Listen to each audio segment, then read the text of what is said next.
The flame of the single oil lamp danced like a trapped spirit, casting long, desperate shadows that clawed at the walls of Elder Alistair's study. Each flicker of light seemed to reveal another layer of despair in the deep lines of his face. Spread before him on the heavy oak table were the treaty papers.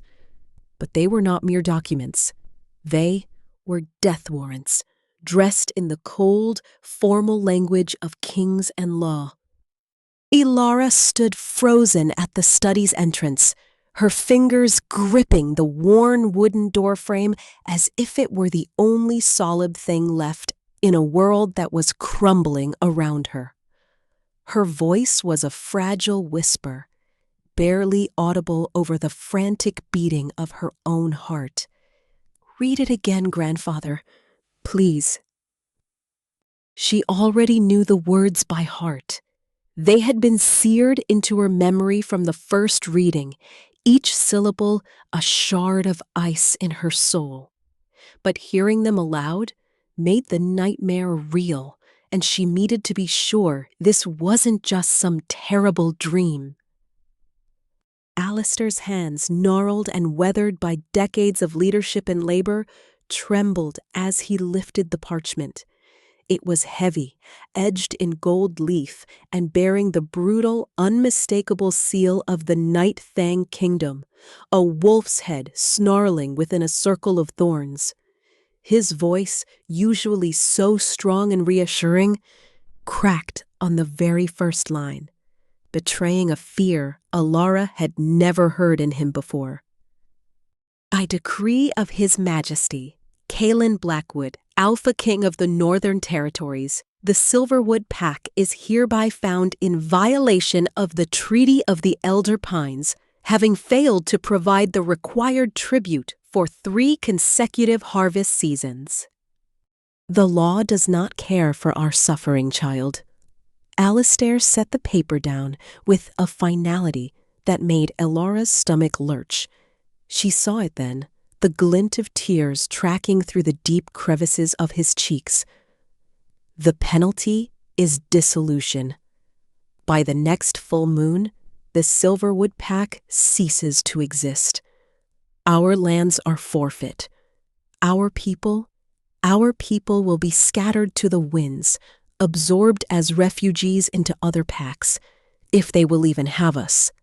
Elara crossed the small, book-lined room in 3 swift strides, her knees giving way as she dropped to the floor beside her grandfather's chair. She clutched his hands, her own slender fingers looking so small and fragile against his.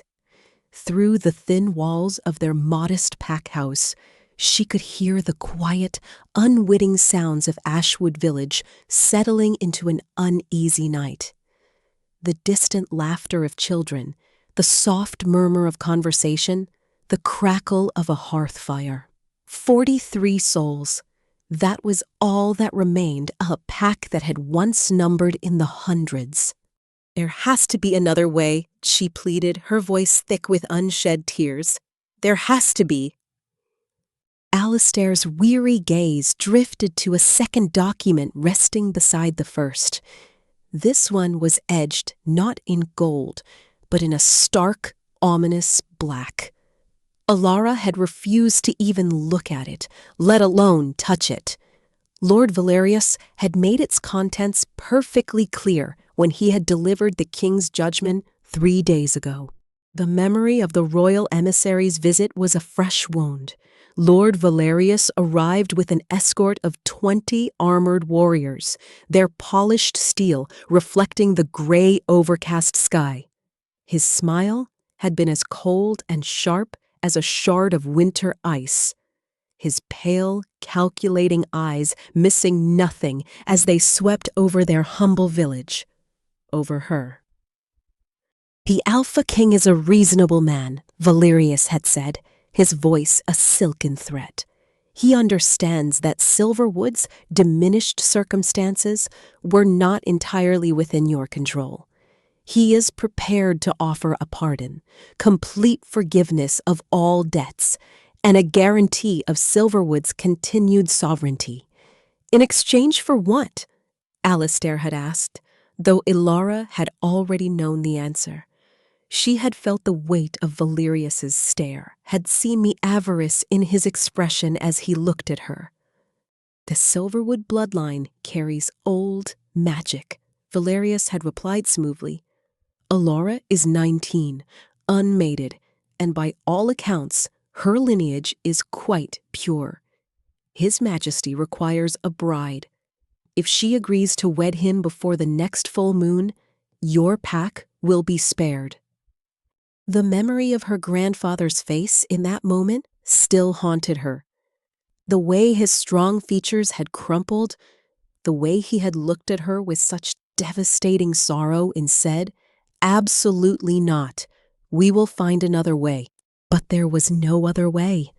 They had spent 3 desperate days searching for one, chasing every faint hope, exploring every forgotten alliance.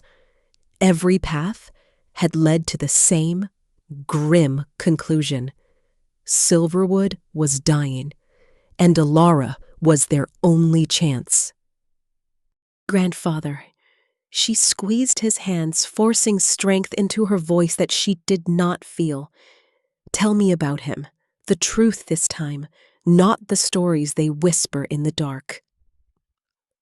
Alistair was silent for a long moment, his eyes distant, seeing memories of a past Elara could only imagine. When he finally spoke, his voice was a ghost of a sound, barely more than a breath. Kaelen Blackwood took the Onyx throne 15 years ago. He was barely 20 summers old. His father? His father was a tyrant, cruel and mad with power. Kaelen killed him. Single combat, during the Blood Moon ceremony, in front of every pack in the Northern Territories. Elara's breath caught in her throat. Patricide was the gravest, most unthinkable taboo among their kind. "He has ruled with absolute authority ever since," Alistair continued, his voice gaining a little strength, though it was the strength of grim resignation. "They call him the stone-hearted king because they say he has none.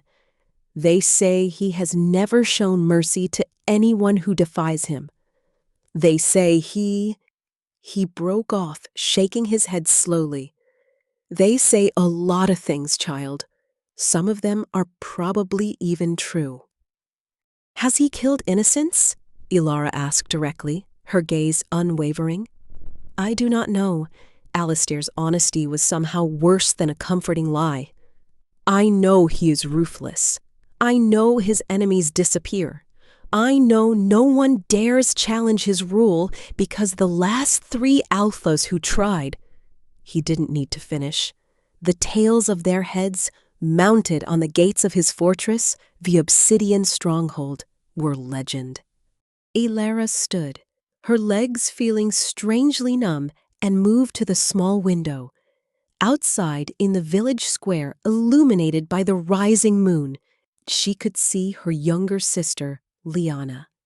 At 17, Liana was laughing, her face bright and unburdened, as she helped a group of smaller children build a fort of pine branches. Liana still had hope. Liana still believed their grandfather would fix everything the way he always had. "The courier leaves at dawn," Elara said, her voice quiet but clear. "If I'm going to accept, the message must be sent tonight. Elara, please." "How long do we have?" she interrupted, turning to face him. She saw him flinch at whatever he saw in her expression, a resolve that had solidified in the space of a heartbeat. "If I say yes, how long before the wedding?" Alistair's silence was its own answer. "Grandfather," she pressed, her voice firm. "How long?" "Sunrise," he whispered, the words sounding like a death knell. "Lord Valerius said, if you agree, the ceremony must take place at sunrise. The Alpha King is already en route to the Elder Pines. You would meet him at the ancient altar at dawn." Elara's knees nearly buckled. The room seemed to tilt around her. Tomorrow. They expect me to marry him tomorrow. It's a power play, Alistair said, standing and crossing to her with the careful, heavy movements of age and sorrow.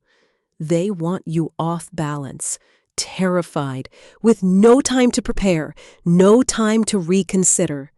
Kaelen Blackwood does not make offers, Elara.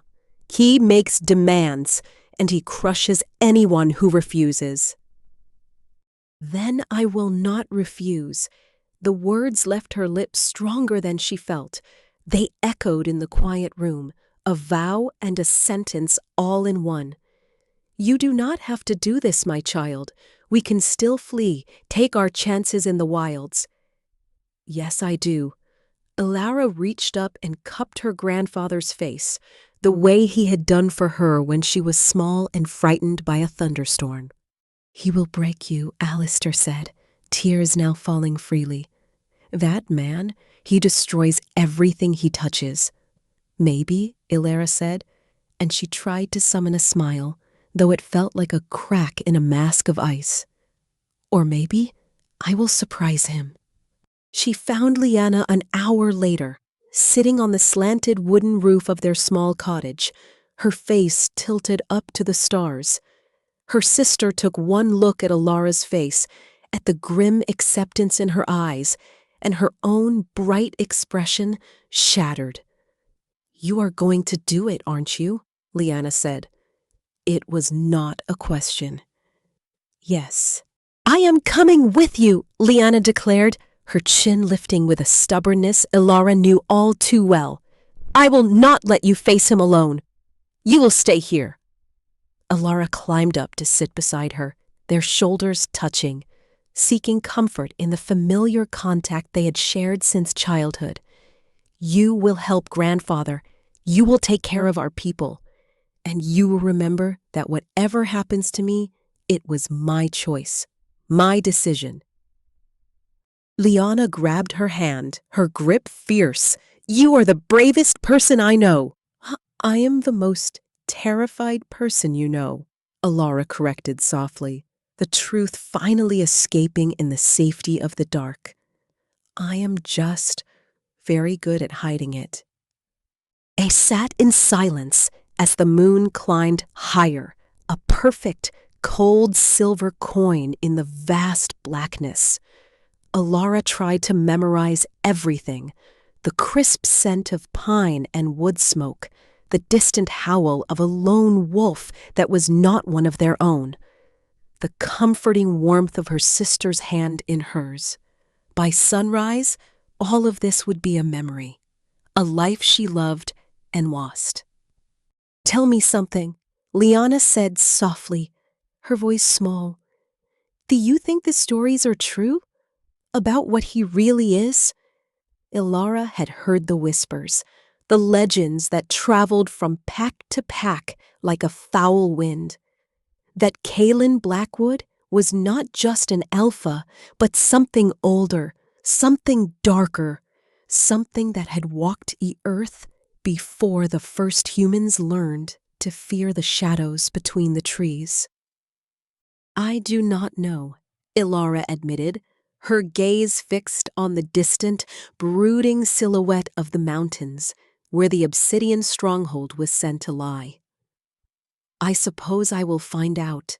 The hours before dawn passed in a blur that felt both agonizingly slow and terrifyingly fast. Elara bathed in water, scented with the last of the winter lavender. She dressed in the only formal gown she owned, a simple but elegant dress of deep forest green that had belonged to her mother. It smelled faintly of cedar and memories. She braided her dark hair in the traditional style of an unmated female, weaving in sprigs of silvery moonlace, as was customary for a bride meeting her intended for the first time. Elder Alistair insisted on accompanying her, along with 6 of their strongest remaining hunters as witnesses. The journey through the pre-dawn darkness was made in heavy silence. The only sounds, the crunch of their boots on the frosted path and the frantic rhythm of Elara's own heart. They followed the ancient, winding trail into the heart of the elder pines, the trees looming around them like silent sentinels. The sacred grove appeared suddenly, a clearing where the moonlight fell like liquid silver, illuminating a space that felt outside of time. At its center stood the altar, a massive, weathered stone slab carved with runes so ancient their meaning had been lost to the ages. And standing before that altar, so still he might have been carved from the very shadows themselves, was a figure that made every instinct Elara possessed scream at her to run, to hide, to flee back to the life she was leaving behind. Kaelen Blackwood was taller than any man she had ever seen. His frame was immense, radiating a power that was both terrifying and awe-inspiring. He was dressed entirely in black, from his heavy leather boots to the long, elegant coat that seemed to drink the moonlight. His hair was the color of raven's wings, falling straight and thick to his broad shoulders. Even from a distance, she could see the sharp, brutal cut of his jaw, the high cheekbones, a face that was both devastatingly beautiful and utterly merciless. But it was his stillness that truly frightened her. He did not fidget, did not acknowledge their approach with so much as a twitch. He simply existed, a pillar of darkness and power, his presence making the very air feel thick and difficult to breathe. One of the hunters behind her let out a low, fearful whisper. "Sweet goddess, protect us. That is him." Lord Valerius stepped smoothly from the shadows between the trees, his cold smile firmly in place. His majesty awaits his bride. Elara of Silverwood approached the altar. Elara's feet felt rooted to the earth. This was it. Her last chance to turn back, to refuse, to condemn her pack and flee into the forest. For one wild, heart-stopping moment, she actually considered it. Then, Kaelen Blackwood turned his head. His gaze found hers across the clearing, and Elara felt the air leave her lungs in a rush. His eyes were not gray or blue or any human color. They were the color of polished mercury, a liquid metallic silver that caught the moonlight and seemed to reflect it back, brighter and colder. They were the eyes of a predator, ancient and utterly alien, and they pinned her in place with the weight of 1,000 years of dominance. She could not move, she could not breathe. She could only stare into those impossible silver eyes and feel her heart hammering against her ribs like a frantic bird beating itself to death against the bars of a cage. Then he spoke. His voice was deep, resonating through the clearing not with volume, but with an absolute, unshakable authority that vibrated in her very bones. It was a voice used to command, used to being obeyed without question. "Come here." The words were simple, but they carried the force of a tidal wave. Elara's legs moved without her conscious command, carrying her forward across the mossy ground that suddenly felt as treacherous as thin ice. Each step toward the altar was a step away from everything she had ever known. And the man waiting for her looked like he had never known a single moment of warmth or kindness in his entire existence. Up close, Kaelen Blackwood was even more overwhelming. He towered over her, and she could see the fine network of small, pale scars that marked the skin of his hands and the strong column of his throat. Battle scars. This was not a king who ruled from a gilded throne room. This was a warrior who had carved his kingdom from the flesh and bone of his enemies. "You are younger than I expected." His metallic gaze traveled over her face with a dispassionate, clinical assessment, as if she were a weapon he was inspecting for flaws. "How old?" 19. Her voice came out steadier than she felt, and she was fiercely proud of that. Something flickered in his expression, there and gone too fast for her to decipher. "Old enough to know what you are agreeing to. Old enough to save my pack from extinction," Elara replied, and the words came out sharper than she intended. She was tired of being afraid, tired of feeling powerless. If she was to bind herself to this man for eternity, she would do it with her spine straight and her head held high. A muscle twitched in his jaw. Behind him, Lord Valerius cleared his throat softly. "Your Majesty, if we may proceed with the ceremony." "I am speaking to my bride." Kaelen did not look away from Elara, but the temperature in the clearing seemed to drop precipitously. Valerius fell silent immediately, taking a half-step back into the shadows. Kaelen studied her for another long, unnerving moment, and Elara forced herself not to flinch under that penetrating stare. She had heard that alphas could smell fear, that they fed on it. She would not give him the satisfaction. "You are afraid," he stated finally, and Elara's stomach sank. "But you are standing here anyway. Why?" "You know why," she said, lifting her chin a fraction higher. "The Silverwood pack falls if I refuse." "The Silverwood pack is already falling," he said, his words brutal in their honesty. "Your pack is hanging by a thread. One bad winter, one sickness, one raid from a rival, and they are gone, regardless of what happens here today. So I will ask you again, why are you really standing here?" Elara's hands clenched at her sides, her nails digging into her palms. "Because I will not let them fall alone. Because they are my family, my responsibility, because—" She stopped, surprised by the sudden hot pressure of tears behind her eyes. "Because I am all they have left." Something in Kaelen's expression shifted, just fractionally. "Ben, understand this," he said, his voice dropping, pitched for her ears alone. "Once we speak these vows, you belong to me. Not as a prisoner, not as political leverage, but as my queen, my mate, in the eyes of every pack, every kingdom, every power that matters. There is no annulment, no divorce, no escape. You will be Queen of Nightfang, and that crown comes with a weight of blood and history you cannot yet comprehend. Do you understand?" "I understand," Elara met his eyes without wavering. "No," he said, his voice chillingly soft. "You do not, but you will."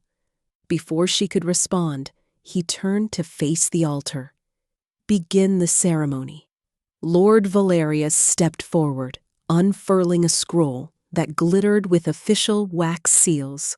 "By the authority vested in me by the Council of Alphas and witnessed by the representatives of Silverwood, I call upon the ancient laws to bind these two souls in sacred union." Elara barely heard the words. Her attention was fixed on Kaelen, on the imposing line of his back, on the sheer power that radiated from him. "Kaelen Blackwood, Alpha King of Nightfang," Valerius intoned. "Do you claim this woman as your mate and queen?" "I do." The response was immediate, devoid of emotion, two words that sealed her fate with the finality of a tomb slamming shut. "Seraphina of Silverwood, last daughter of the Silverwood bloodline, do you accept this claim and bind yourself to his rule?" This was it, the point of no return. Elara opened her mouth, and somewhere behind her, she heard her grandfather make a small, choked sound of pure anguish. I do. The words hung in the air, shimmering in the dawn light. And then Kaelen moved. His hand shot out, catching her wrist. Before Elara could react, he had drawn a small, wicked-looking knife from his belt and drawn the blade across his own palm. Dark red blood welled instantly against his pale skin. "Old blood seals old vows," he said, his voice a low rumble. And before she could protest, he slashed the blade across her palm as well. Elara hissed at the sudden, sharp pain, but Kaelen was already pressing their bleeding hands together, his fingers lacing through hers with a surprising, almost gentle firmness. The moment their blood mingled, something impossible happened. A jolt, like lightning, crackled up Elara's arm and exploded through her chest. She gasped, staggering backward, but Kaelen's grip was iron, holding her upright as a torrent of power, ancient, wild, and terrifying, roared through her veins. It was not her power. It was his. "What?" She tried to speak, but the words died as images, sensations, memories that were not her own flooded her mind. A throne room of black stone, lit by guttering torches. A man's face, twisted with rage and madness, a crown askew on his head. The sickening sound of steel meeting flesh. The crushing weight of a different crown, cold and heavy, being placed on dark hair. Silver eyes staring out at an ocean of wolves, all of them bowing, submitting, and beneath it all, a loneliness so profound, so absolute, it was like staring into the heart of a starless night. Then it was over. Elara stumbled, and Kaelen caught her around the waist with his free arm, steadying her. Their palms were still pressed together, blood drying between them, and she could feel the strong, steady beat of his heart through the contact, a rhythm that now felt strangely familiar. "What was that?" she whispered, her voice trembling. "The bond." His voice was rough, strained in a way it had not been before. "It is done. You are mine now." Lord Valerius was staring at them, his usual composure shattered, his face a mask of barely concealed shock. "The blood bond," he breathed. "I've never seen it manifest so strongly upon first contact.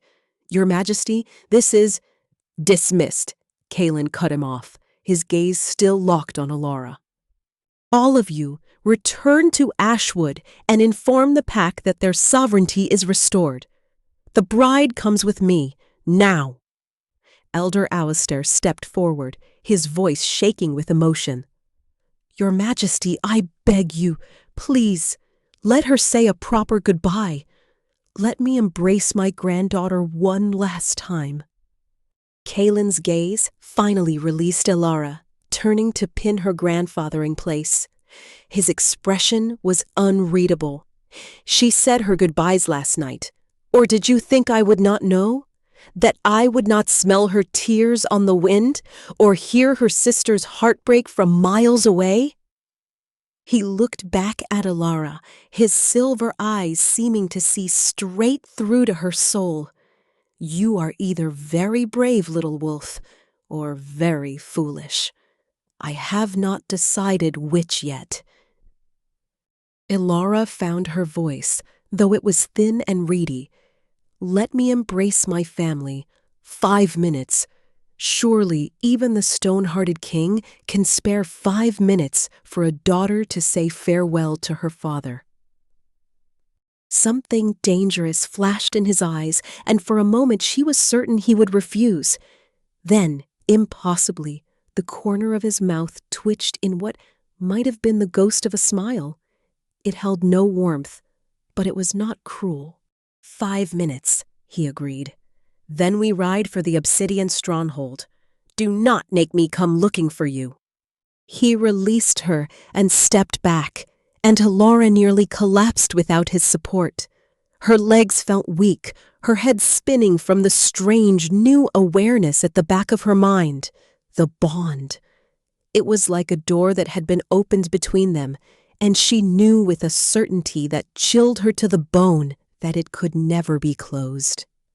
Alistair caught her in a fierce, desperate embrace, and for a moment, Elara let herself be small, burying her face in the familiar, comforting scent of pipe smoke and mountain air that always clung to her grandfather. "If he hurts you," Alistair began, his voice thick.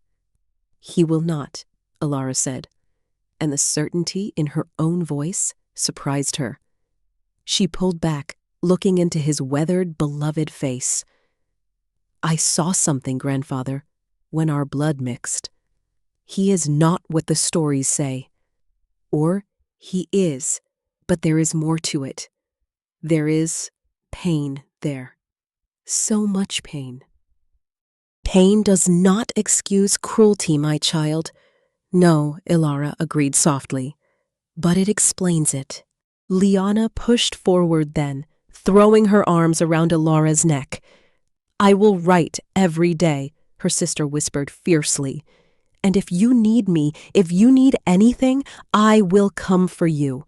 I do not care if he is a king or a monster or both. I will come." "I know you will." Elara held her sister tight, memorizing the feel of her embrace, the sound of her voice. "Take care of grandfather. Do not let him blame himself for this. This is my choice. I love you. I love you too." The 5 minutes passed in the blink of an eye. When Kaelen's shadow fell over them once more, Elara knew her time was up. She turned to face him, and something in her chest twisted at the expression on his face. He looked almost uncomfortable, as if witnessing this raw display of familial love was a foreign, unsettling experience. "It is time," he said simply. Elara nodded, not trusting her voice. She let Kaelen lead her away from her family, away from everything she had ever known, toward the massive, restless horses waiting at the edge of the clearing. His hand at the small of her back was light, but she could feel the heat of it through the fabric of her dress, a strange, tingling warmth that was both unsettling and familiar.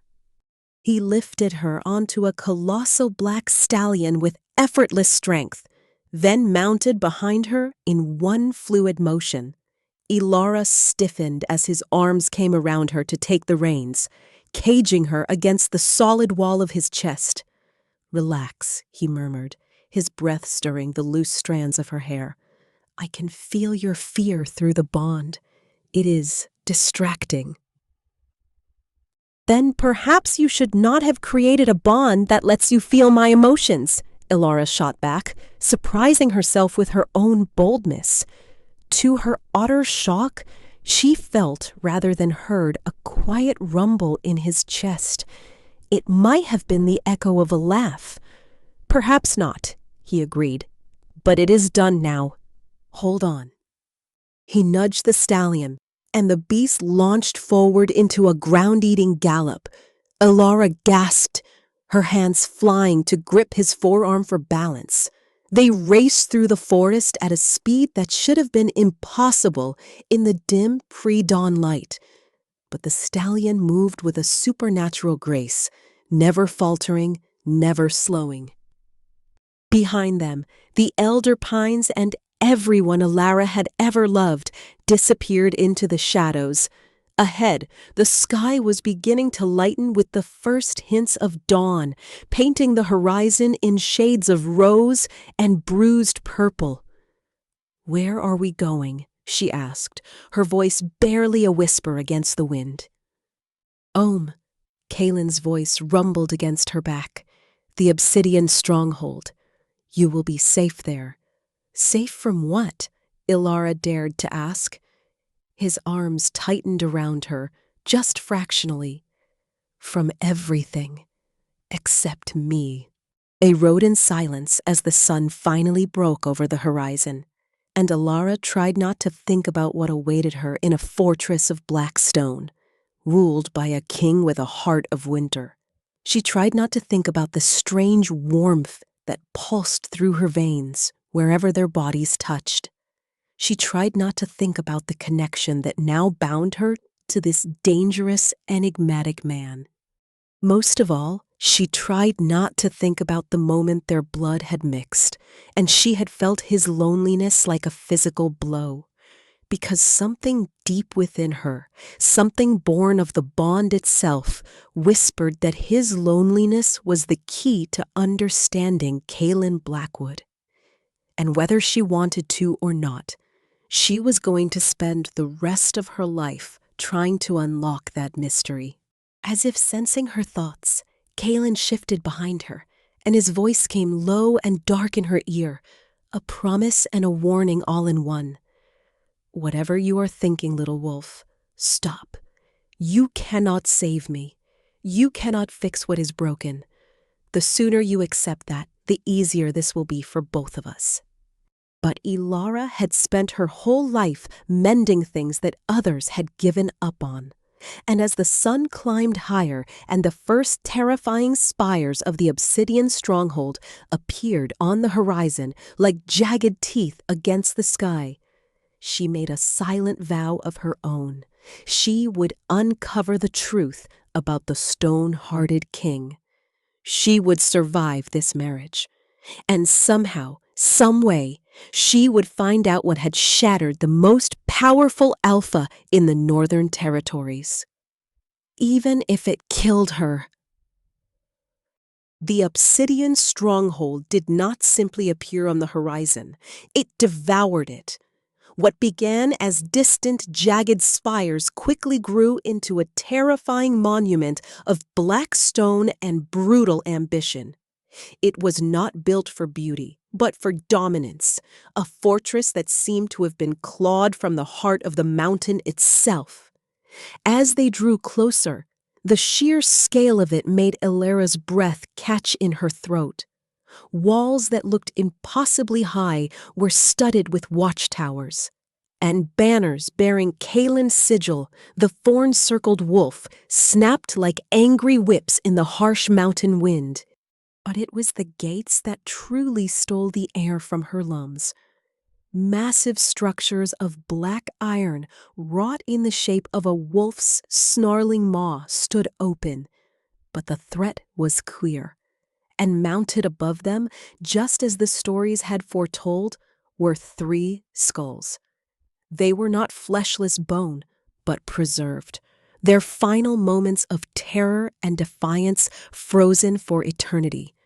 The alphas who had challenged Kaelen's rule. A permanent, grisly reminder to all who approached. Do not look. Kaelen's voice was quiet, but it carried clearly over the thunder of the stallion's hooves. But it was too late. Elara had already seen, and the image was seared into her mind.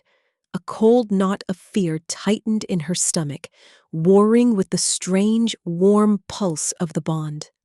A reminder, Kaelen said, his tone flat and devoid of emotion, as they passed beneath the gruesome display and the gates groaned shut behind them with a sound of finality. Mercy is a luxury, and luxuries have no place in this world. It is a lesson I learned young.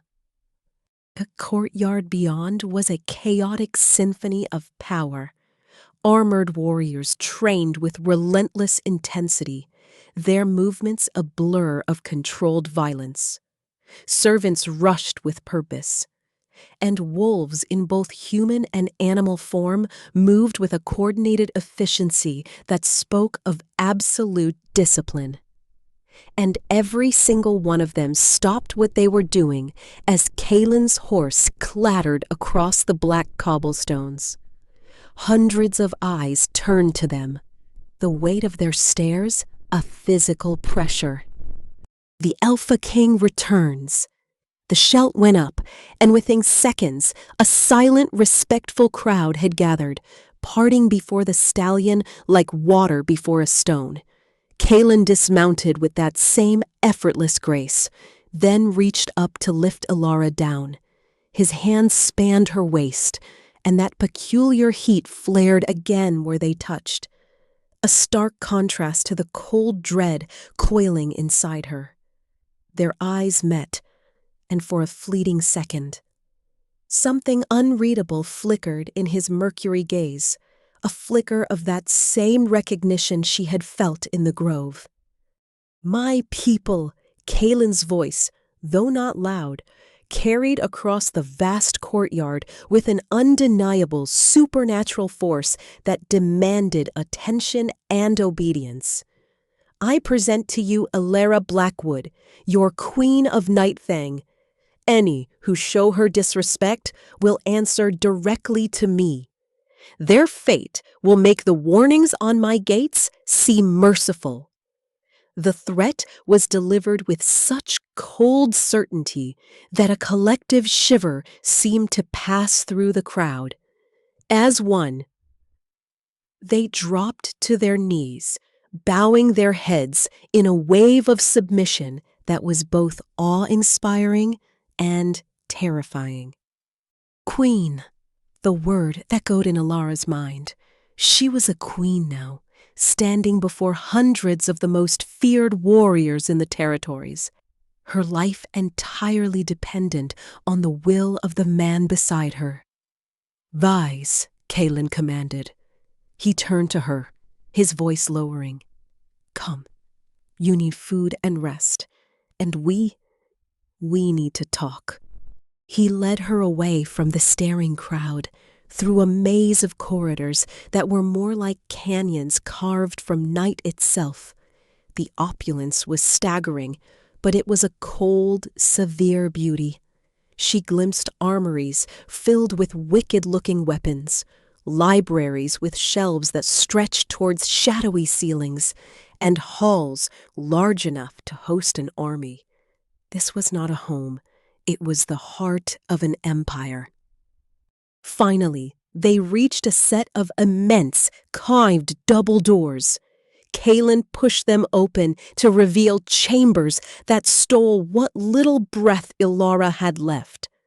The room was vast, with floor-to-ceiling arched windows that offered a breathtaking, dizzying view of the snow-capped mountains. A massive bed dominated one wall, its dark silks looking like a pool of midnight. Tapestries depicting ancient battles and legendary wolves covered the stone walls, and a fireplace large enough to stand in crackled with a warm, welcoming fire that seemed at odds with the rest of the fortress. "Your rooms," Kaelen said, watching her reaction closely. "They connect to mine through that door." He gestured to a smaller but equally imposing door on the far wall. "You will need an attendant. I will send Anya. She has served my household since before I took the throne. She knows how things work here." Elara turned slowly, taking in the impossible luxury, the gilded cage. "And what exactly do you expect from me?" she asked, exhaustion and a spark of defiance making her bold. "Am I to be a silent ornament, a political trophy to be placed on a shelf and admired? What is my purpose here, besides being the price paid for my pack's safety?" Kaelen's jaw tightened. "You are my mate, my queen. That means—" "It means nothing," Elara interrupted, taking a step closer, craning her neck to meet his unreadable eyes. "Until you tell me what it means." "You felt it too, did you not? In the grove when our blood mixed. That connection. What was it?"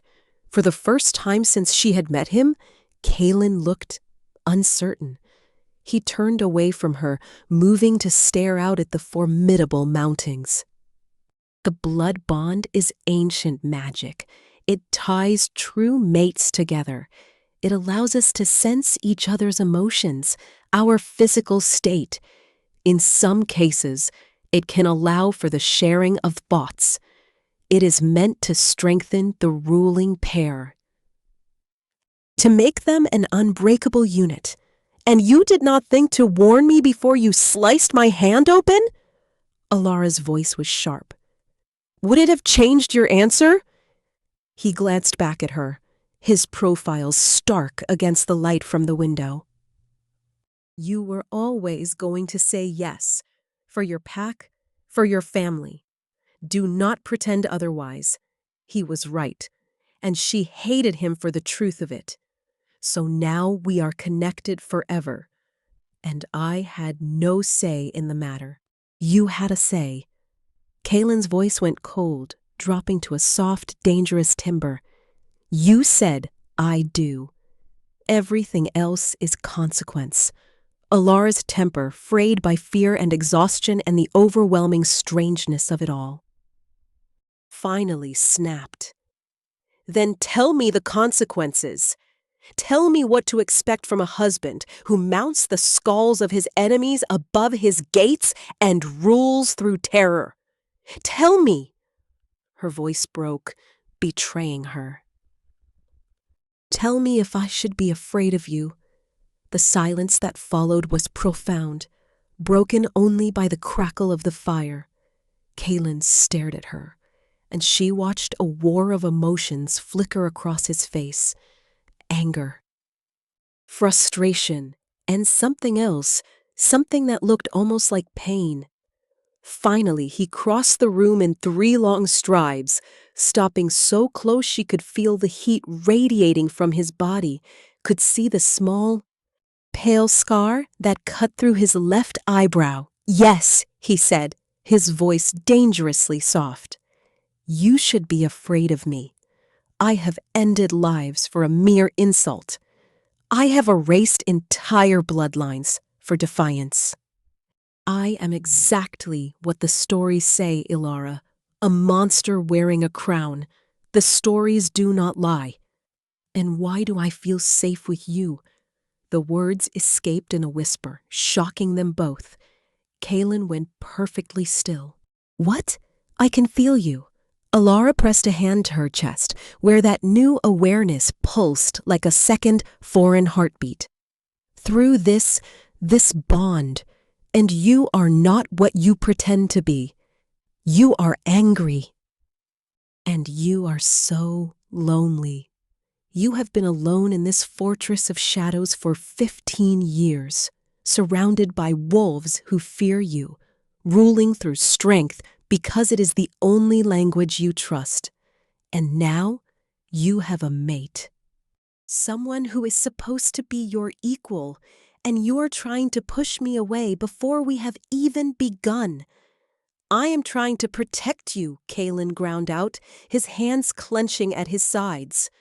From you? Maybe I do not want to be protected. Elara reached up, her movement hesitant, and cupped his face. His skin was fever-hot beneath her palm, and he flinched as if her touch burned. Maybe I want to understand. For a single suspended heartbeat. He leaned into her touch, his eyes drifting closed. He looked younger like that, the harsh lines of his face softening. And Elara felt an unexpected, profound ache in her chest. Then his eyes snapped open, and they were no longer silver. They were blazing, molten gold. Elara's breath hitched.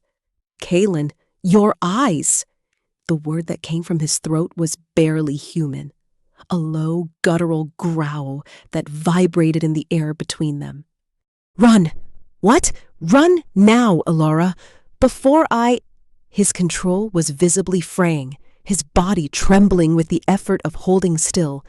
His canines seemed sharper, his presence expanding until it filled the entire room. The wolf. It wants. You smell like sunlight and life, and it has known only darkness. Get out, now." But Elara was frozen, transfixed by the terrifying, beautiful transformation happening before her. This was the truth beneath the king. This was the monster. "I cannot," she whispered. His control shattered. One moment, he was across the room. The next, he had her pressed against the cold stone wall.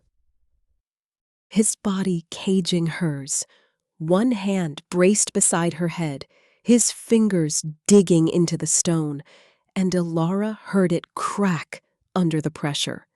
His eyes, those blazing golden pools, were wild, desperate. "I am sorry," he whispered, his voice a ragged tear of sound. "I am so sorry." Then his head dipped, and his mouth found the curve of her neck where it met her shoulder. Not a kiss, a claiming. His sharpened teeth sank deep into her flesh. Elara cried out, not from the pain, though it was sharp and bright and shocking. But the pain was immediately drowned, obliterated by a cataclysm of sensation. A wave of pure, undiluted power exploded from the mark, radiating out in pulsing waves of heat that made her knees buckle. Kaelen held her up effortlessly, his arm a steel band around her waist as the bond between them roared to life, fuller, deeper, more absolute than before. She could feel his satisfaction, his desperate primal need, the way her very essence seemed to soothe something wild and ancient in him. And beneath the shock and the overwhelming sensation, Elara felt a terrifying, undeniable sense of rightness, as if this was what their connection had been straining toward all along, as if his mark on her skin was the final irrevocable seal. When Kaelen finally pulled back, his mouth was stained with her blood. His eyes were still gold, still wild, but now they were filled with a horror so profound it was a physical blow. He stared at her as if he had just destroyed something precious. "What did you do?" Elara whispered, her hand flying to her neck. She could feel the wound, deep and clean, already knitting together with impossible speed. "I marked you." Kaelen's voice was raw, destroyed. "The mating mark. I did not mean to. I tried to fight it." He stumbled back, staring at his hands as if they belonged to a stranger. "I am sorry. By the gods, Elara, I am so sorry." But Elara was not listening because something was happening to her. Something impossible. The mark on her neck was not just healing, it was burning, a fire that spread through her entire body, igniting every nerve. And with that fire came power, not just the awareness of Kaelen's power, but her own, wild, primal, and immense. It felt like a sun was being born inside her chest. "What is happening to me?" She looked down at her hands and saw them beginning to glow with a faint golden light. Shock registered across Kaelen's features. "That is not possible." "What is not possible?" Elara's voice rose in panic as the glow intensified, the heat becoming a torrent. "Kaelen, what did you do to me?" A mark. He moved toward her, catching her as her legs gave out. "It shares my power with you. That is what the mating mark does. But you are human. You should not be able to." He broke off as Elara convulsed in his arms, her back arching as something enormous and terrible and glorious moved beneath her skin. She could feel it, a presence in her mind that had not been there before. Ancient, wild, and achingly familiar. No, Kaelen breathed, his arms tightening around her. No, this cannot be happening. Make it stop, Elara pleaded, tears of fear and confusion streaming down her face. Please, Kaelen, make it stop. I cannot. His voice broke. Elara, I do not know how. This has never happened before. The mark should not awaken anything in a human. You should just heal faster, be stronger. Not, he cursed violently in a language she did not recognize. Not this. Not what? Elara gasped out between waves of searing, transformative power. What is happening to me? Kaelen looked down at her, and in his golden eyes she saw wonder and terror in equal measure. You are transforming, he whispered, the words sounding like a death sentence. The mark. It is turning you. You are becoming one of us. You are becoming a wolf. Elara's world dissolved into a maelstrom of fire and light. Her scream was lost in the roar of the ancient power now raging through her veins. The last thing she saw before the darkness claimed her was Kaelen's face, twisted with a devastating guilt. And the last thing she heard was not a sound, but a sensation, the triumphant primordial howl of a wolf waking up inside her soul. Elara woke to the soft, silver light of the moon, streaming through the unfamiliar windows, painting the vast room in shades of ghostly blue. For a long, disorienting moment, she lay perfectly still, trying to place the strange sensations that hummed through her body. The silk sheets against her skin felt impossibly smooth, every thread a distinct whisper. The air she breathed was a complex tapestry of scents, wood smoke and stone, polished leather, the faint, clean fragrance of the mountain wind, and something else, something wild and familiar that made a part of her stir with recognition. Then memory returned in a crushing wave. The altar, the bond, Kaelen, the mark, the fire.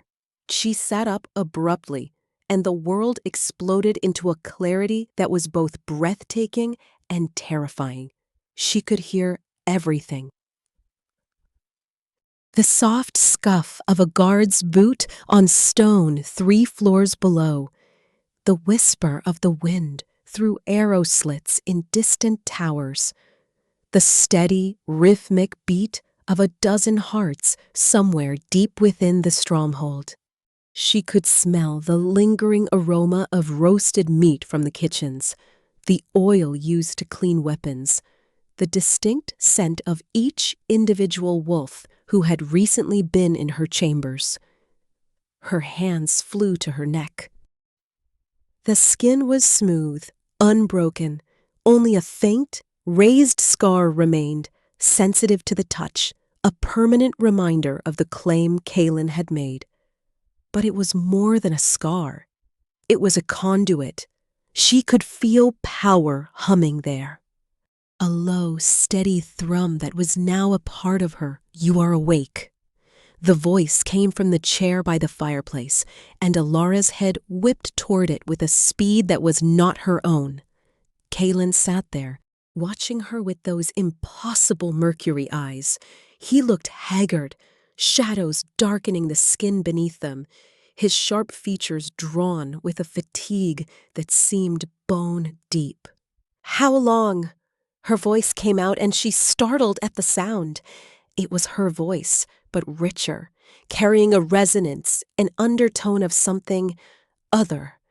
3 days. Kaelen stood, moving toward the bed with a careful, measured slowness, as if approaching a skittish animal. Your body was fighting the change. I thought. He stopped, his jaw clenching so tightly she heard the faint creak of bone. I thought I had killed you. Elara looked down at herself, at hands that looked the same but felt fundamentally different. They were her hands, yet they thrummed with a latent strength, a potential for violence and grace she had never known. She was wearing a silk nightgown she did not remember being dressed in. "What am I now?" she whispered, the question hanging between them like a shroud. "A shifter." Kaelen stopped at the edge of the bed, his hands clenched at his sides, as if physically restraining himself from reaching for her. "The mark shared my power with you, but your body, it had latent wolf blood. It must have been dormant for generations in the Silverwood line. Waiting for a catalyst, my bite, it awakened it. Wolf blood?" Elara's mind reeled, rejecting the impossibility. The Silverwood line is human. We have always been human. Somewhere in your ancestry, there was a wolf. His gaze was intense, searching her face as if looking for proof. "And now that blood has manifested. You are one of us, Elara, but true shifter, bonded to an ancient king. Do you understand what that means? That I can never go home." The words came out flat, emotionless, but inside a wave of grief so powerful it stole her breath, washed over her. "My family, they will not recognize what I have become. You are home." Kaelen's voice was quiet, but firm. "Night Fang is your home now. These wolves are your pack. And I—" He stopped himself, his jaw working. "I am responsible for what you have become." Elara looked at him. Really looked at him, and through the bond, she felt the heavy, suffocating weight of his guilt. "You did not mean for this to happen. That does not change what I did." Kaelen turned away, his broad shoulders tense. "I marked you without your true consent. I turned you into something you never asked to be. You should hate me. I do not." The words surprised her as much as they seemed to surprise him. She slid off the bed, her new body moving with a fluid, unconscious grace that felt both alien and right. "I should, but I can feel you, Kaelen. Your guilt, your fear. And underneath it all—" She moved closer, her voice dropping to a whisper. "Your loneliness." "Stop." His voice was strained, tight with emotion. "You do not know what you're talking about. Do not I?" Elara reached out, her hand hovering just over his arm. She did not touch him, but she could feel the heat radiating from his skin. "You have been alone for 15 years, and now you finally have someone who cannot run from you, someone who is bound to you by magic and blood.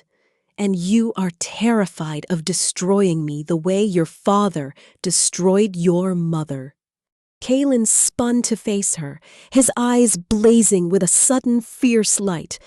"How do you—" "I saw your memories when our blood mixed.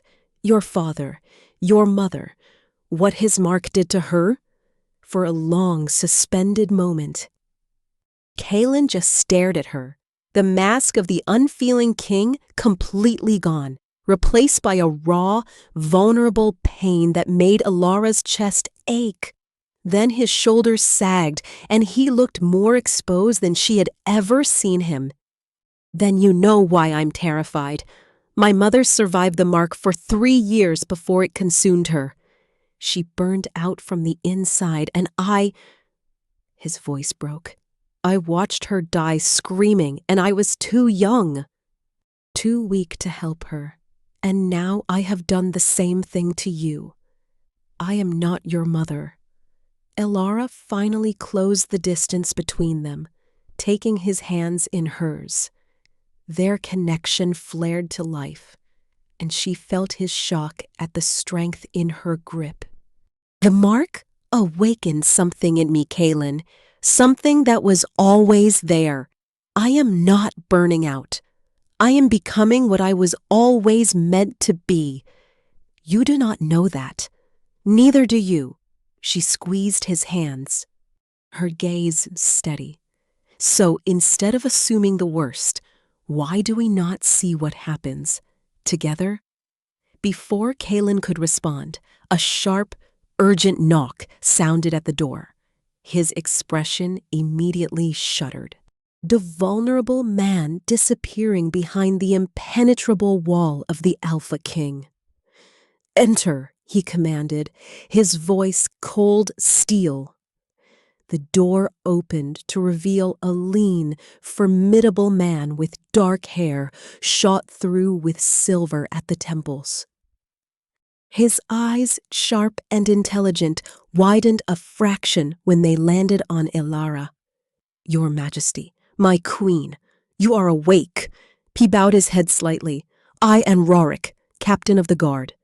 Kaelen's posture was all business. "Rorik, what has happened?" "Trouble at the eastern border," Rorik said, his tone grim. "Soldiers from the Ironhold Kingdom have crossed into our territory. They claim it was a navigational error, but—" his gaze flickered to Elara again. "They were specifically asking about the human bride, the one you just married." Ice flooded Elara's veins. "Why would they want me?" "Because word has spread." Rorik's voice was heavy. "The stone-hearted king has taken a mate. And there are those who see that as an opportunity. To test your strength, Your Majesty, or to exploit a potential weakness." "How many soldiers?" Kaelen's voice was deadly quiet. 50, maybe more. Our patrol is holding them at the river. But they are heavily outnumbered. Kaelen was already moving toward a rack of weapons on the far wall. "Ready my guard. We ride within the hour." "Kaelen, wait!" Elara grabbed his arm. "This is a trap. They want you to rush out there." Angry and reckless. He looked down at her, and something in his expression softened for a fraction of a second. "They've invaded my territory and threatened my mate. I will not hide behind these walls." "I'm not asking you to hide." Elara lifted her chin, feeling the new power stir restlessly beneath her skin. "I am asking you to take me with you." "Absolutely not. I am not weak anymore." She pulled her hand back and focused, letting the power rise. Golden light flickered around her fingers, and both men stared. "Whatever I am becoming, it is more than just a wolf. The mark gave me something else, something I can feel but do not understand yet." "Which is exactly why you are staying here." Kaelen's voice was firm. "You do not know how to control your power. You do not know how to fight, and I will not risk—" "You do not get to decide that." Elara's eyes blazed. "I am your queen, your equal, not some fragile treasure to be locked away for safekeeping." Rorik cleared his throat. "She has a point, Kaelen. And if they are specifically asking about her, bringing her might give us an advantage they do not expect." Kaelen looked between them.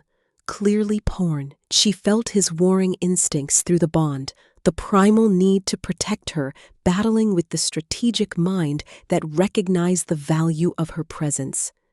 "Fine." He finally ground out. "But you stay close to me. And if I tell you to run, you run. No arguments. Understood?" Elara felt a fierce, triumphant smile touch her lips. Understood. They rode out within the hour. 20 of Kaelen's most elite warriors flanking them. Elara wore supple leather armor that Rorik had provided, dyed the deep crimson of Nightfang. Kaelen had armed her with a slender, perfectly balanced silver dagger.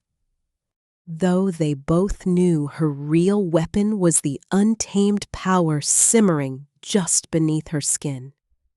The ride to the eastern border was a revelation. With every mile, Elara felt her new senses sharpening, adjusting. She could distinguish the individual scents of the wolves around her, hear their quiet, murmured strategies, feel the nervous energy that crackled through the group. But most of all, she could feel Kaelen. He rode beside her, a constant, warm presence at the edge of her awareness, his fear for her a palpable thing, despite the cold control on his face. "Tell me what to expect," she said as they crested a ridge overlooking a narrow, tree-lined valley. "A fight." Kaelen's voice was grim. "Whoever sent these soldiers wants blood. They will have poisoned weapons, wolfsbane extract.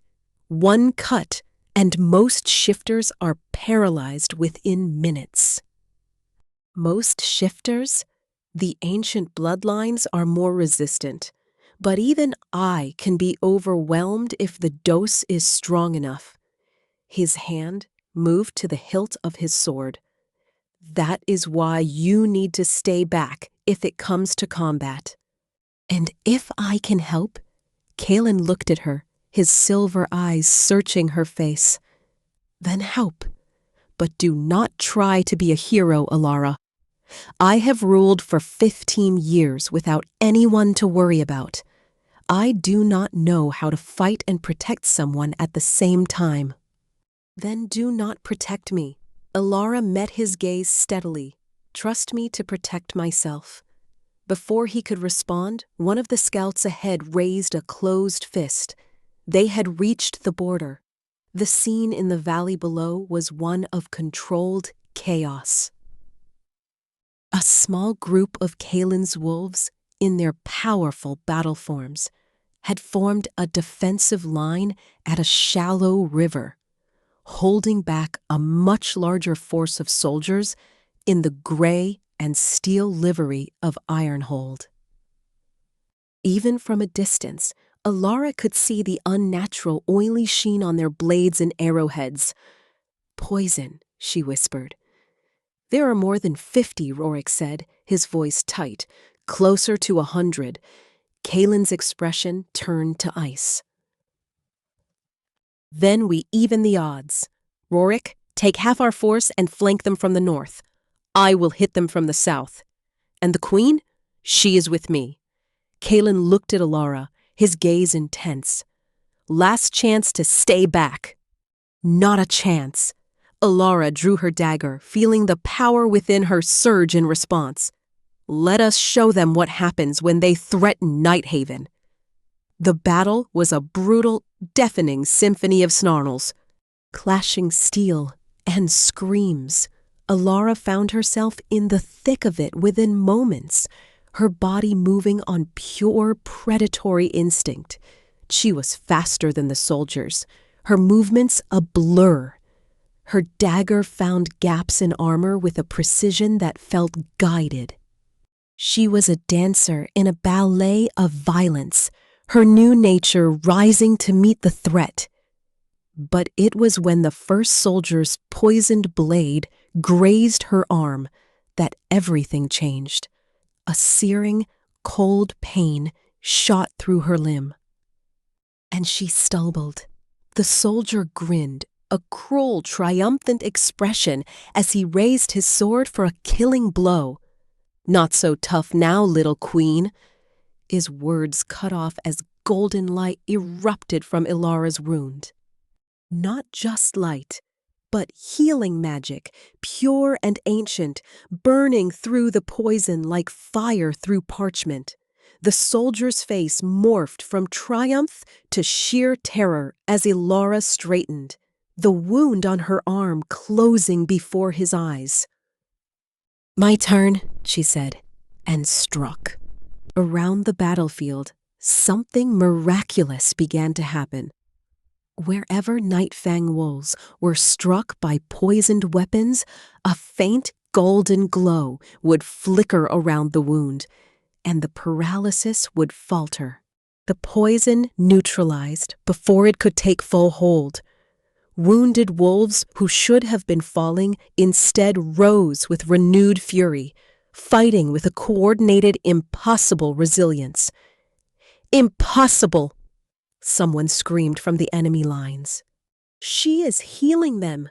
Kaelen appeared at her side, his dark fur matted with blood, but his eyes blazing with a fierce, proud light. He shifted back to human form for just a second, long enough to say, "You are magnificent." Then he was a whirlwind of teeth and claws once more. The enemy soldiers, faced with an enemy they could not poison, could not seem to kill, broke. Their formation shattered, and they fled in a panicked rout into the forest, leaving their wounded and their weapons behind. As silence fell over the valley, the adrenaline faded, and a wave of crushing exhaustion slammed into Elara. She collapsed to her knees, every muscle trembling, her vision swinning. She had never used so much power at once. "Elara!" Kaelen was there in an instant, catching her before she hit the ground. He shifted back, his arms strong around her. "You overdid it." "You need to rest." "Did we win?" she whispered, her voice thin. "We won." He pressed his forehead to hers, a gesture of startling intimacy. "You won. Whatever that power is, it changes everything." Rorik appeared, looking between them with a mix of awe and sharp calculation. "The Queen can heal wolfsbane, the weapon that has been devastating our people for years. She can cure it." Kaelen's arms tightened around Elara. "Which means she just became the most valuable person in the Northern Territories." His voice was grim. "And the most dangerous target." Elara wanted to respond, but the darkness was pulling at her, insistent and warm. The last thing she heard before it claimed her was Kaelen's voice, rough with an emotion she could not name. "I have got you, little wolf. You are safe. I promise you are safe." And for the first time since she had agreed to this marriage, nestled in the arms of the stone-hearted king, Elara believed him. Elara woke to the scent of herbs and the gentle crackle of a fire. She was back in her chambers in the obsidian stronghold, tucked beneath the dark silk sheets. A profound exhaustion was gone, replaced by a deep, humming vitality. She stretched, marveling at the effortless strength in her limbs, at the way her senses drank in the room with crystal clarity. Her arm, where the poisoned blade had cut her, was smooth and unmarked, as if the injury had never happened. "You heal faster now." One of the benefits of the bond, Kaelen's voice came from the chair by the hearth. He held a goblet of water, his expression unreadable. "How long was I asleep this time?" 2 days.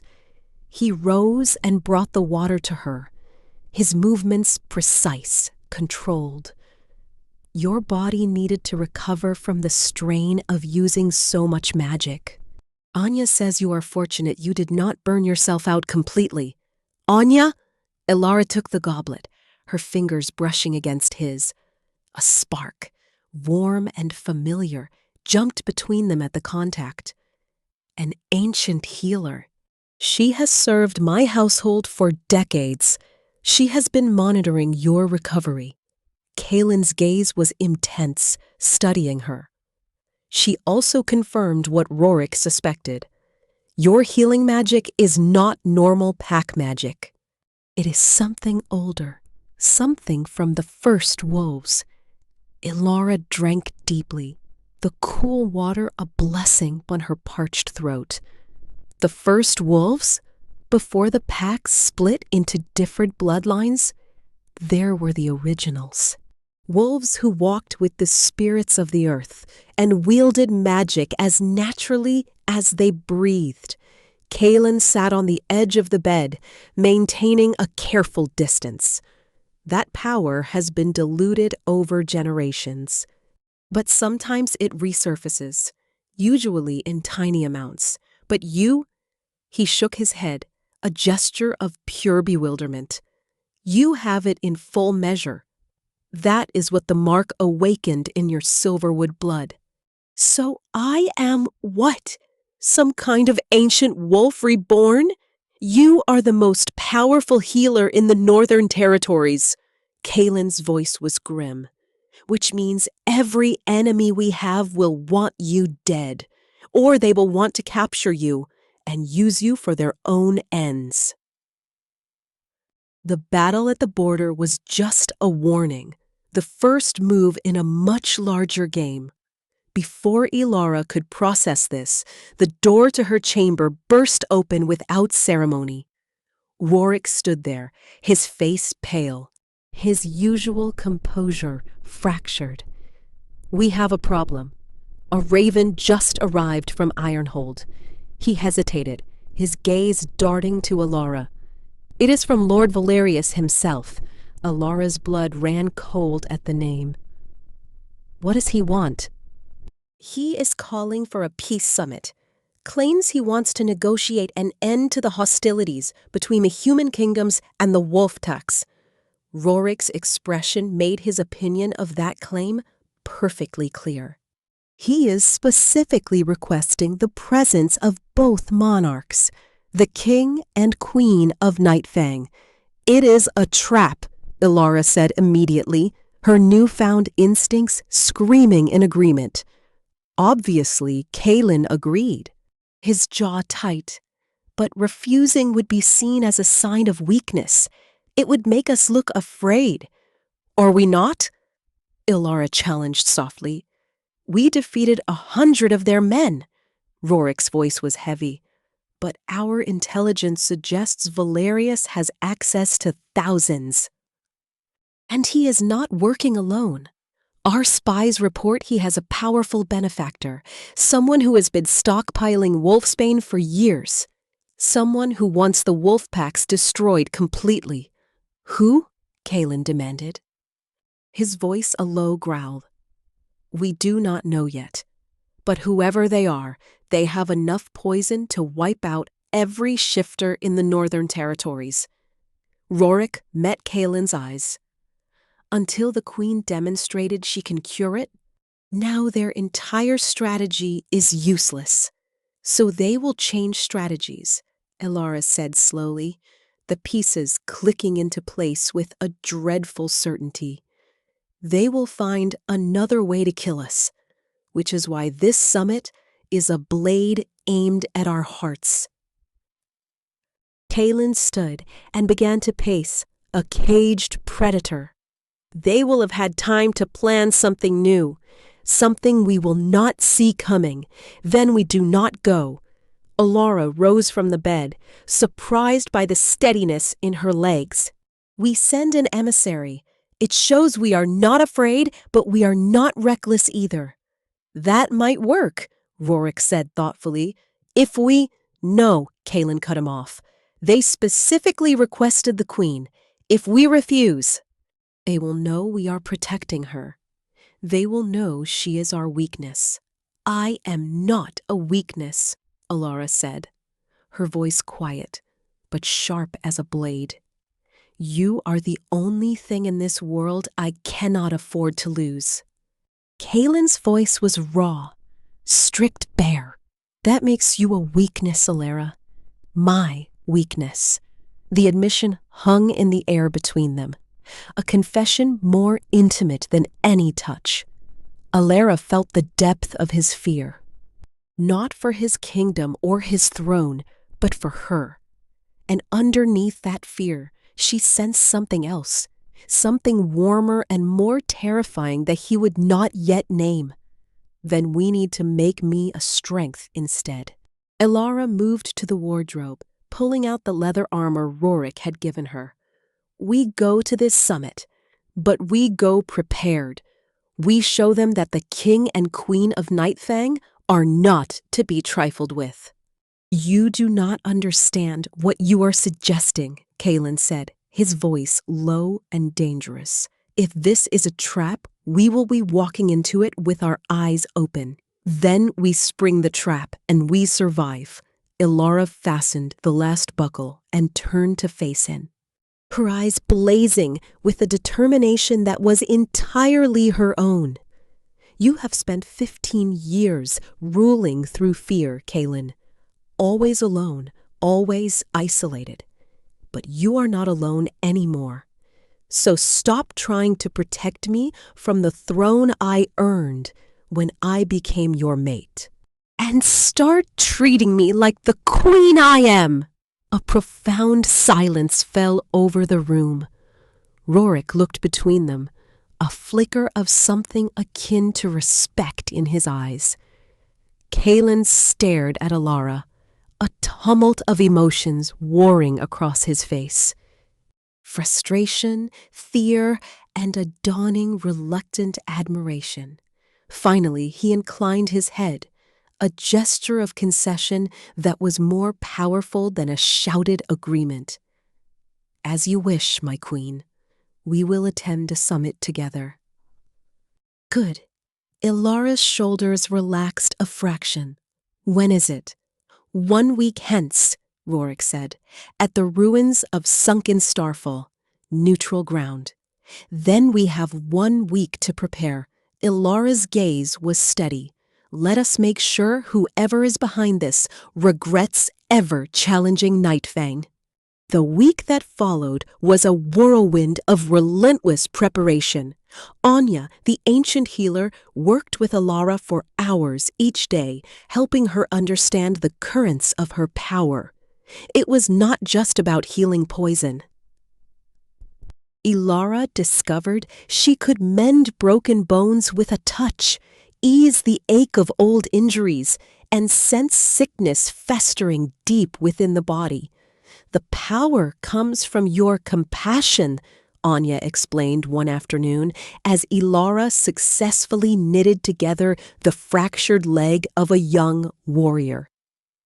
The first wolves were guardians as well as predators. They protected their packs not just with strength, but with magic. You carry that legacy. Elara flexed her hands, watching the golden light dance around her fingertips. Can all wolves with ancient blood do this? Some can heal small wounds. A few can sense illness. Anya's weathered face was solemn. But what you can do? Curing wolfsbane, healing mortal wounds, spreading your power to others on a battlefield? That is unique. That is why you are so dangerous to our enemies. At night, Kaelen came to her chambers, not to her bed. That line remained carefully, frustratingly uncrossed. But to sit by the fire and talk, he told her more about his childhood. About the slow, terrifying descent of his father into madness. About the weight of a crown taken from a cooling body. I killed him in front of the entire court, Kaelen said one night, his gaze lost in the flames. My own father. And when his blood was still wet on my hands, I took his crown and dared anyone to challenge me. You saved your people, Elara said softly.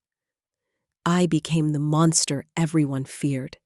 He looked at her, his silver eyes full of an old familiar pain. That is why I never took a mate, why I never let anyone close. Because the kings of Nightfang do not love Elara. We consume, we destroy.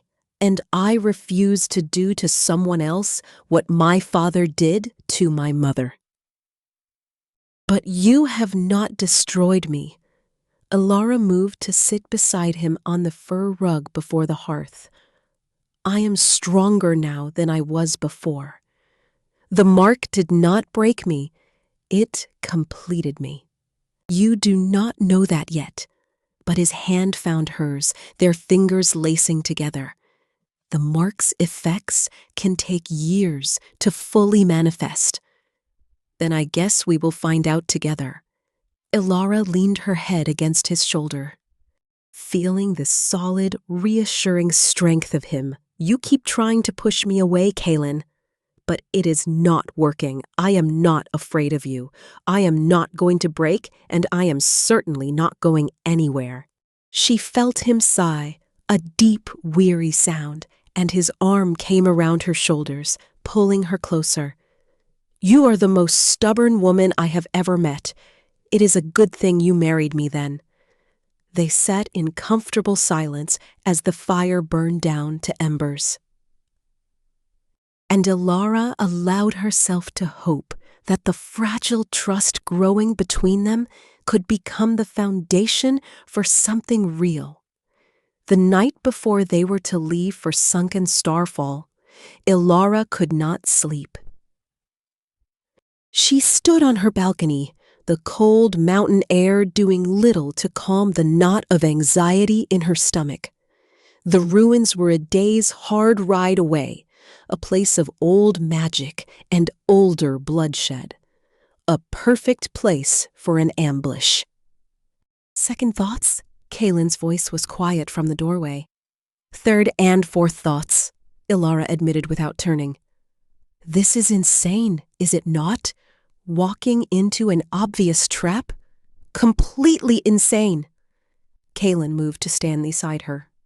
His presence a solid comfort, which is why I am bringing 50 of our best warriors instead of 20, and why Rorik is riding ahead with scouts to survey the ruins before we arrive.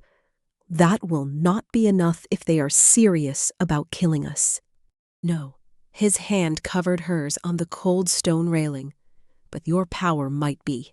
If you can heal our wolves faster than they can injure them, we have a chance. Elara looked down at their joined hands. I'm scared. Good.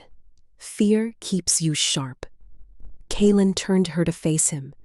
But do not let it control you. You have already proven you are stronger than anyone expected, including me. What if I am not strong enough?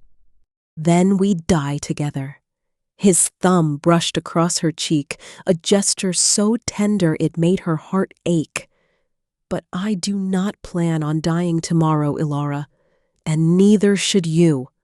He leaned down, and for a heart-stopping moment, Elara thought he would kiss her.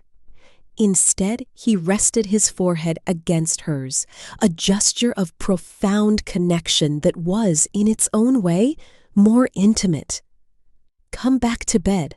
You need rest. Will you stay? The question slipped out, a whisper in the dark. Just asleep. I do not want to be alone tonight.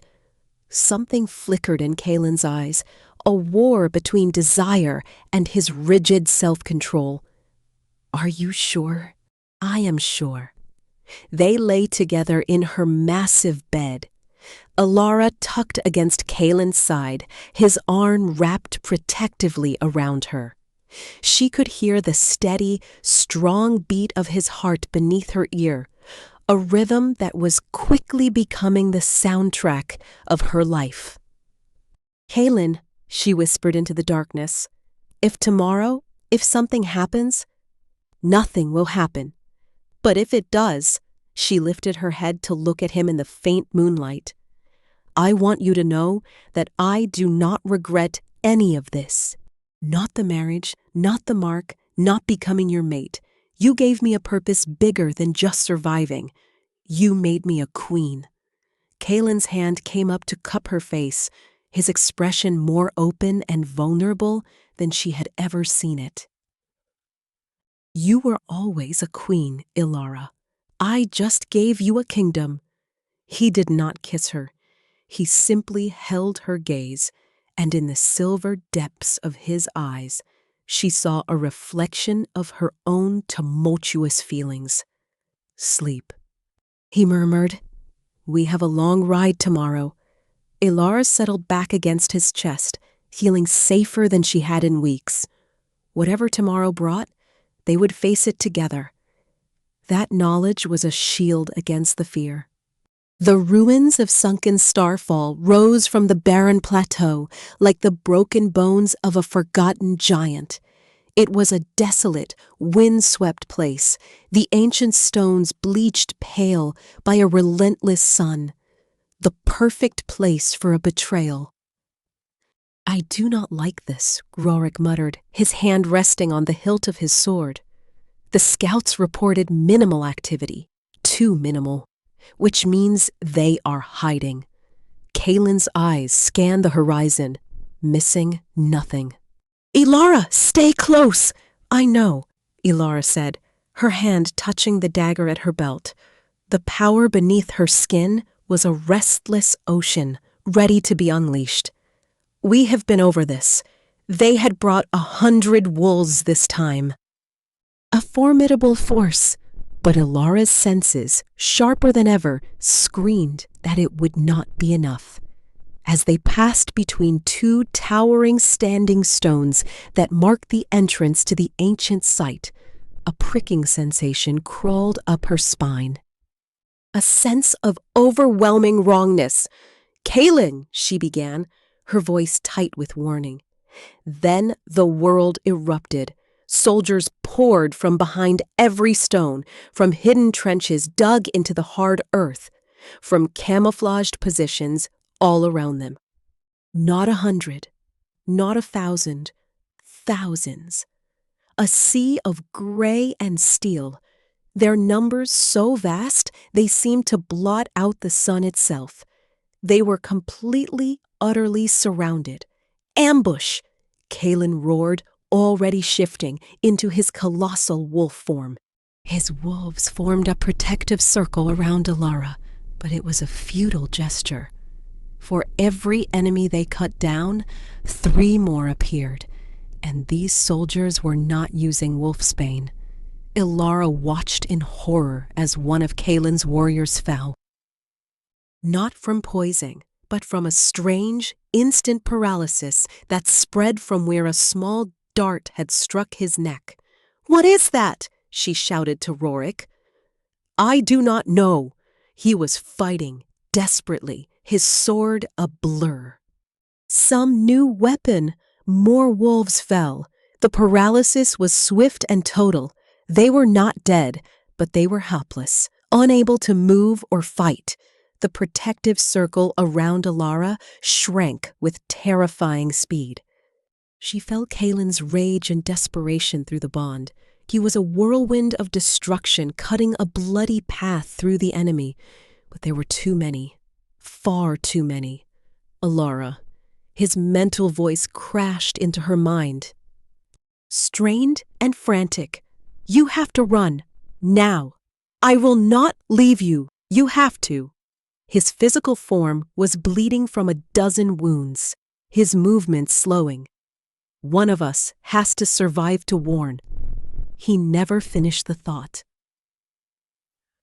3 darts struck him simultaneously, and the mighty stone-hearted king of Nightfang collapsed mid-leap, his massive form hitting the stony ground with a sickening thud. "Kaelen!" Elia's scream was a raw, torn thing. A figure emerged from the ranks of soldiers, clapping slowly, mockingly. Lord Valerius, his face a mask of cold satisfaction. "Magnificent," he said. "The mighty king, brought low by simple chemistry." "Did you really think I would make the same mistake twice, girl? Wolfsbane can be cured by your little gift. But this," he held up one of the darts, "this is a pure, magical paralytic. No healing magic can touch it. No power can cure it." Elara's mind raced, terror a cold fist around her heart. She could feel Kaelen through the bond, alive, conscious, but utterly trapped within his own body. Around her, the last of the standing wolves fell. The battle was lost. It is over, Valerius continued, walking closer, his boots crunching on the gravel. The stone-hearted king is finished.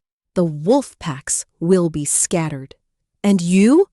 His eyes gleamed with malicious intent. You are going to watch him die, knowing you failed to save him. No, Elara's voice was quiet, but it carried a strange, resonant power that made Valerius pause. No. He laughed, a harsh, ugly sound. Girl, you are surrounded by 5,000 soldiers. Your wolves are down. Your king is paralyzed. What exactly do you think you can do? Elara looked at Kaelen's fallen form. She felt his fury, his fear, his unwavering will. She looked at the wolves who had fought to protect her, now helpless. She looked at Valerius, so certain of his victory, and she made a choice. This, she said, and she reached not for her own power, but for the bond itself, for the deep, sacred connection that tied her soul to Kaelen's. She reached into its very core, and she pulled. Power exploded from her, not as a healing light, but as a shockwave of pure, defiant will. Golden light brighter than the sun erupted from her body, so intense that soldiers screamed and shielded their eyes. It was not just light. It was a command, a refusal to accept this reality. She felt the power race through her, not to heal, but to break. It surged into Kaelen, into every fallen wolf connected to their pack, fueled by her absolute, unshakable conviction that they would not fall here. Kaelen's eyes snapped open, blazing with borrowed, furious light. The paralytic that should have held him for hours, shattered, burned away by the inferno of her will. Around them, every fallen wolf began to glow. The magical chains holding them dissolving like mist in sunlight. Impossible! Valerius stumbled backward, his confidence crumbling into sheer terror. That is not, you cannot! Kaelen rose, his massive wolf form now wreathed in golden flame. Avenging god of tooth and claw. What did you do? His mental voice was full of thunderous wonder. I shared everything, Elara gasped, feeling the immense strain of holding the connection to so many. Of defying a magic designed to be unbreakable. I do not know how long I can hold it. Then we had better make it count. What happened next would be etched into legend. The wolves of Nightfang, empowered by their queen's impossible magic, tore through Valerius's forces with a righteous, unstoppable fury. They were not just healer, they were wrath incarnate. The enemy soldiers, faced with an enemy that could not be held, could not be killed, broke and ran in a panicked, disorganized rout. Within minutes, the plateau was littered with the fallen, and Lord Valerius found himself surrounded, cut off from retreat by wolves whose eyes glowed with golden fire. Going somewhere? Elara's voice carried across the suddenly silent battlefield, amplified by her power. Valerius spun to face her, fumbling for a weapon. But Kaelen was there. He shifted back to human form.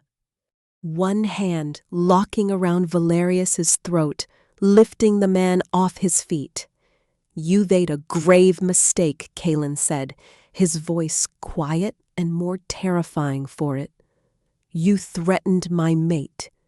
Now you're going to tell me everything. Who is behind this? Go to hell, Valerius spat, his face turning purple. Kaelen's grip tightened. Wrong answer. Kaelen, wait! Elara approached, her power still blazing around her. A golden queen of vengeance. Let me. She placed her glowing hand on Valerius's forehead, and she was inside his mind. She saw it all. The secret meetings, the promises of power, the systematic campaign to turn human against wolf. And at the center of the conspiracy, a name. Prince Theron of Ironhold, the king's own son. She pulled back, gasping. It is Prince Theron. He has been planning this for years. He wants to unite the human kingdoms by making the wolves a common enemy. The prince? Rorik had appeared, bloodied but standing. But why? Because his father made peace with us, Kaelen said grimly, and Theron sees that as weakness. He wants to prove his strength by erasing us from the world. There is more, Elara said, her voice shaking with the strain and the horror of what she had seen. He knows about me, about what I can do. He is already planning his next move. An army, 30,000 strong, marching within the month. She never finished. The colossal effort of breaking the paralytic, of holding the entire pack with her will, finally became too much. The golden light flickered, died, and Elara collapsed into a world of endless. Silent darkness. Elara woke to the familiar scent of her chambers, the softness of silk, and the distant rhythmic sound of a hammer on steel. For a moment, she simply lay there, taking inventory. Her body felt hollowed out. A vessel drained of every drop of energy, but there was no pain. The memory of sunken Starfo returned in a rush. The paralytic darts, Kaelen falling, the impossible surge of power, the name of their true enemy. Prince Theron. She sat up, and the world did not spin. Her limbs, though weary, obeyed her command. The door to her chamber opened, and Kaelen entered, his presence filling the space as it always did. He carried a tray of broth and bread, his expression unreadable, but the bond between them hummed with a tangled mess of relief, residual fear, and something darker, fiercer. You have been asleep for 3 days, he said, his voice a low rumble. He set the tray on a table beside the bed. Anya said your life force was dangerously depleted.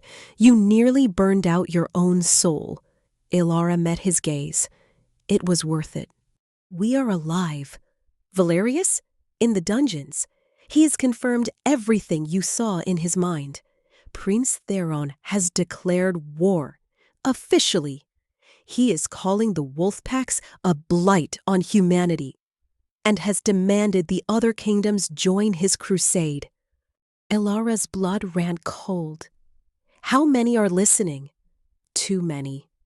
Kaelen's jaw was a hard line. The smaller, weaker kingdoms are terrified. They are flocking to his banner. Within weeks, we will be facing the combined armies of 5 human kingdoms. The number hung in the air between them, a death sentence. 30,000 soldiers. How many wolves can we gather? Elara asked, her voice barely a whisper. 3,000. Maybe 4, if every pack from the farthest territories answers the call. Kaelen turned to look out the window, at the mountains he had ruled for so long. The odds are impossible. Then we must become impossible to defeat. Elara pushed back the covers. Per determination, a small. Fierce flame in the hollow of her exhaustion. I will not let him destroy our home, our home. The words slipped out, and she saw Kaelen's shoulders tense. He turned back to her, his silver eyes searching her face. Some of the alphas, they are already suggesting surrender. They think if we give Theron what he wants, he will leave the rest of us alone. What he wants? Elara's breath caught. Me, I will burn every kingdom to the ground before I let him touch you. The ferocity in his voice was absolute, a vow etched in steel. But desperate people believe desperate lies. They see you as a prize to be bargained. I see you as... He stopped, the words failing him, but the bond flared with a protectiveness so vast it felt like a physical shield around her. Before Elara could respond, a young guard, breathless and wide-eyed, burst into the room without knocking. "Your Majesty!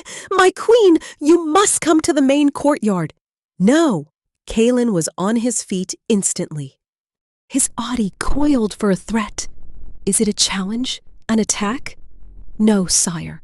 The guard gulped for air, his eyes fixed on Elara with something akin to reverence. It is wolves. Hundreds of them, from all across the territories. And they are all asking for the queen." Kaelen and Elara exchanged a glance of pure bewilderment. "Help me up," she said. "You're too weak. Help me up, Kaelen. If they are asking for me, I need to be there."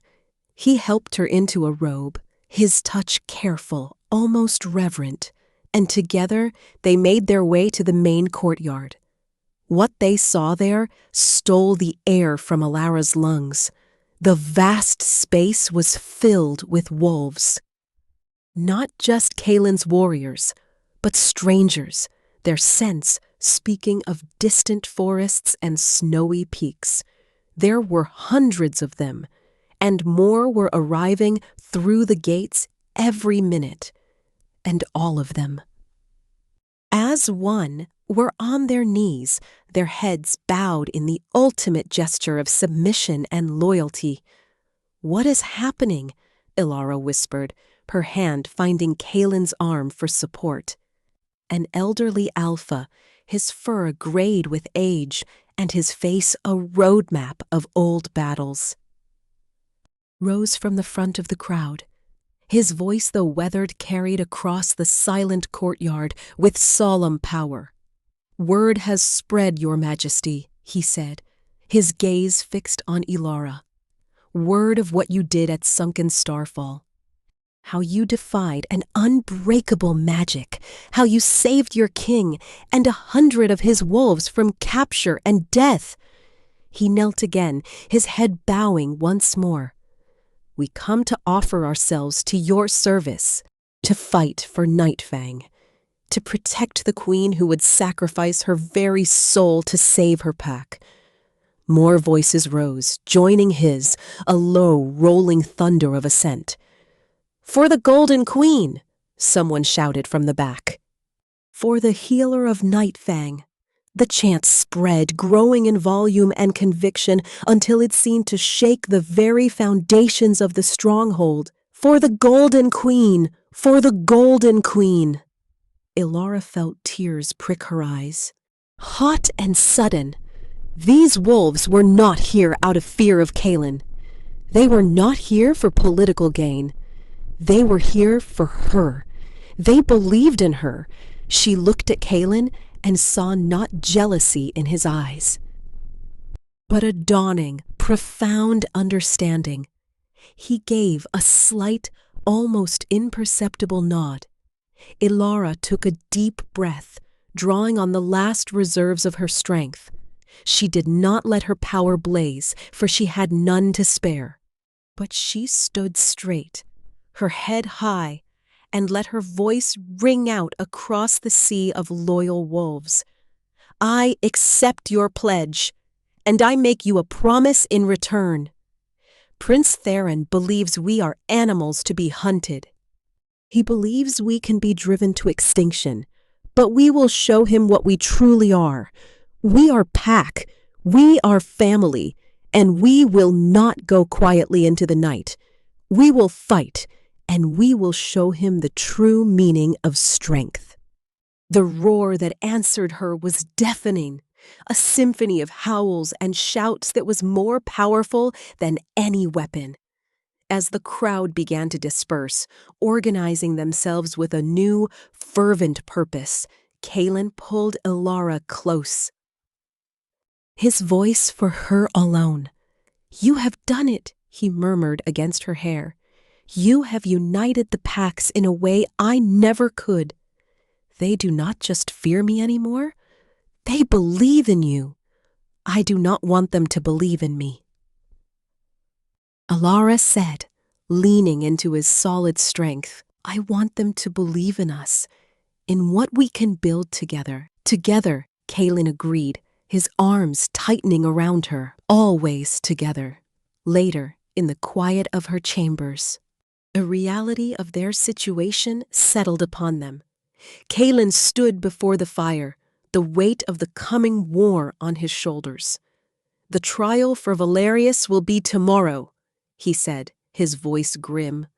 "The Council of Alphas demands justice. And they will have it. He will answer for his treason, and then he dies." Elara nodded, understanding the necessity, even as a part of her shrank from the cold finality of it. He must serve as an example. Betrayal has consequences, and after, when Theron's army comes, we make our stand. Kaelen turned to face her, the firelight casting his sharp features in shadow and light. "But before that happens, there is something I need to say." Something I should have said a long time ago. Elara's heart began to beat a frantic rhythm against her ribs. "What?" "I love you." The words were not loud, but they seemed to stop time itself.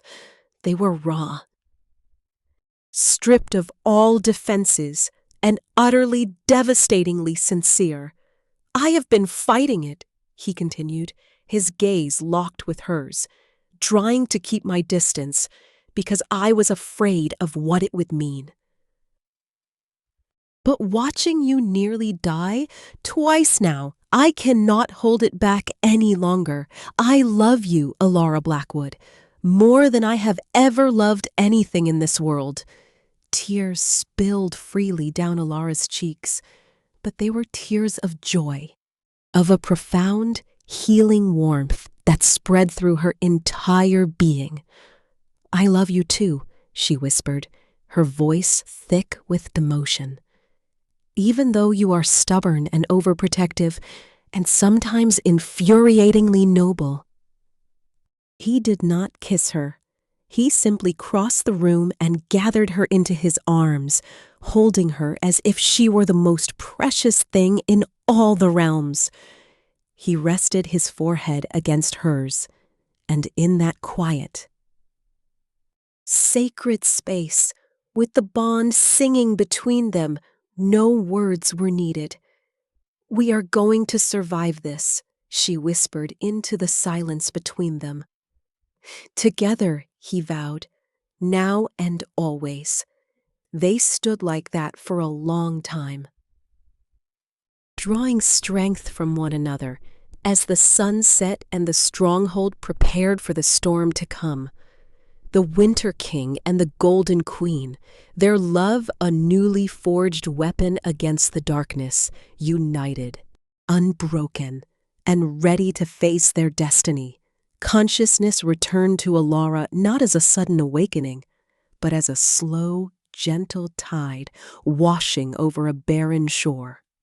The first thing she became aware of was the profound, bone-deep silence within her own body, the roaring inferno of power that had consumed her at sunken starfall was gone, leaving behind a hollowed-out stillness, a vessel scraped clean. Then the familiar scents seeped in. Dried lavender from the linens, the clean, cold scent of mountain stone, the faint comfort always burned in her chambers. She was home. In the obsidian stronghold, she opened her eyes. Moonlight, soft and silver, streamed through the arched windows, painting the vast room in monochrome. She flexed her fingers against the silk sheets, marveling at the simple, effortless movement. There was no pain, only a deep, pervasive weariness that felt less like an injury and more like the aftermath of a cataclysm. Her mind replayed the final moments at the ruins, the sea of soldiers, the terrifying whip of the darts. Kaelen's massive form crashing to the ground, the utter chilling helplessness. Then her own desperate, impossible act, reaching into the bond and pulling, not on power, but on the very essence of their connection, on her own defiant will to save him. The door opened with a soft click, and Kaelen entered. He carried a simple wooden tray bearing a steaming bowl of broth and a hunk of dark bread. His movements were silent, his expression a carefully schooled mask of neutrality. But the bond between them was a live wire, humming with a storm of emotions so intense it was almost overwhelming. She felt his relief, a vast, quiet ocean that threatened to drown his control. She felt the sharp, jagged edges of a fear that had not yet subsided, and underneath it all, a new, fierce and terrifying possessiveness, a vow of protection that felt as immutable as the mountains themselves. "You have been unconscious for 3 days," he said. His voice a low, gravelly rumble that seemed to vibrate in the quiet room. He set the tray on the small table beside her bed. "Anya monitored you constantly. She said your life force was stretched so thin it was merely translucent. You did not just use your power, Elara. You used the fabric of your own soul as a weapon." Elara pushed herself up against the pillows, her body obeying, though it felt strangely foreign, like a well-crafted tool she was still learning to use. She met his mercury gaze, unwavering. "It was worth it. We are alive. Valerius?" "In the deepest dungeon, bound in silver and wolfsbane-laced iron," Kaelen replied, his eyes darkening. "He has been cooperative." He confirmed every detail of the conspiracy you pulled from his mind. Prince Theron of Ironhold has officially declared war on all shifter kind. He is using the abomination of a human queen wielding wolf magic as his primary justification. He claims we are perverting the natural order. His call to arms has been sent to every human kingdom. The words settled in the room like a shroud. Elara's stomach clenched. How many are listening? "Too many," Kaelen admitted, the words heavy with the weight of his kingship. He turned to stare out the window at the brooding moonlit peaks. The smaller kingdoms, Oakhaven, the river plains, the sun-scorched expanse. They are terrified. Theron promises them security, wealth, and a world purged of what he calls the wolf taint. They flock to his banner like sheep to a butcher. Our best estimates, within 3 weeks, we will be facing a coalition army of at least 30,000 seasoned soldiers. The number hummed between them, a death knell. 30,000, Elara whispered, the immensity of it making her feel small and fragile in the vast bed. Against perhaps 4,000 wolves, if we can rally every last able-bodied fighter from the most remote packs, Kaelen said, his back still to her. His shoulders were tense, the line of his spine rigid. The odds are not just poor. Elara, they are a certainty of annihilation. Then we must change the odds, Elara said, her voice gaining strength, fueled by a spark of defiance that the hollow feeling inside could not extinguish. She swung her legs over the side of the bed, the cold stone floor a shock against her bare feet. We must become something they cannot anticipate. I will not let that prince, destroy our people. Our home, our home. The words spoken with such conviction echoed in the stillness. Kaelen went perfectly still for a moment before turning slowly to face her. The careful mask had slipped, and in his eyes, she saw a turmoil that mirrored the chaos she felt through their bond. Some of the alphas, he said, his voice dangerously quiet. The ones from the border packs who have already lost kin to human raids. They are already whispering of surrender. They hold counsel in shadowed corners, suggesting that if we offer the king what he truly wants, he may be appeased, that he might be satisfied with one life and spare the rest. Elara's breath caught in her throat. A sharp, painful hitch. What he wants is me.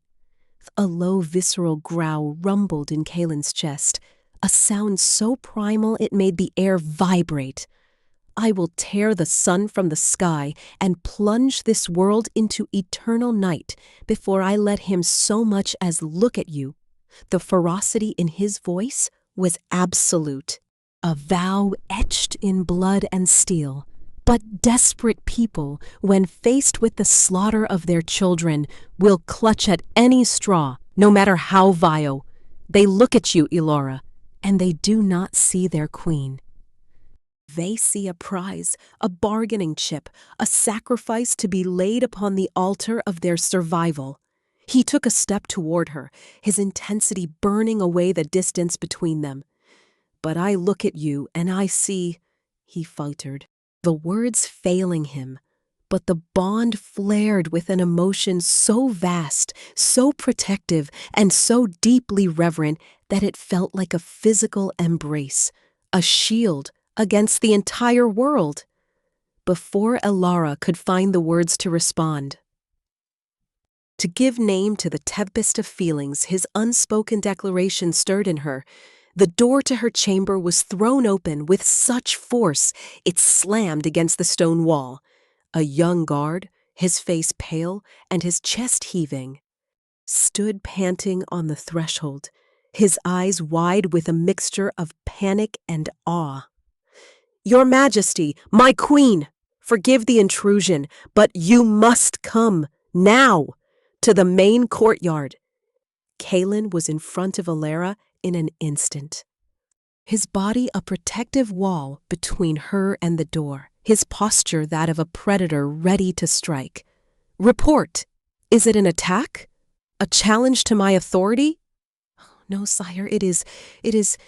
The guard struggled for breath, his gaze darting past Kaelen to lock onto Elara. It is wolves, hundreds of them, from packs we have not seen in decades.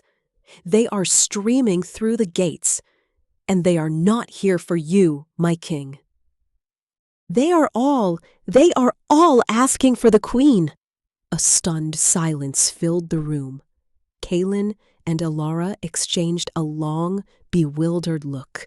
The fear in the guard's eyes was not born of a threat, but of witnessing something unprecedented. Something that defied the old order. Help me up, Elara said, her voice firm. Elara, you can barely stand. Help me up, Kaelen, she insisted, her gaze steady. If they are asking for me, then I must be there. I will not meet them from a sickbed. His jaw tightened, but he complied, his touch surprisingly gentle as he helped her into a heavy velvet robe.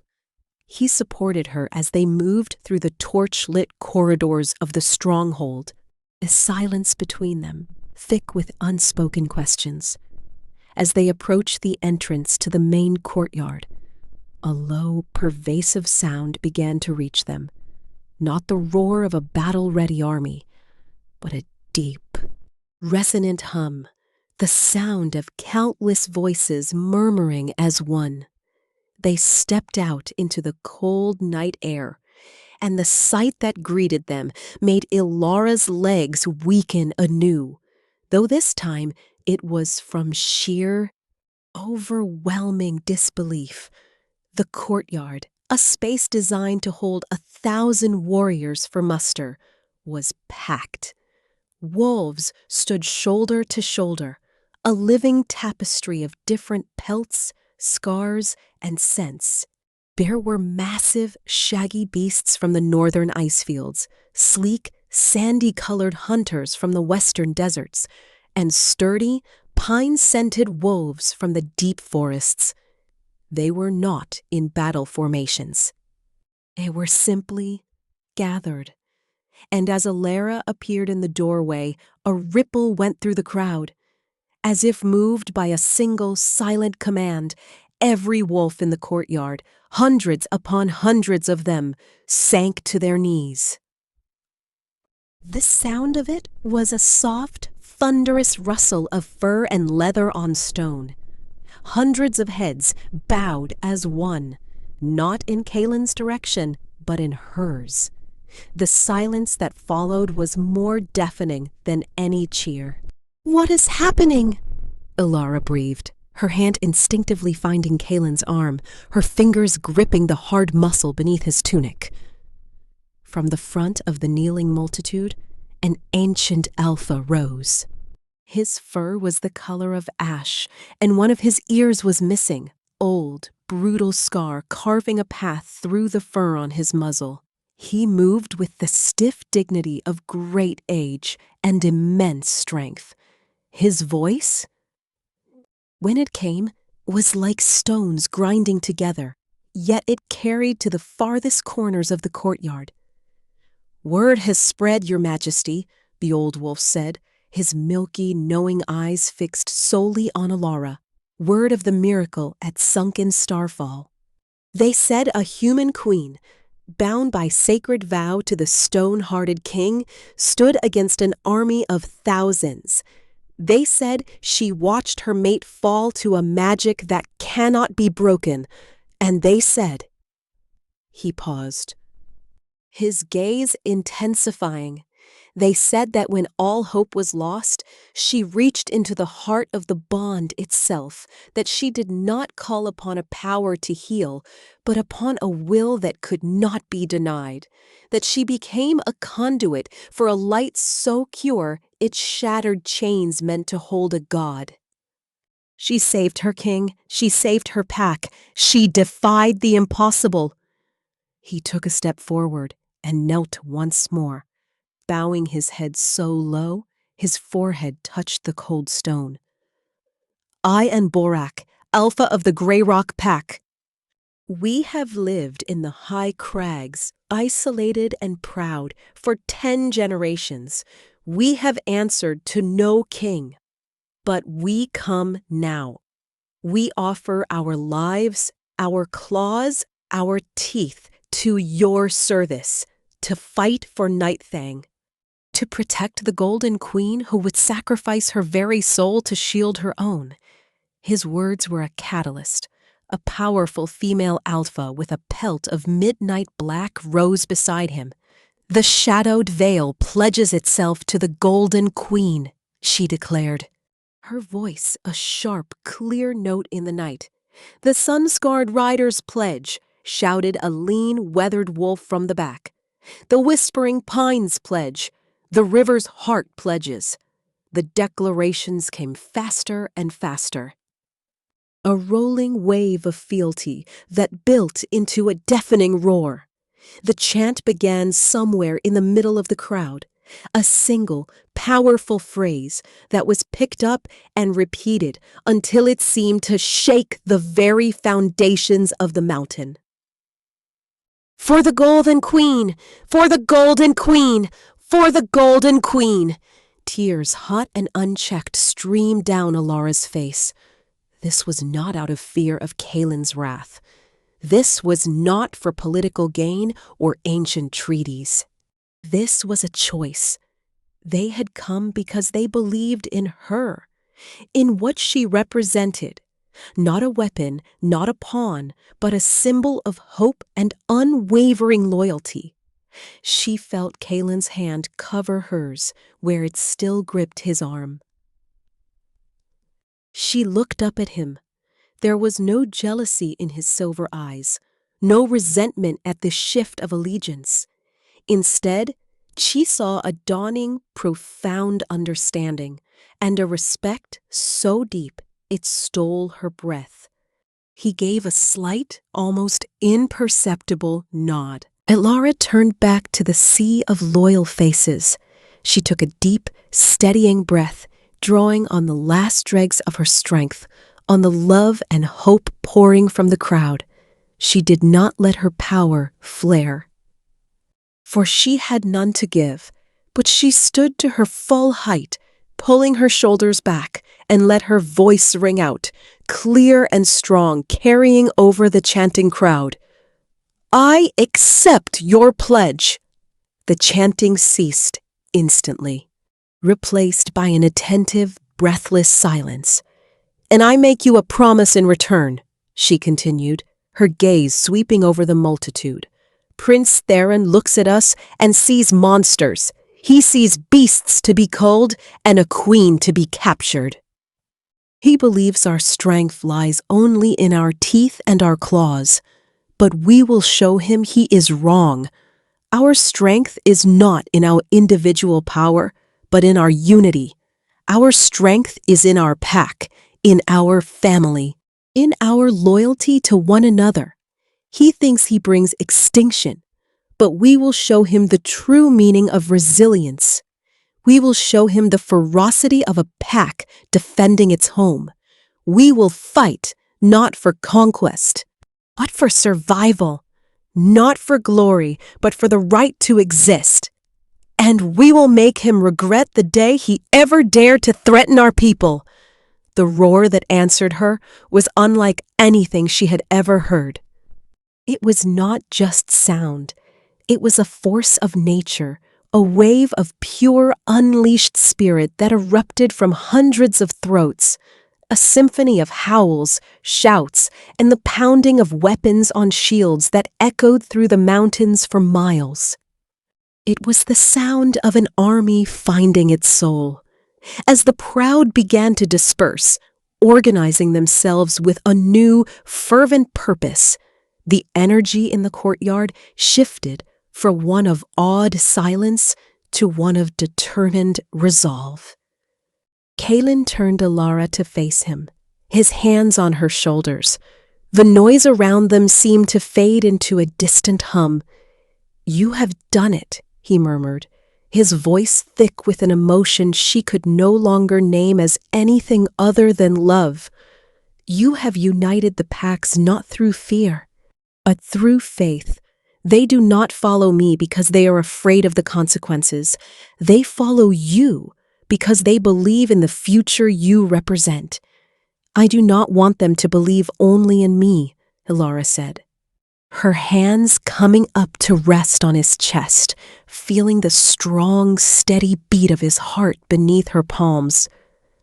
"I want them to believe in us, in what we can build together, a kingdom where strength is measured by compassion as well as claws." "Together," Kaelen agreed, his arms sliding around her, pulling her into an embrace that felt like coming home, now and always. Later, after the courtyard had cleared and the stronghold buzzed with the new electric energy of a united front, they stood together in her chambers before the roaring fire. The reality of their situation was a heavy cloak upon them, but it felt lighter now, shared. "The trial for Valerius will be held at dawn," Kaelen said, his gaze fixed on the flames. "The Council of Alphas is already assembled. There will be no defense. The evidence is incontrovertible. He will be found guilty of treason and conspiring with the enemy. The sentence is death." Elara nodded, a somber understanding settling in her heart. She felt no pleasure in it, only a cold acknowledgement of necessity. He must serve as an example to all who would consider betrayal. The pack must see that such actions have absolute consequences. And after the sentence is carried out, Kaelen continued, turning to face her, the firelight carving his features into a mask of grim resolve, we prepare for the storm. When Theron's army comes, we will meet them on the field of battle. We will make our stand. He took a step closer, his silver eyes searching hers. But before we face that darkness, there is something I must say to you. Something I have known in my heart for weeks but was too much a coward to voice. Something I should have told you the moment I felt our bond ignite in the sacred grove. Elara's breath caught. The world seemed to narrow to the space between them, to the intensity in his gaze. "What?" she whispered. "I love you, Elara." The words were simple. They were not spoken with dramatic flair, but with a quiet, earth-shattering certainty that resonated in the very core of her being. It was a confession, a vow, and an absolution all in one. "I have fought this feeling," he continued, his voice low and raw. "I have built walls around my heart, trying to keep you at a distance because I was terrified. Terrified of this exact weakness. Terrified of the power you would have over me. Terrified that history would repeat itself and I would destroy you as my father destroyed my mother." He reached out, his hand cupping her cheek, his thumb gently wiping away a tear she hadn't realized had fallen. "But watching you stand before that army, watching you nearly die to save us, I cannot fight it any longer. The walls are dust. You are not my weakness. Elara, you are my strength. You are the light in my darkness. I love you. More than my kingdom. More than my own life. I love you." A sob escaped her, but it was a sound of pure, unadulterated joy. The last of her fears, the last lingering doubts about this forced marriage melted away in the face of his sincere, devastating confession. "I love you too, Kaelen," she whispered, her voice trembling with the intensity of her emotion. "I love you even when you are stubborn and overprotective. I love you for the lonely king who carries the weight of his people. I love you for the man who was brave enough to let down his walls." He did not kiss her. He simply gathered her into his arms, holding her so tightly she could feel every beat of his heart against her own. He rested his forehead against hers, and in that quiet, sacred space, with the bond between them singing a perfect, harmonious note, no further words were needed. Their love was a palpable force in the room, a newly forged weapon against the coming darkness, a shield and a sword. They stood like that for a long time, drawing strength and courage from one another, as the moon traced its path across the sky and the obsidian stronghold. Now filled with the hope of a united people prepared for the greatest challenge it had ever faced. The stone-hearted king and the golden queen, their souls now irrevocably entwined by love as well as magic, stood united, unbroken, and ready to face their destiny together. The dawn after the pledging ceremony broke not with gentle light, but with the grim finality of justice. Elara stood beside Kaelen on a high balcony overlooking the main courtyard, a place where he had addressed his warriors for years. Below, the Council of Alphas, a gathering of the most powerful pack leaders from across the territories, stood in a stern, silent semicircle. In the center, bound in chains that gleamed dully in the weak morning sun, stood Lord Valerius. His fine clothes were torn, his face bruised, but his eyes still held a sliver of defiant arrogance. Elara did not want to watch, but she knew she must. As queen, justice was now her burden as well. She felt Kaelen's impassive stillness beside her, a rock in the turbulent sea of her emotions. Through the bond, she sensed no pleasure in him, only a cold, relentless necessity. This was not about vengeance. It was about survival. The pack had to see the cost of betrayal.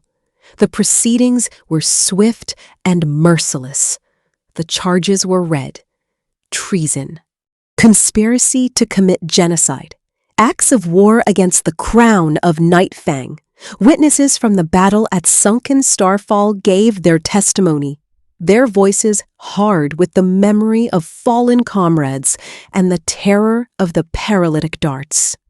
Valerius offered no defense. He merely stared at Kaelen, a sneer twisting his lips. "The human kingdoms will rise," he spat, his voice carrying in the hushed courtyard. "Your mongrel queen and her parlor tricks cannot stop the tide of history. Faring will mount your heads beside your father's trophies." Kaelen did not react to the taunt. He simply looked to the head of the council, an ancient alpha whose fur was white with age. "The council has heard the evidence. What is your judgment?" The old alpha's voice was like grinding stone. "Guilty, the sentence is death, to be carried out immediately." There was no ceremony, no grand speech. One of Kaelen's guards, a massive wolf named Gunnar, stepped forward. His axe flashed once in the dawn light, a swift silver arc. It was over. The silence that followed was heavier than any noise. Elara turned away, her stomach churning. She felt Kaelen's hand on the small of her back, a steadying pressure. "It is done," he said quietly. "The pack is secure. Now we look to the living." The rest of the day was a whirlwind of grim activity. The atmosphere in the stronghold had shifted from one of hopeful unity to one of focused, determined preparation. The energy of the newly pledged wolves was channeled into a relentless machine of war. Kaelen, Rorik, and the senior alphas were locked in the war room for hours, their voices a low rumble as they pored over maps and argued strategy. Elara, meanwhile, found her own role. She moved among the wolves, not as a distant queen, but as a healer and a presence. She visited the warriors who had been injured at Sunken Starfall, her touch sealing the last of their wounds, her quiet words bolstering their spirits. She walked through the bustling armories where the rhythmic clang of hammers on steel was a constant song. She spoke with the cooks and the stewards, ensuring that the sudden influx of hundreds of new mouths would be fed. It was in the training yards that she felt her own inadequacy most keenly. She watched as warriors, both in human and wolf form, sparred with a brutal, beautiful efficiency. They moved with an instinct she did not possess. Their bodies honed weapons. Her power was immense, but it was reactive. It could not block a sword or land a blow. She found Kaelen observing the training as well, his arms crossed, his critical gaze missing nothing. He felt her approach before she spoke. "They are ready," he said, not taking his eyes off a pair of young wolves practicing a complex takedown maneuver. "But 30,000? Numbers like that can overwhelm even the most skilled fighter." "I need to learn," Elara said, her voice firm. I cannot just stand in the center of the battle and hope my power manifests in time. I need to be able to defend myself, to fight. Kaelen finally looked at her, his silver eyes assessing. Your power is your defense, your strength. It is not enough, she insisted. What if I am separated from you? What if I am overwhelmed before I can call upon it? I will not be a liability.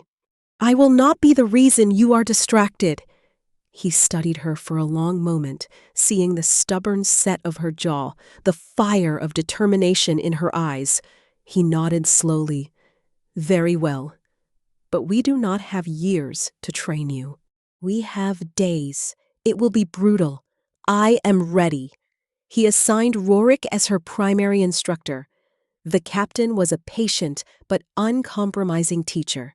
He started with the basics of footwork and balance, correcting her stance again and again until her muscles screamed in protest. He taught her how to hold a dagger, not just for slashing, but for blocking and parrying. He drilled her on the weakest points in armor. The gaps at the joints, the throat, the eyes. Her new shifter body learned fast. Her reflexes were sharper, her endurance greater than any human's. But she was still a novice against warriors who had been training since childhood. She accumulated a collection of bruises, a sprained wrist, and a deep, humbling respect for the art of war. Kaelen watched these sessions from a distance, a silent, brooding presence. She could feel his conflict through the bond. His pride in her determination warring with his instinct to wrap her in silk and lock her away from all harm. One evening, after a particularly grueling session where she had been thrown to the hard-packed earth more times than she could count, he approached her. "You are pushing yourself too hard," he said, his voice tight. She wiped sweat and dirt from her brow, her body aching in a dozen places. "Theron will not care if I am tired, Kaelen." He was silent for a moment, then gestured for her to follow him. He led her not to her chambers, but to a part of the stronghold she had never seen, a secluded, open-air gallery high on the mountain face, shielded from the wind. Below them, the lights of the encampments of the newly arrived packs twinkled like a field of fallen stars. "This was my mother's place," he said quietly, his voice barely above the whisper of the wind. "She came here when the weight of the crown of my father's darkness became too much." Elara looked at him, the moonlight softening the harsh lines of his profile. "You never speak of her." "What is there to say?" He leaned on the stone balustrade, his gaze fixed on the distant lights. She was kind. She had a laugh that could make the sternest warrior smile. And the mark? It slowly extinguished that light. It was not a quick death. It was a slow fading. A withering from within. My father, in his madness, believed he was making her stronger. He could not see that he was killing her. Elara placed her hand over his, where it gripped the stone. "The bond between us, it feels nothing like that. It feels like life, like completion." And he turned his hand over, lacing his fingers through hers. "Because you are not a vessel for my power, Elara. You are its source, just as I am for you. What we have, it is a balance. What my father did was a taking. What I did," he looked down at their joined hands, "what I did was an offering, even if I did not understand it at the time. And you accepted it and gave back 1,000-fold. It was the most he had ever revealed about his past, about the deep-seated fear that drove him. In that moment, Elara understood that his overprotectiveness was not a desire to control her, but a terror of failing her as his father had failed his mother. "I am not her, Kaelen," she said softly, "and you are not your father. Our story will be different." He pulled her to him then, not in a kiss, but in a deep, desperate embrace, his face buried in her hair. He held her as if she were the only solid thing in a world spinning towards chaos. "I cannot lose you," he murmured, the words a raw confession against her skin. "You will not," she vowed, her arms tight around him. "We are in this together." Until the very end. The following days fell into a relentless rhythm. Mornings were for war councils, where Elara now sat at Kaelen's right hand. She listened as the alphas debated, and she began to offer her own insights. She understood things they did not: the politics of human courts, the importance of supply lines, the power of morale. She suggested using her healing not just in battle, but beforehand, to ensure every warrior was in peak physical condition. She proposed creating small, mobile units of the fastest wolves, armed with her marked warriors, to act as rapid response healers on the battlefield. Her ideas were initially met with skepticism from the older alphas. But Kaelen's quiet support and the obvious logic of her plans soon won them over. She was not just a symbol anymore. She was becoming a strategist. Afternoons were for training both her body and her power. Under Anyu's guidance, she learned to control the flow of her magic, to direct it with precision, rather than unleashing it in a desperate torrent. She practiced creating a sustained, gentle, healing aura around a single warrior, then learned to snap it into a powerful surge to counter a simulated poison attack. Evenings were for the two of them. In the quiet of her chambers or walking the moonlit battlements, they talked. They spoke of their fears and their hopes. They shared memories of their childhoods, so different yet both marked by loss and responsibility. The bond between them deepened from a magical connection into a true meeting of minds and souls. The love they had confessed was not a fleeting emotion.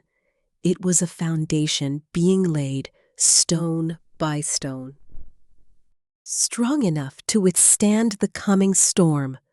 1 week after the pledging, a scout returned, his horse lathered and his face grim. He brought news that everyone had expected, but still dreaded to hear. "Prince Theron's army," the scout gasped, kneeling before Kaelen and Elara in the war room. "They have crossed the Serpent River. They move faster than we anticipated. They will be at our gates in 10 days. A heavy silence filled the room. The time for preparation was over. Kaelen looked around at the gathered alphas, at Rorik, and finally at Elara. His face was a mask of cold resolve, but his eyes, when they met hers, held a quiet, steady flame. "Then we have 10 days to ready our final defenses," he said, his voice echoing with authority. "Send out the runners. Recall all patrols. Every wolf, every weapon, every ounce of courage must be gathered here." He stood, his presence dominating the room. "We will meet them in the Valley of Shadow, below the stronghold. That is where we will make our stand. That is where we will show Prince Theron the price of his ambition." As the alphas dispersed to carry out his orders, Kaelen turned to Elara. The war was no longer a specter on the horizon. It was a reality marching toward them. The forging of their will was complete. Now it was time for the test of steel. 10 days. The number echoed through the obsidian stronghold, a relentless timer counting down to oblivion or glory. The frantic energy of the past week crystallized into a cold, methodical precision. There was no more wasted motion, no more speculative arguments. The War Council's strategies were set. Now they were being executed with the grim efficiency of a well-oiled machine. Elara stood with Kaelen and Rorik on the highest watchtower, the wind whipping her hair around her face.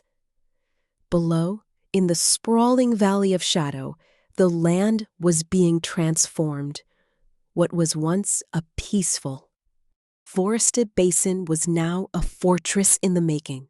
Wolves, in their powerful, bestial forms, used their immense strength to fell trees and haul massive stones, constructing barricades and trench lines under Rorik's sharp-eyed direction. The air was thick with the sounds of industry, the ring of hammers, the grating of stone on stone, the shouted commands of squad leaders. "It is a good defensive position," Vorik stated, his voice flat and analytical. "The valley narrows at the northern end. Funneling their forces, the slopes are steep, giving our archers and slingers the advantage. They will have to come at us in waves.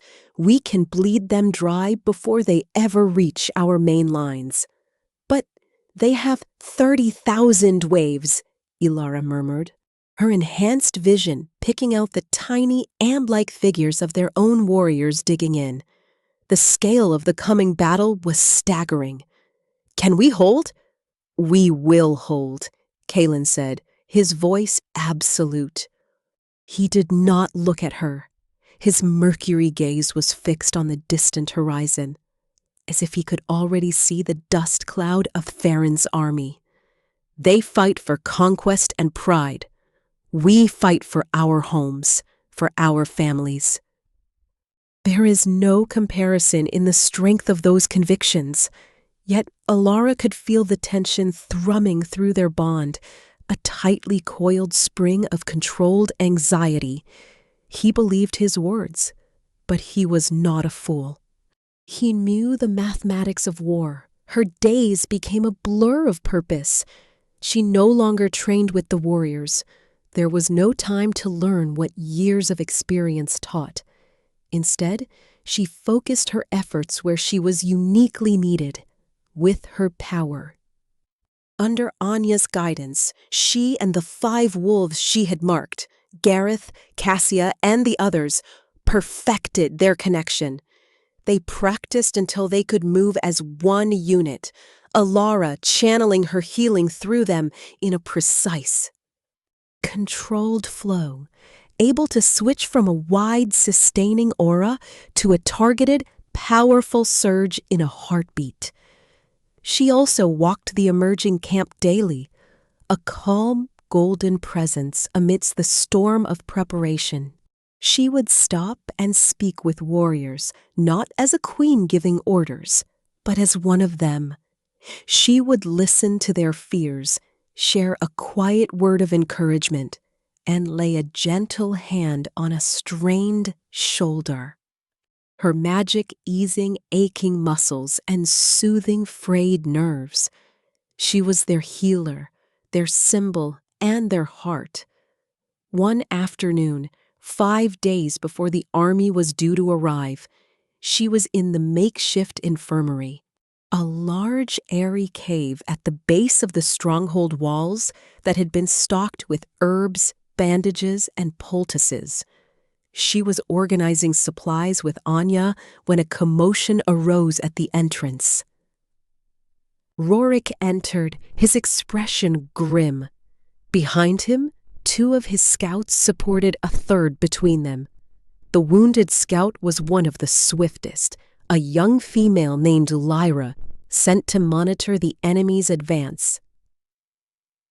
Her leathers were torn, and a deep, ugly gash ran down her arm, but it was the look in her eyes that chilled Elara, a mixture of pain and sheer terror. Your Majesties, Lyra gasped, stumbling forward. I was caught by an advance scout party. I barely escaped. Kaelen was at her side in an instant. Report. Their numbers? Composition? Vast, my king, beyond counting. But that is not the worst of it. Lyra swallowed hard, her body trembling. They are not just soldiers. They have machines. Siege towers, yes, and ballistae, but there is something else.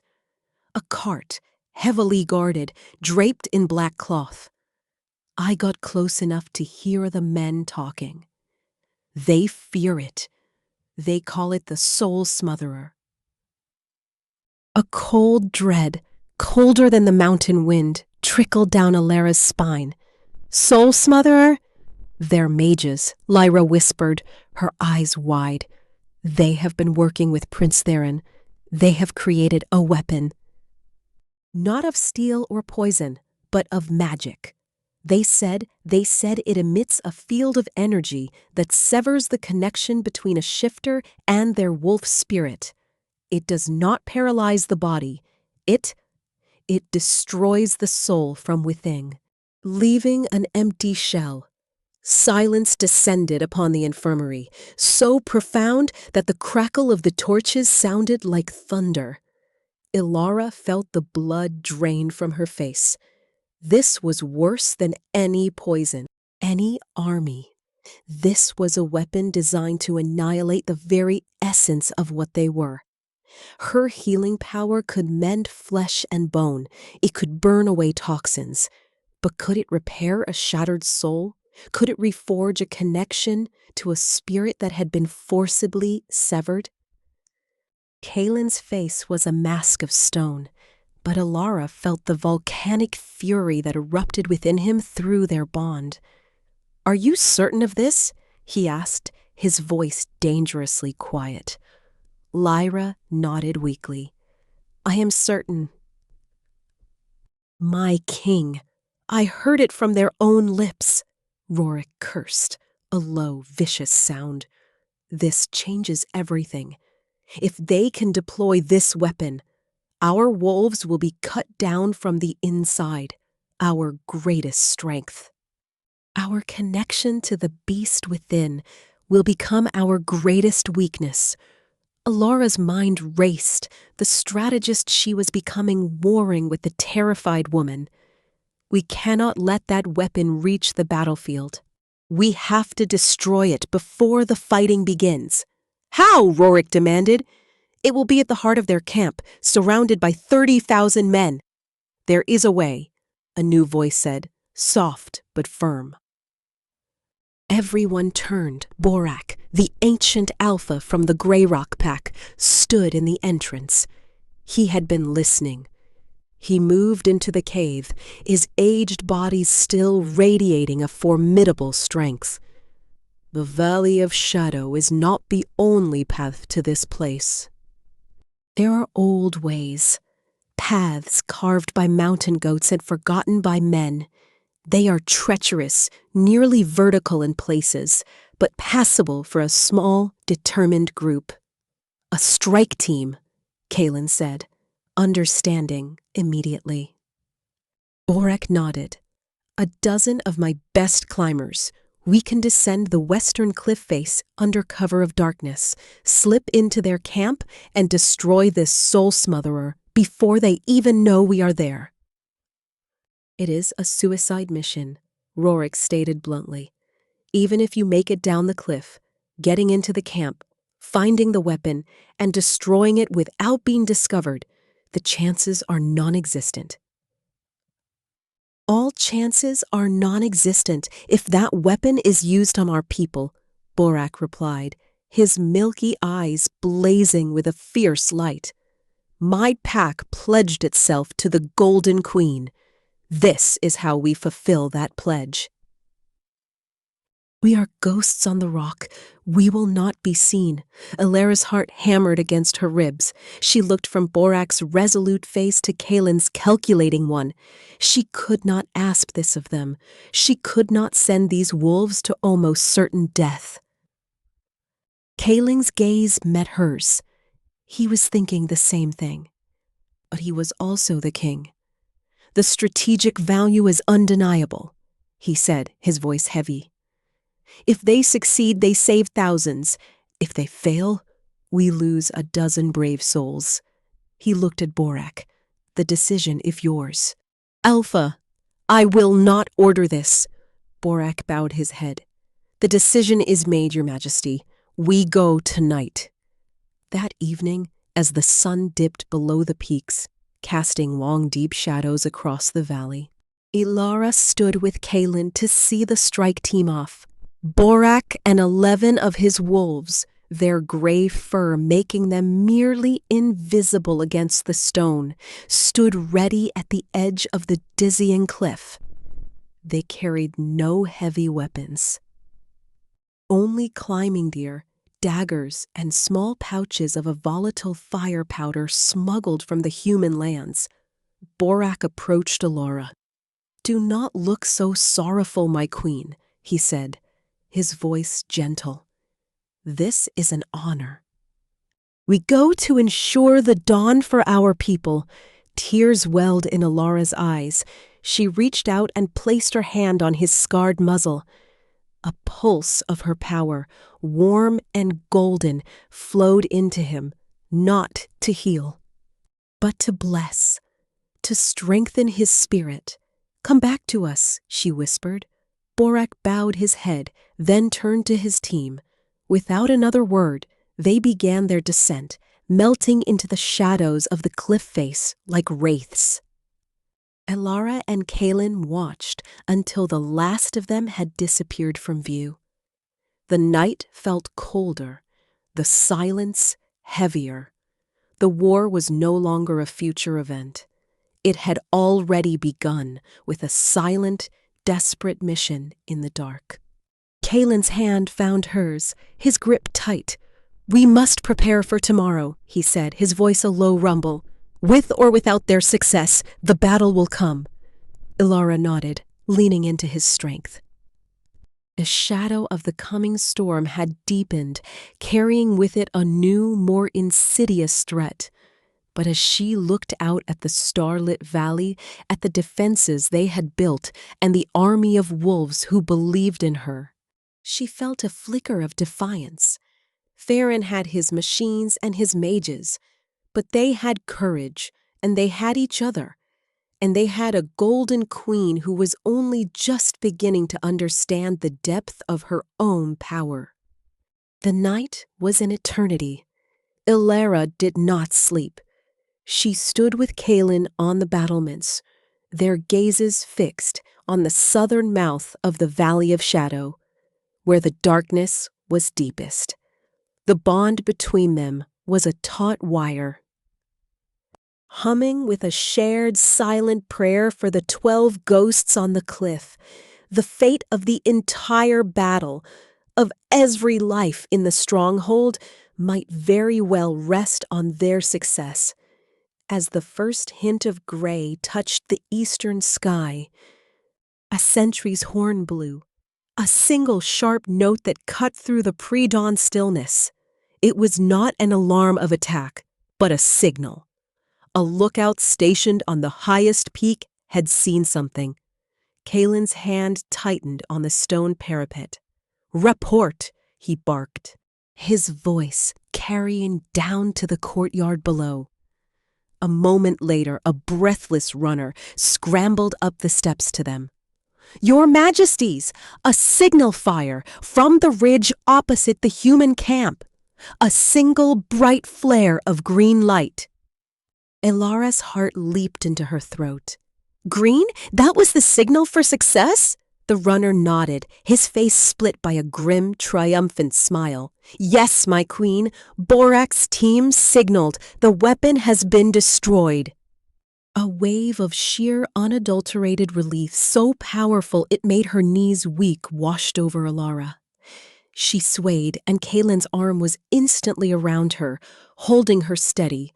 Through the bond, she felt his own fierce, savage joy, a mirror of her own. They had done it. The Grey Rock pack had done the impossible. Casualties? Kaelen asked, his voice tight. The signal did not indicate, sire, the runner said, his smile fading slightly. But the mission was a success. The news spread through the stronghold and the encampment below like wildfire. A cheer went up, starting softly and then growing into a roaring wave of sound that echoed through the valley. The shadow of the soul smotherer had been lifted. They could fight as wolves. They could fight as themselves. But the celebration was short-lived. As the sun finally crested the mountains, spilling pale, cold light into the valley, a new sound began to echo from the south. A low, rhythmic, earth-trembling thrum. Drums. The sound was relentless, methodical, a brutal heartbeat marching toward them. It was the sound of 30,000 soldiers moving as one, a sound of metal and menace that dwarfed their own defiant cheers. Elara felt the mood in the valley shift instantly from triumph to grim resolve. The reprieve was over. The enemy was here. She and Kaelen descended to the command post they had established on a high rocky outcrop in the center of their defensive lines. It gave them a sweeping view of the entire valley. Below, their forces were in position. The front lines comprised of the largest and most heavily armored wolves. Waited behind the first set of barricades. Behind them, archers and slingers stood ready on the slopes, and at the very rear, near the base of the stronghold itself, was the reserve force and the field infirmary where Elara and her marked wolves would be stationed. Rorik joined them, his face set in hard lines. They are forming up at the valley's entrance. Their discipline is impressive. Through the morning haze, Elara could see them. A seemingly endless sea of steel and colored banners. Row upon row of soldiers forming into precise blocks. Siege towers, taller than the oldest pines, were being pushed to the front. The air grew thick with the smell of oil, metal, and the faint, coppery scent of fear. Both theirs and our own. Then the drumming stopped. The sudden silence was more terrifying than the sound had been. It was the calm before the cataclysm. A single figure on a white horse rode forward from the enemy lines. A banner bearer beside him, flying the royal standard of Ironhold. Even from this distance, Elara could feel the man's arrogance, his sense of destiny. Prince Theron. His voice, magically amplified as Valerius's had been, rolled across the valley, smooth and contemptuous. Kaelen Blackwood, so-called king of the beasts, you stand in defiance of the future. You harbor an abomination, a witch who perverts the natural order. Surrender her to me now, and I will grant your people a swift death. Continue this folly, and I will wipe your kind from the face of this earth so thoroughly that not even the mountains will remember your name. A low, unified growl rippled through the wolf lines, a sound of pure, undiluted hatred. Kaelen did not bother with amplification. He simply took a step forward on the outcrop, his presence expanding until it felt like he was the only thing in the valley. His voice, when it came, was not loud, but it carried with the weight of the mountain itself, a clear, cold challenge that cut through the tension. "Prince Theron," he said, the title a mockery. "You come to my home. Threatening my mate, my people, my world. You speak of the natural order. Yet you consort with mages who create weapons to sunder souls. There will be no surrender. There will be no negotiation. There is only this ground, and you will bleed your entire army upon it before you take a single step closer to what is mine." The silence that followed was absolute. It was a king's answer to a prince's demand. It was a declaration of total war. Theron did not respond with words. He simply raised his arm and then swept it forward. The drums began again, faster now, a frenzied, pounding rhythm. With a roar that shook the very sky, the first wave of Theron's army surged forward. Thousands of men, a tidal wave of steel and flesh, charged into the narrow mouth of the Valley of Shadow. "Archers!" Rorik bellowed. "Loose!" A black cloud of arrows rose from the wolf line, sparching high into the sky before plummeting down into the advancing ranks. Men screamed and fell, but the tide did not stop. They crashed into the first line of barricades, and the true, brutal work of the day began. The sound was horrific. The clash of steel on shield, the snarls of wolves, the screams of dying men, the wet-tearing sounds of claws and fangs finding their mark. The wolf front line held firm, their superior strength and ferocity turning the narrow pass into a slaughterhouse. But for every soldier that fell, 2 more stepped over his body. Elara watched, her heart pounding, her hands clenched into fists at her sides. This was not like the skirmish at the border. This was chaos on an unimaginable scale. She could feel the ebb and flow of the battle through the pack bonds, a symphony of pain, rage, and determination. She could feel Kaelen, a bastion of calm theory at her side, his mind constantly assessing, his will directing their forces like a master conductor. The first wounded began to trickle back to the infirmary, a wolf with a deep sword gash across his flank, another with an arrow lodged in his shoulder. Elara and her marked wolves went to work immediately. Her hands glowed with golden light as she directed the flow of power. Gareth and Cassia stood beside her, their own marks shimmering as they acted as conduits.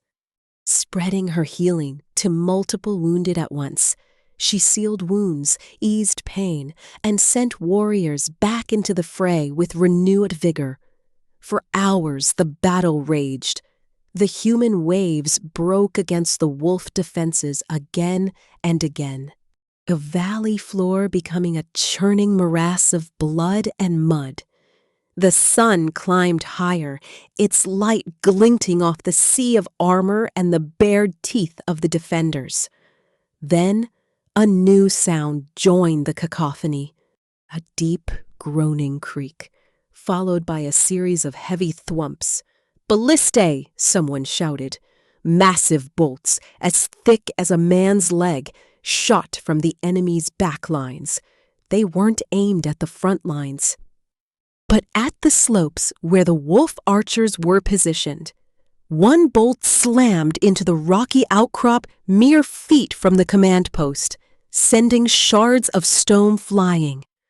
The wolf lines wavered for the first time. The relentless pressure and the devastating artillery were taking their toll.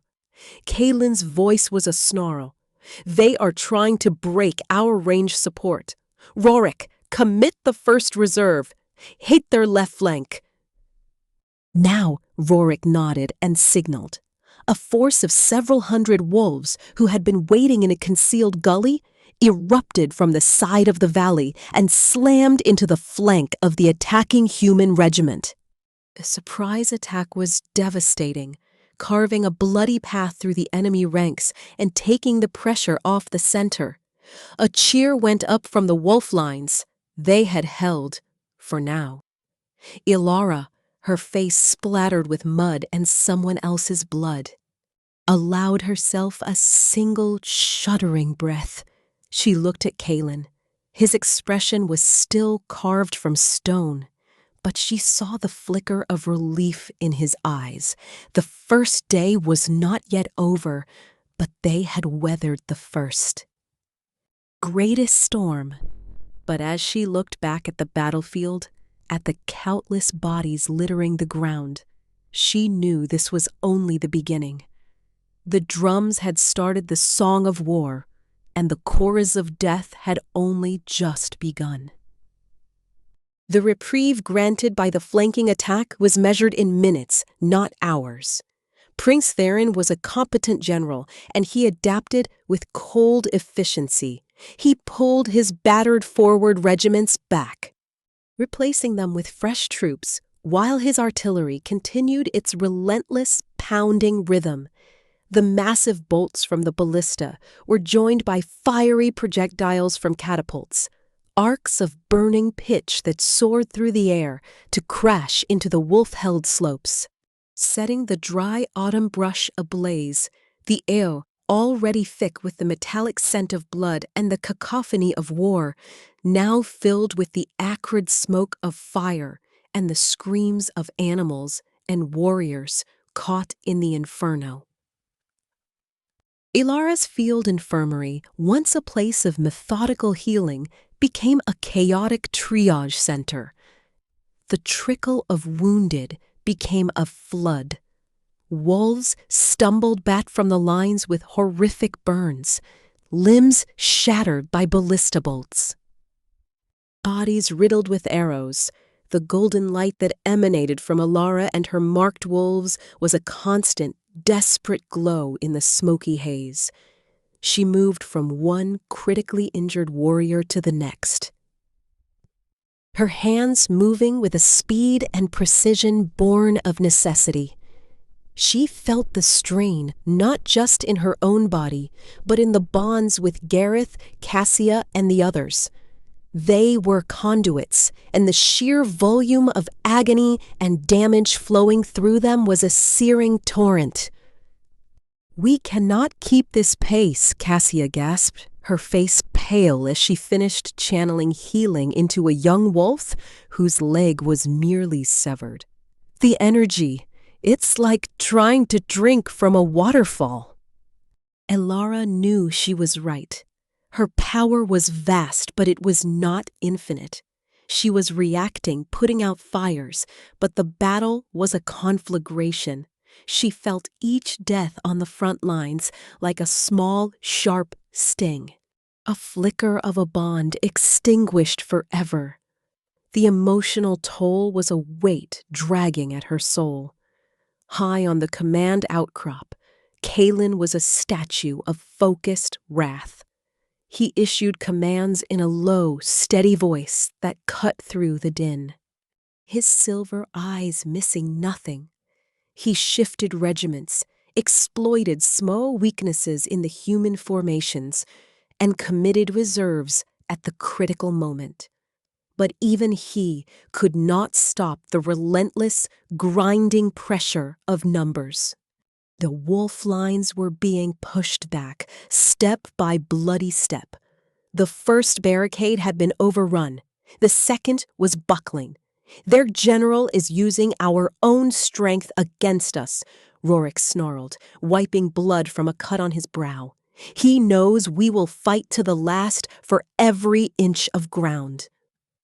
"He is letting us bleed ourselves dry," Kaelen gave a grim nod.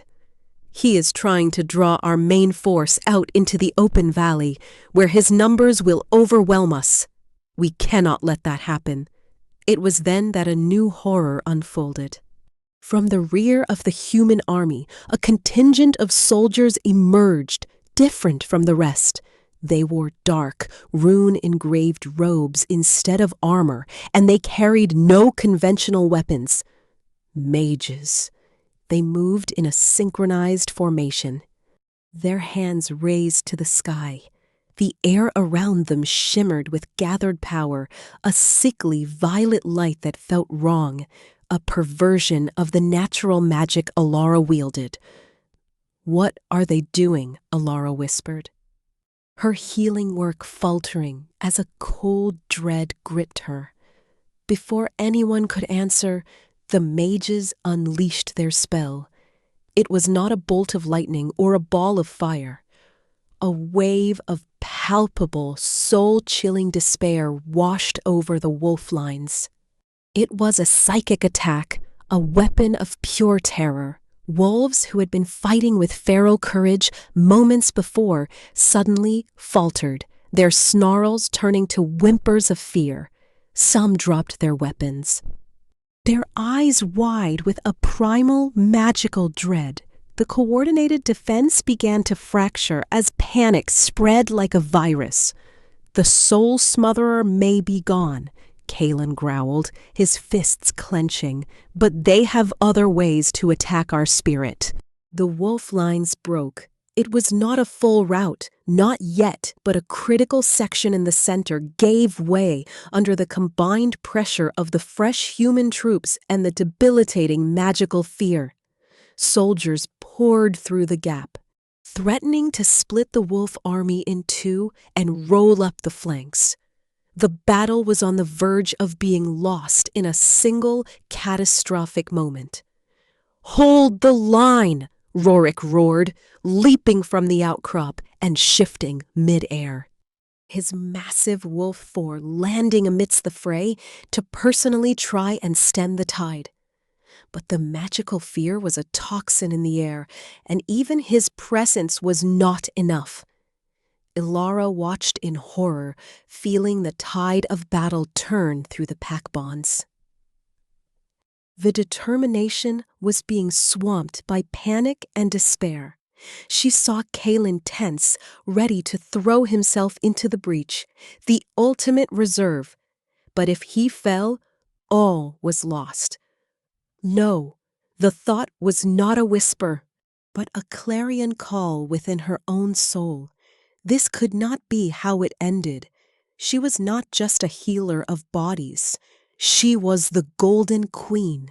Her power was not just for mending, it was for strengthening, for inspiring. She stopped trying to heal individual wounds. She closed her eyes, blocking out the screens, the smoke, the terror. She reached down, deep into the core of her being, to the place where her power was born, not from spell work, but from compassion, from love for her pack, from her bond with Kaelen. She reached for the pack bonds themselves, not to feel them, but to pour herself into them. She did not push back the magical fear. She replaced it. A different kind of wave erupted from her, visible only to the spirit. It was a wave of pure golden courage. It was the memory of a mother's protection, the strength of a steadfast friendship, the ferocity of a parent defending their child, the unwavering loyalty of the pack. It was the feeling of Kaelen's hand in hers, the sound of Liana's laughter, the sight of hundreds of wolves mealing in allegiance. It was hope. The wave washed over the fractured wolf lines. The mage's spell of despair shattered against it like glass against stone. The wolves who had been faltering suddenly straightened. The fear in their eyes was replaced by a renewed, unshakable resolve.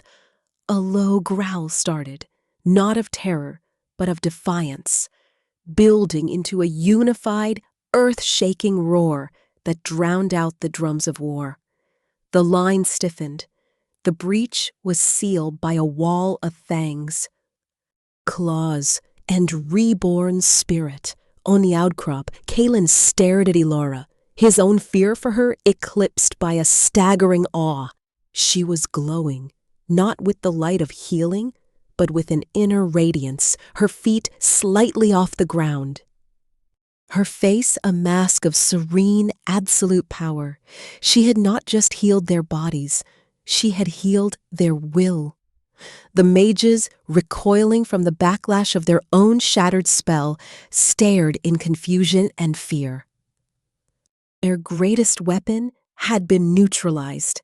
Seeing the miraculous recovery of the wolf lines, a new kind of panic began to spread through the human ranks. They had seen the despair take hold. They had smelled victory.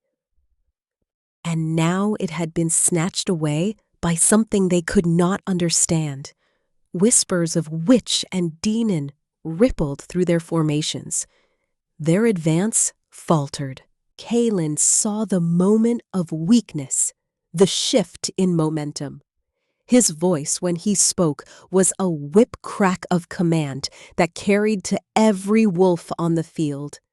Now, all reserves, forward for the Golden Queen. Her knife fang! A sound like a mountain breaking apart answered him. Every wolf, from the front lines to the reserves held at the stronghold, surged forward as one entity. It was no longer a defensive stand. It was a tidal wave of retribution. They crashed into the disorganized human regiments with a force that was both physical and spiritual. The enemy line shattered. Elara, her strength finally spent, collapsed to her knees, the radiant light around her fading. The battle was not over. The field was still a chaotic melee, but the turning point had been reached. She had looked into the heart of the storm and had not flinched. She had found a new depth to her power. A power that could touch not just the body, but the very soul of her people. As Gareth and Cassia helped her to her feet, their faces filled with a reverence that bordered on worship. Elara looked out at the battlefield. The wolves of Night Fang were driving the army of Ironhold back, howling her name. They were no longer just fighting for survival. They were fighting for her. And in that moment, she knew. Prince Theron had not just awakened a healer when he threatened their world. He had awakened a queen. The counteroffensive of the wolf packs was a thing of terrible, beautiful fury. It was as if Elara's wave of courage had not merely restored their spirit, but had ignited something primal and long dormant within them. They were no longer just defending, they were reclaiming. The Valley of Shadow, which had moments before been on the verge of becoming their tomb, was now a hunting ground, and they were the apex predators. From her vantage point, supported by her loyal marked wolves, Elara watched the tide of battle irrevocably turn. Kaelen was a whirlwind at the head of the charge, a living embodiment of the storm his people now wielded. Where he passed, human soldiers broke and fled, their formations disintegrating into panicked mobs. Rorik and the other alphas carved their own paths of destruction, their coordinated attacks slicing the massive human army into manageable, terrified pieces. The magical fear had been replaced by a very human one. The soldiers of Ironhold and its allies had been promised a quick victory over disorganized beasts. They were not prepared for the strategic genius of the stone-hearted king. The unbreakable resilience of his warriors, or the divine intervention of the Golden Queen, the whispers of which became screams of retreat. But Prince Theron was not yet defeated. From his position safely behind the crumbling lines, he saw his grand ambition turning to ash. His face, visible even at a distance to Elara's enhanced sight, was a contorted mask of rage and disbelief. He screamed orders, trying to rally his fleeing troops. But the tide of panic was too strong. Focus on their command. Kaelen's voice, though not magically amplified, was a clear, sharp command that carried through the pack bonds. Take down their banners. Isolate the prince.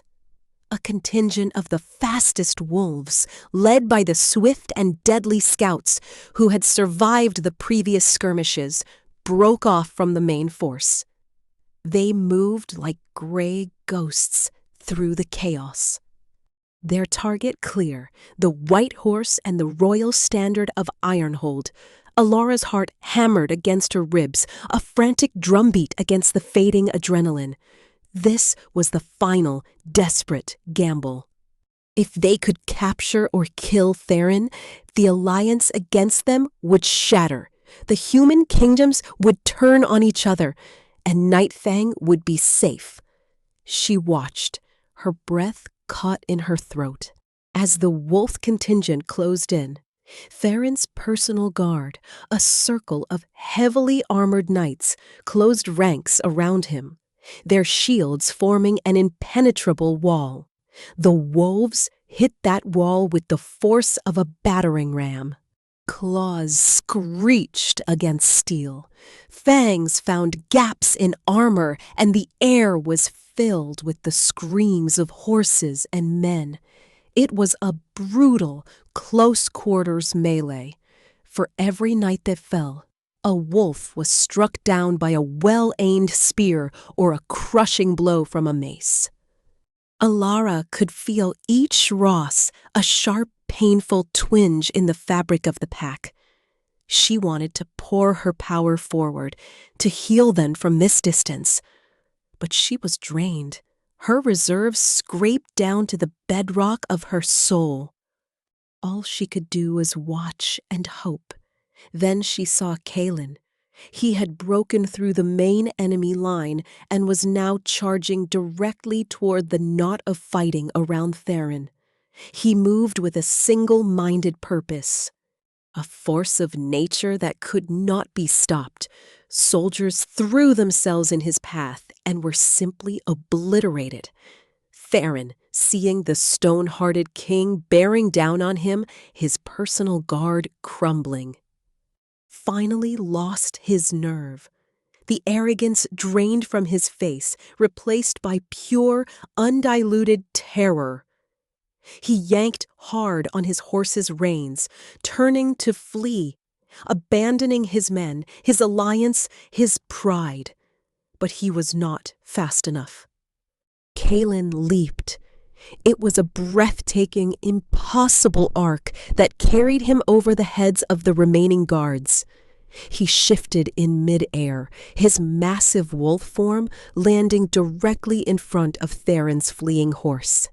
The beast reared in terror, and the prince was thrown from the saddle, his crown of gold tumbling into the mud. He scrambled backward on his hands and knees, his fine clothes soiled, his eyes wide with fear.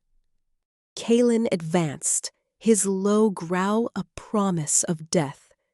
He stood over the cowering prince, his jaws dripping with the blood of his enemies.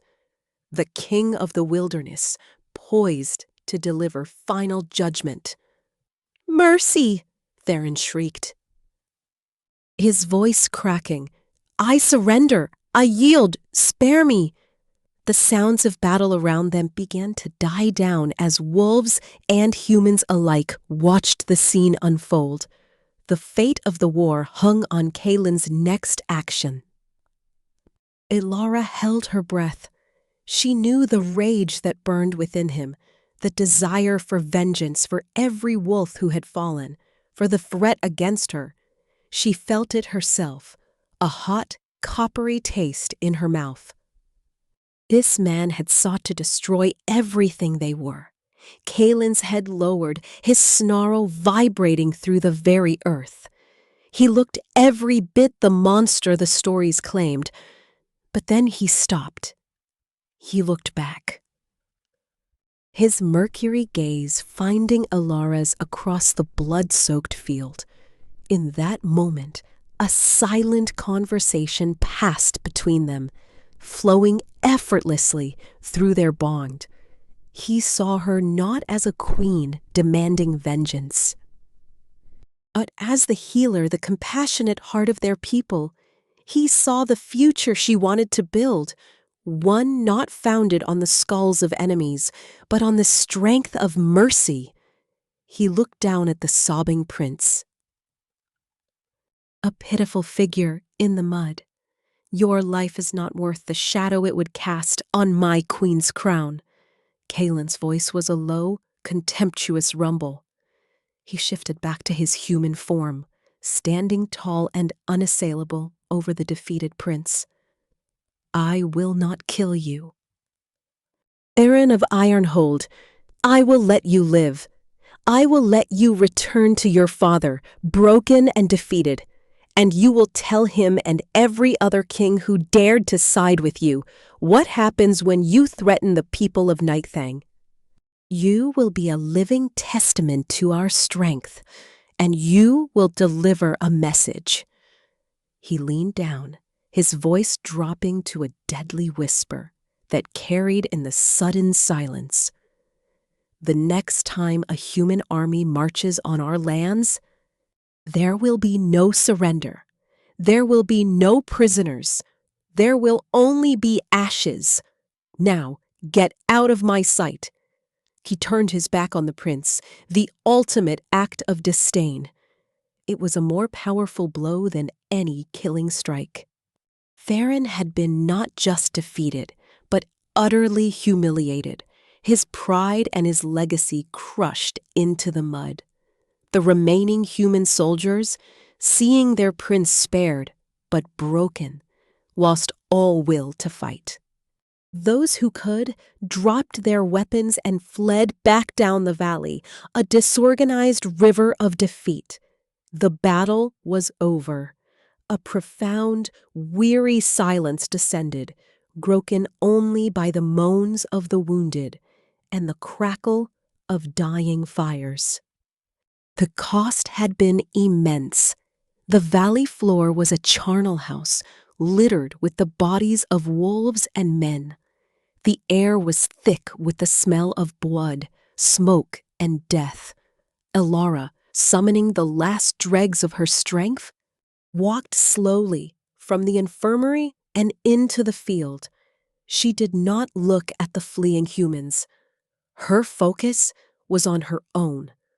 She moved among the fallen wolves, her heart breaking with each still form she passed.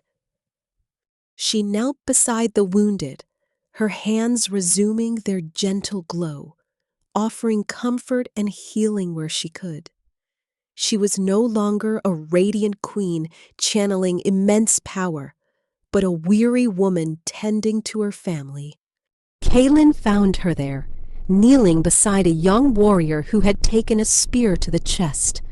He placed a hand on her shoulder, his touch a grounding, solid warmth. It is over, he said, his voice heavy with exhaustion and the weight of command. She looked up at him, her eyes filled with tears for the lost, but also with a fierce, proud light.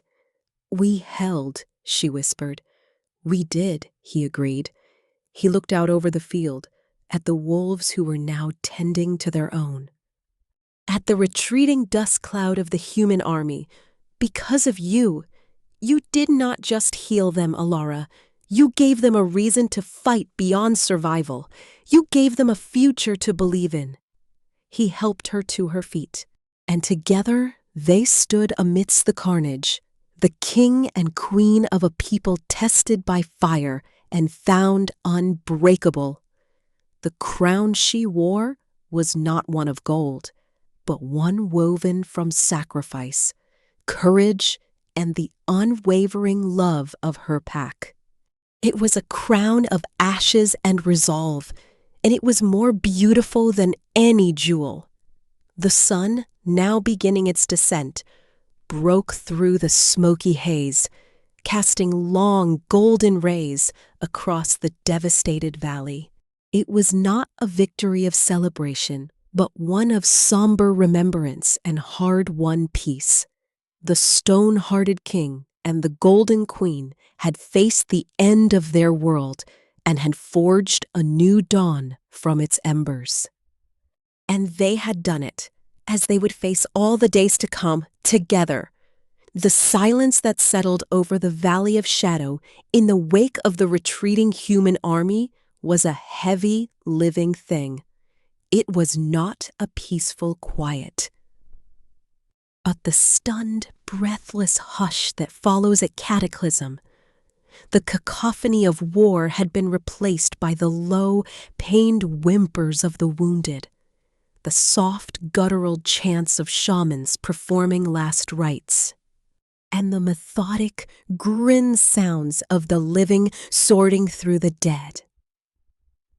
Elara moved through it all as if in a trance, her body operating on a memory of purpose long after her spirit had grown numb. The initial surge of power that had turned the battle was gone, leaving her feeling hollowed out. A shell scoured clean by a torrent of energy. Yet her hands continued their work. She knelt in the churned, blood-soaked mud beside a warrior from the Whispering Pines pack, a female whose arm was mangled beyond recognition. The golden light that emanated from Elara's palms was faint now, flickering like a guttering candle, but it was enough to stem the bleeding, to knit shattered bone and torn muscle back into a semblance of wholeness. She felt a presence beside her and looked up to see Kaelen. He was still in his human form, his face and clothes smeared with grime and blood that was not his own.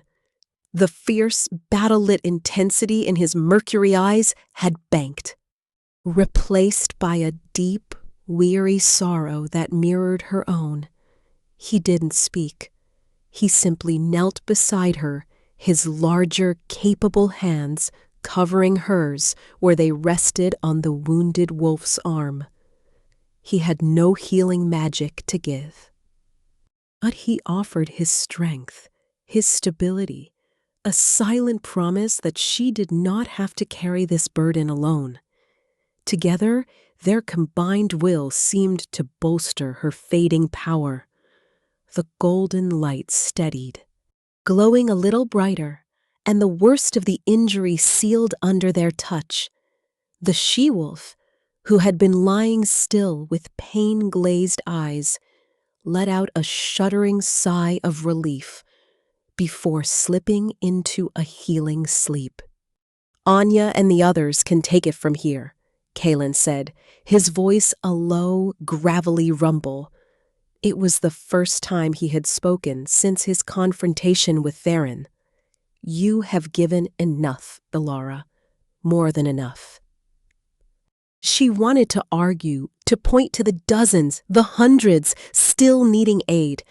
But when she tried to stand, a wave of dizziness washed over her, and she would have stumbled if not for his arm swiftly wrapping around her waist, holding her upright. "See?" he murmured, his tone leaving no room for argument. He guided her away from the worst of the carnage, toward a relatively clear spot on the slope overlooking the valley. He shrugged off his heavy, fur-lined cloak and spread it on the ground for her to sit. From this vantage point, the full, horrific scope of the victory was laid bare. The valley was a tapestry of death. The proud banners of the wolf packs stood alongside the trampled, muddied flags of the human kingdoms. The cost was written in the still forms that littered the ground, a brutal arithmetic of loss that made Elara's heart ache. She saw Borak, the ancient alpha of the Grey Rock pack, moving slowly among his people, his head bowed. Of the 12 who had embarked on the suicide mission to destroy the Soul Smotherer, only 5 had returned. Their sacrifice had saved them all. "We won," Elara whispered. the words casing like ash. Why does it feel like this? Because we are not monsters, Kaelen replied, his gaze also fixed on the devastating scene below. A victory bought with the blood of your people is no cause for celebration. It is a debt we must honor by ensuring their sacrifice was not in vain. He was right. This was the burden of leadership he had carried alone for 15 years, the weight of every life lost. She felt it now, too, a new and terrible gravity settling on her soul. She was no longer the girl from Ashwood Village who had agreed to a marriage of convenience. She was the Golden Queen of Nightfang. And the scars of this day would be etched upon her heart forever. For so long, Kaelen continued, his voice soft, I believed strength was the only language the world understood, that to show mercy was to show weakness, that to feelness, this grief, was a flaw to be excised. He looked at her, his silver eyes filled with a vulnerability he showed no one else. You showed me I was wrong. What you did out there, that was a different kind of strength. A stronger strength. You made me see that the kingdom I want to build, the future I want for our people, cannot be founded on fear alone. It must be built on what you represent, on compassion, on loyalty, on the courage to protect, not just the power to destroy. His words were a balm on her raw spirit. In the midst of all this death, he was speaking of life, of a future. What happens now? She asked, leaning her head against his shoulder, drawing strength from his solid presence. Now, he said, his arm tightening around her, we rebuild, we mourn our dead, we honor their memory, and we send a message to the human kingdoms. He did not elaborate, but she understood. Farron's humiliation was a message, but it was not the only one. The story of the Golden Queen who had faced down an army and the stone-hearted king who had shown mercy would spread. It would become a new legend, one of formidable power tempered by wisdom. As the sun dipped below the mountains, casting the valley in long, deep shadows, the work of clearing the field began in earnest. Wolves in human form moved with solemn reverence, carefully separating their fallen kin from the human dead. Their own would be given traditional rites, burned on pyres so their spirits could ascend to run with the eternal pack under the moon. The human soldiers would be buried in a mass grave, a stark, respectful end to the pawns of a prince's ambition.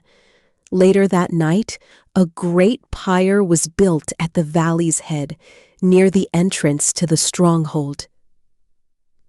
One by one, the fallen wolves were carried forward, their bodies arranged with honor. Kaelen and Elara stood before the assembled packs, the survivors of the great battle. The air was thick with grief, but also with a fierce, united pride. Kaelen stepped forward, his voice carrying easily in the hushed night. We do not gather tonight to celebrate a victory, he began, his tone solemn.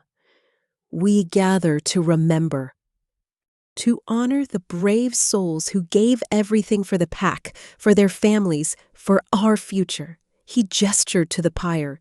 Their bodies returned to the earth and the air, but their spirits joined the great hunt in the sky. They are not gone. They are part of us now. Their courage is our courage. Their sacrifice is our strength. He then turned and looked directly at Elara, extending his hand to her. and we owe them and our continued existence to our queen, Elara, the Golden Queen. She did not just fight for us. She believed in us when all hope seemed lost. She is the heart of Nightfang, and as long as that heart beats, our people will endure.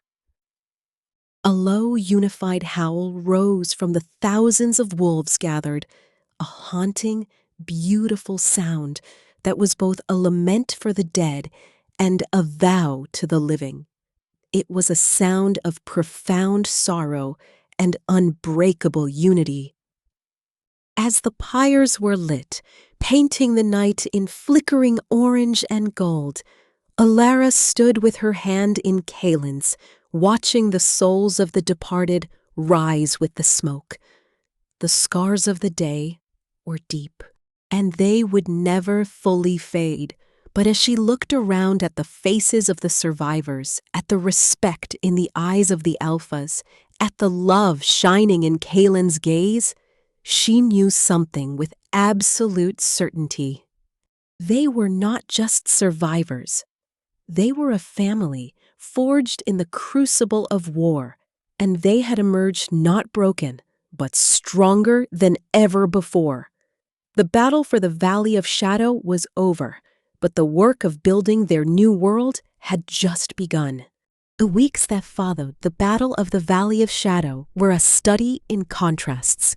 Within the Obsidian stronghold, life was a whirlwind of somber activity. The physical scars of the fight were mended with a speed afforded by Elara's healing and the resilient nature of the wolves.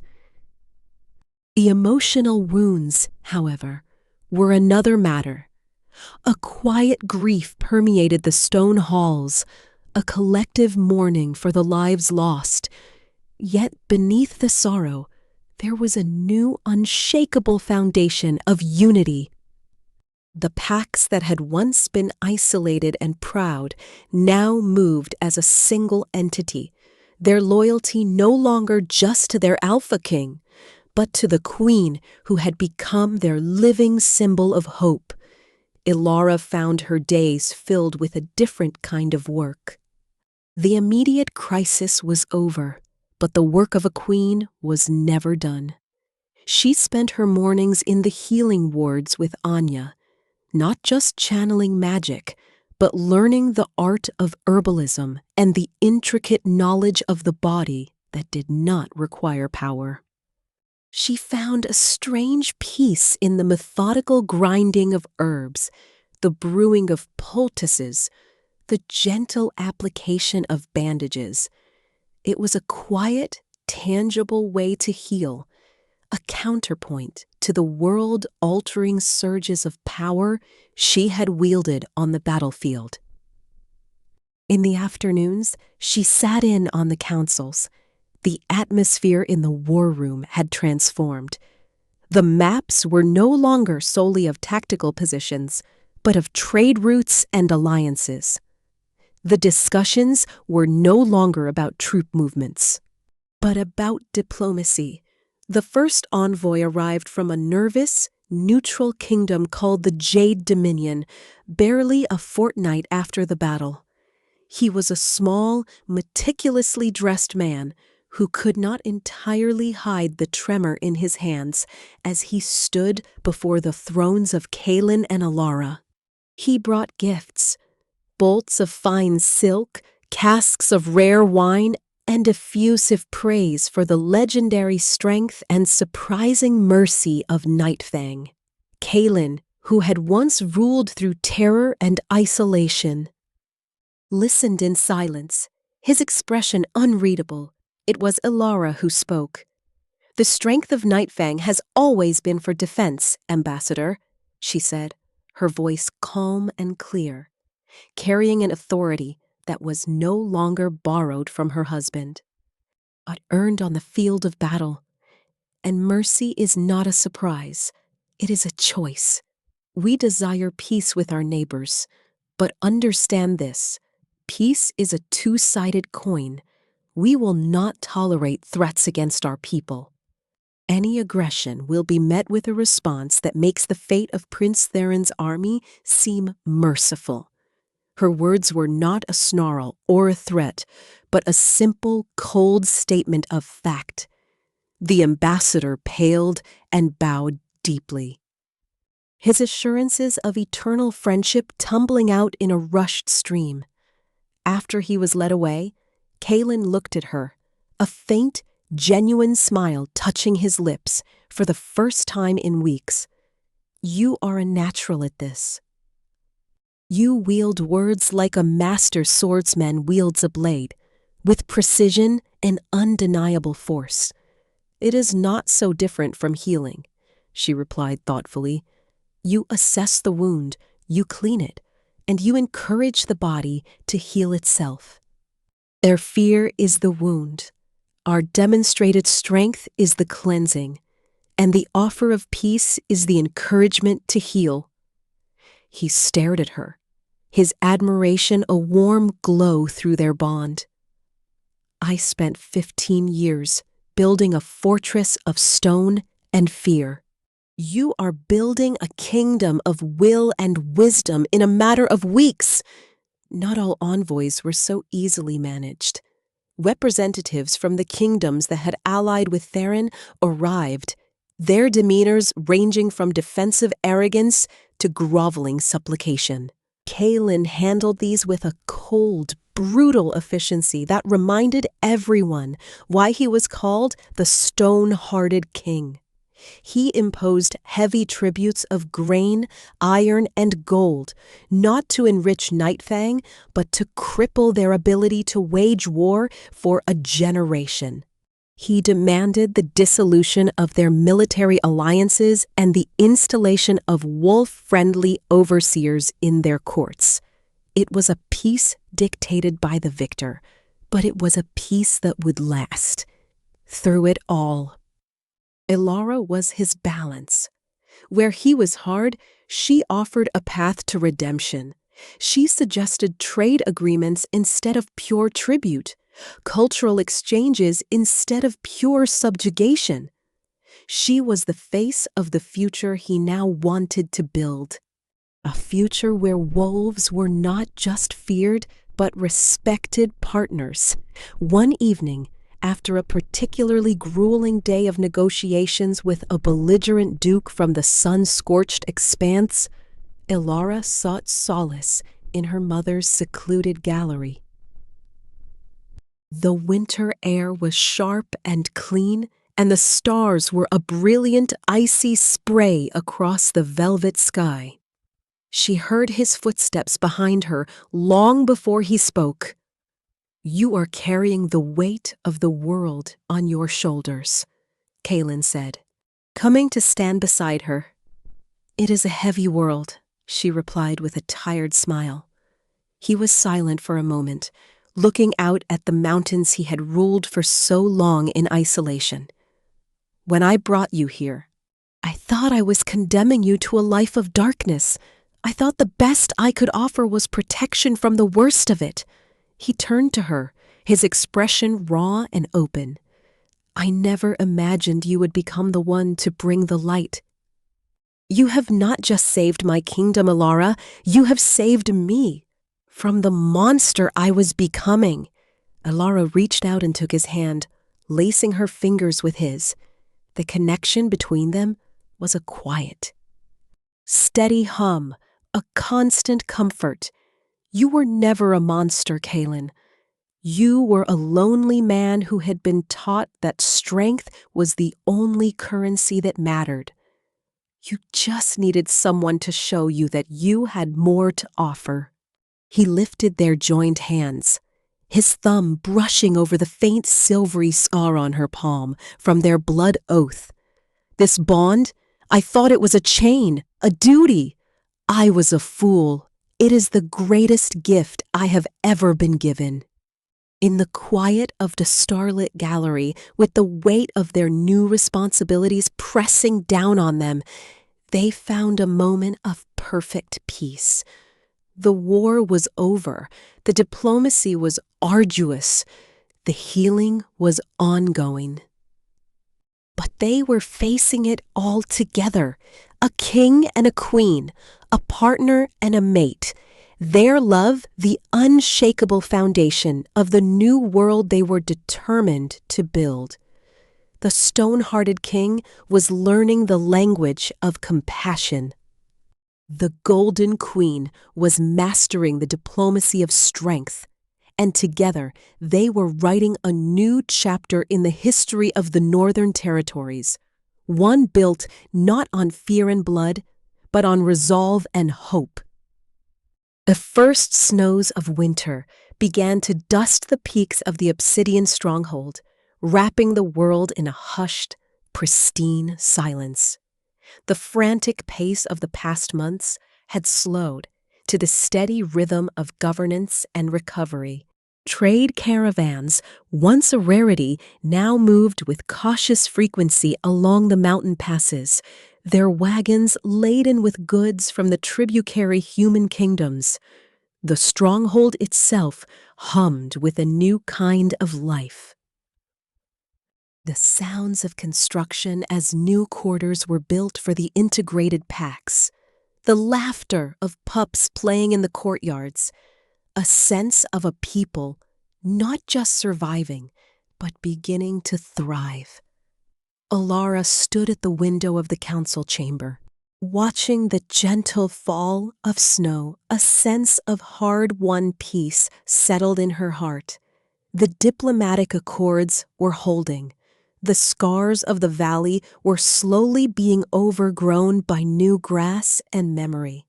She could almost believe the worst was behind them. Behind her, Kaelen was in a meeting with Rorik and several alphas, reviewing the winter patrol schedules.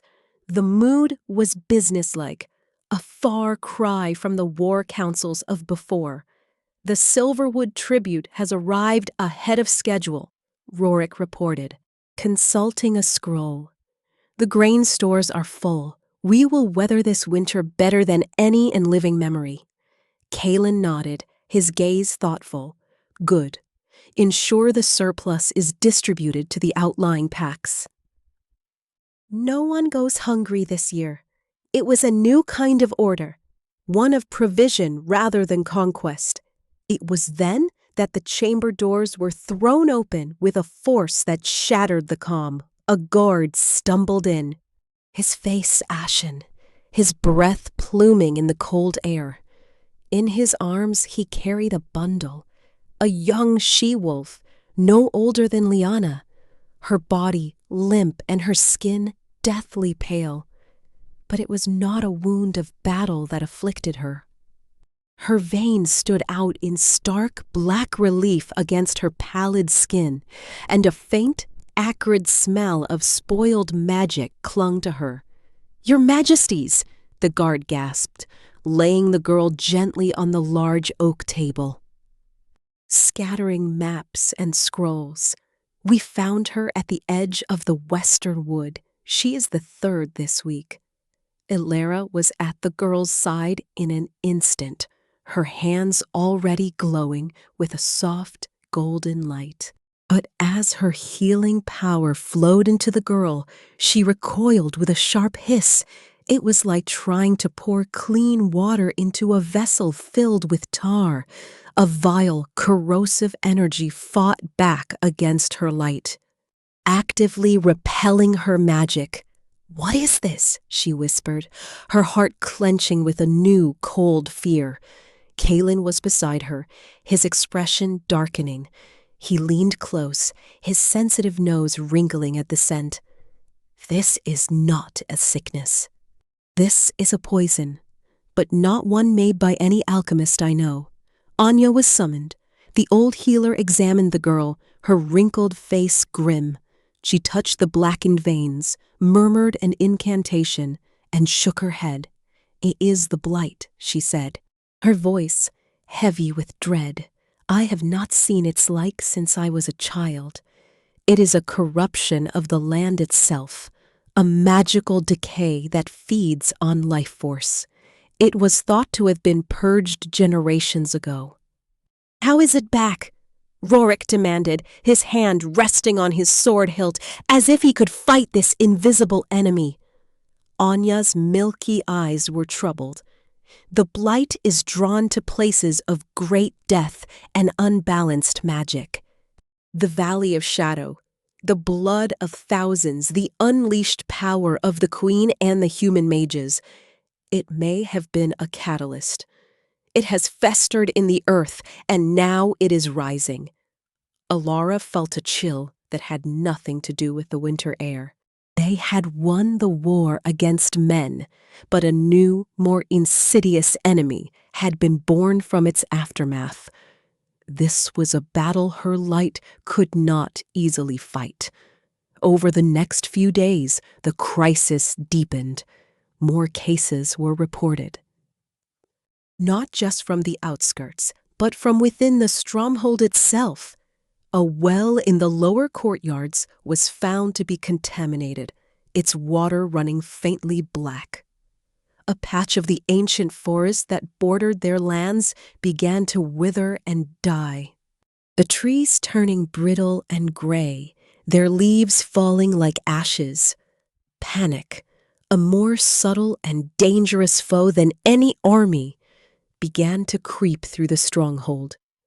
Whispers started, first in the shadows, then growing bolder. It is a curse. The old magic is punishing us for mixing with the humans. It is the price for the Queen's power. It is not natural. The unity that Elara had fought so hard to build began to show cracks. The alphas from the more traditional, isolated packs looked at her with newfound suspicion. The very power that had saved them was now being questioned. Kaelen's response was swift and decisive. He quarantined the affected areas, posted guards, and had Anya and her apprentices work day and night to find an antidote. But the Blight was a mystery, its magical nature defying their conventional remedies. Elara, meanwhile, threw herself into the fight with a different approach. She spent hours at the bedside of the afflicted, not just trying to heal them, but trying to understand the corruption. She would sit in meditation, her consciousness following the flow of her power as it clashed with the Blight. Feeling its patterns, its hunger, its profound wrongness. It was during one of these sessions, holding the hand of the first girl who had been brought in, her name was Lyra, that she had a breakthrough. As her golden light battled the black veins, she didn't try to overpower it. Instead, she listened. And deep within the corrosive energy, she felt a familiar signature, a twisted, malignant echo of the despair spell the human mages had used. "This wasn't an accident," she said, her eyes snapping open. She looked at Kaelen, who had been keeping a silent vigil with her. The Blight may be a natural force, but its return was triggered. The human mages, their magic was a perversion. When it clashed with the land and the death in the valley, it didn't just dissipate, it mutated, it seeded this. This revelation changed everything. It was not a curse born of their actions, but a weapon of war with a delayed fuse. The knowledge did little to cure the sick, but it began to stem the tide of fear and blame within the pack. The enemy is not their queen or their new way of life. The enemy was still Prince Theron and his allies, striking at them from beyond their defeat.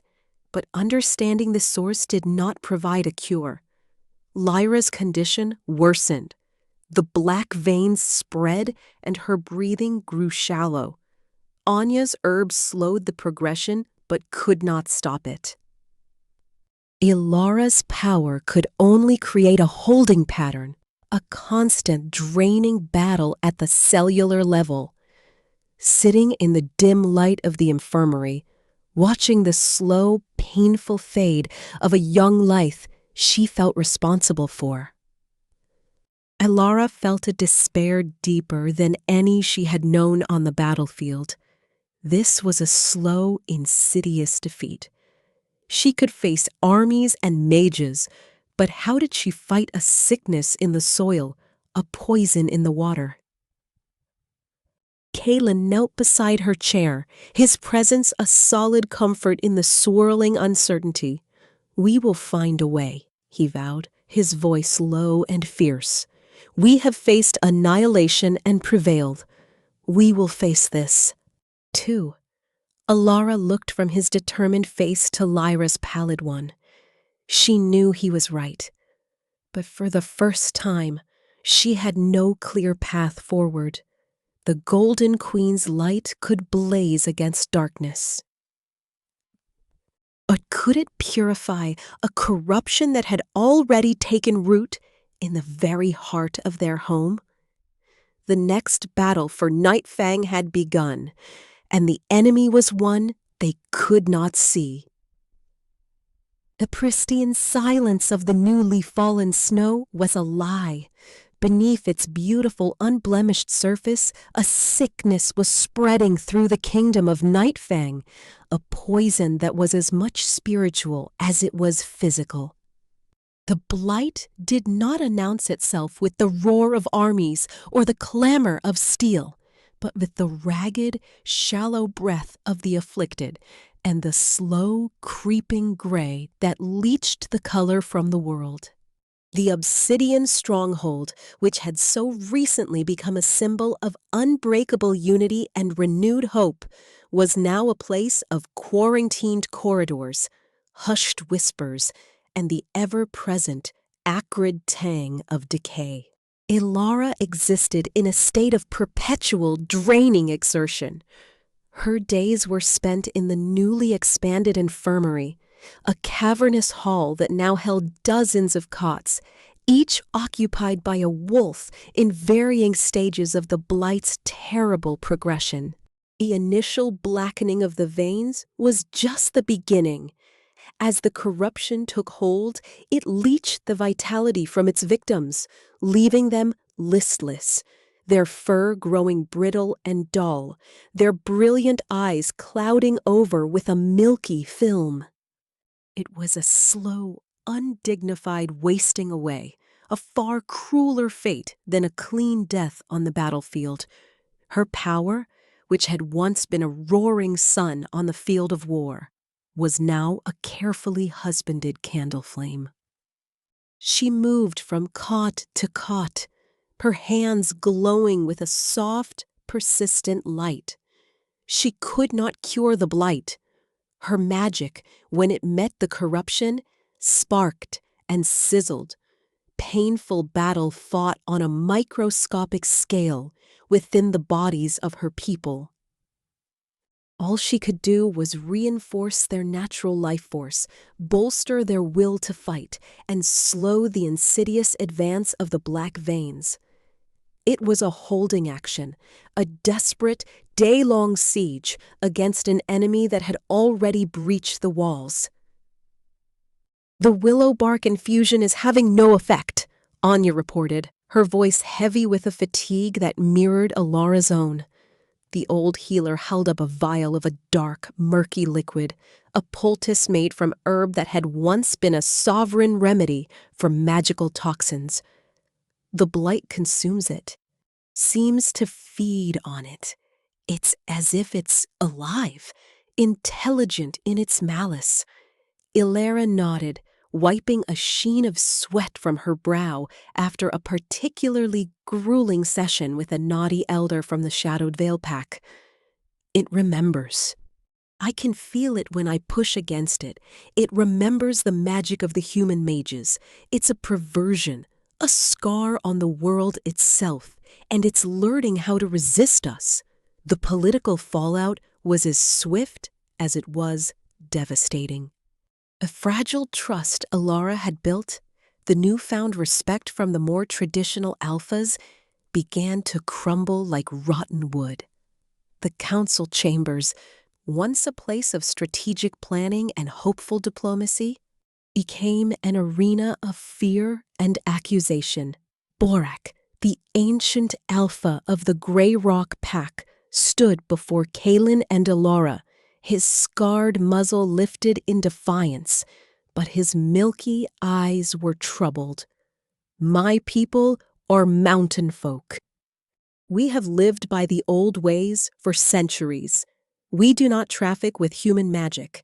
And yet the Blight has touched us. It crawled up the cliffs to find us. His gaze, sharp and accusing, settled on Elara. This corruption followed her. It is a punishment for bringing the ways of outsiders into the heart of our power. The land itself rejects this union.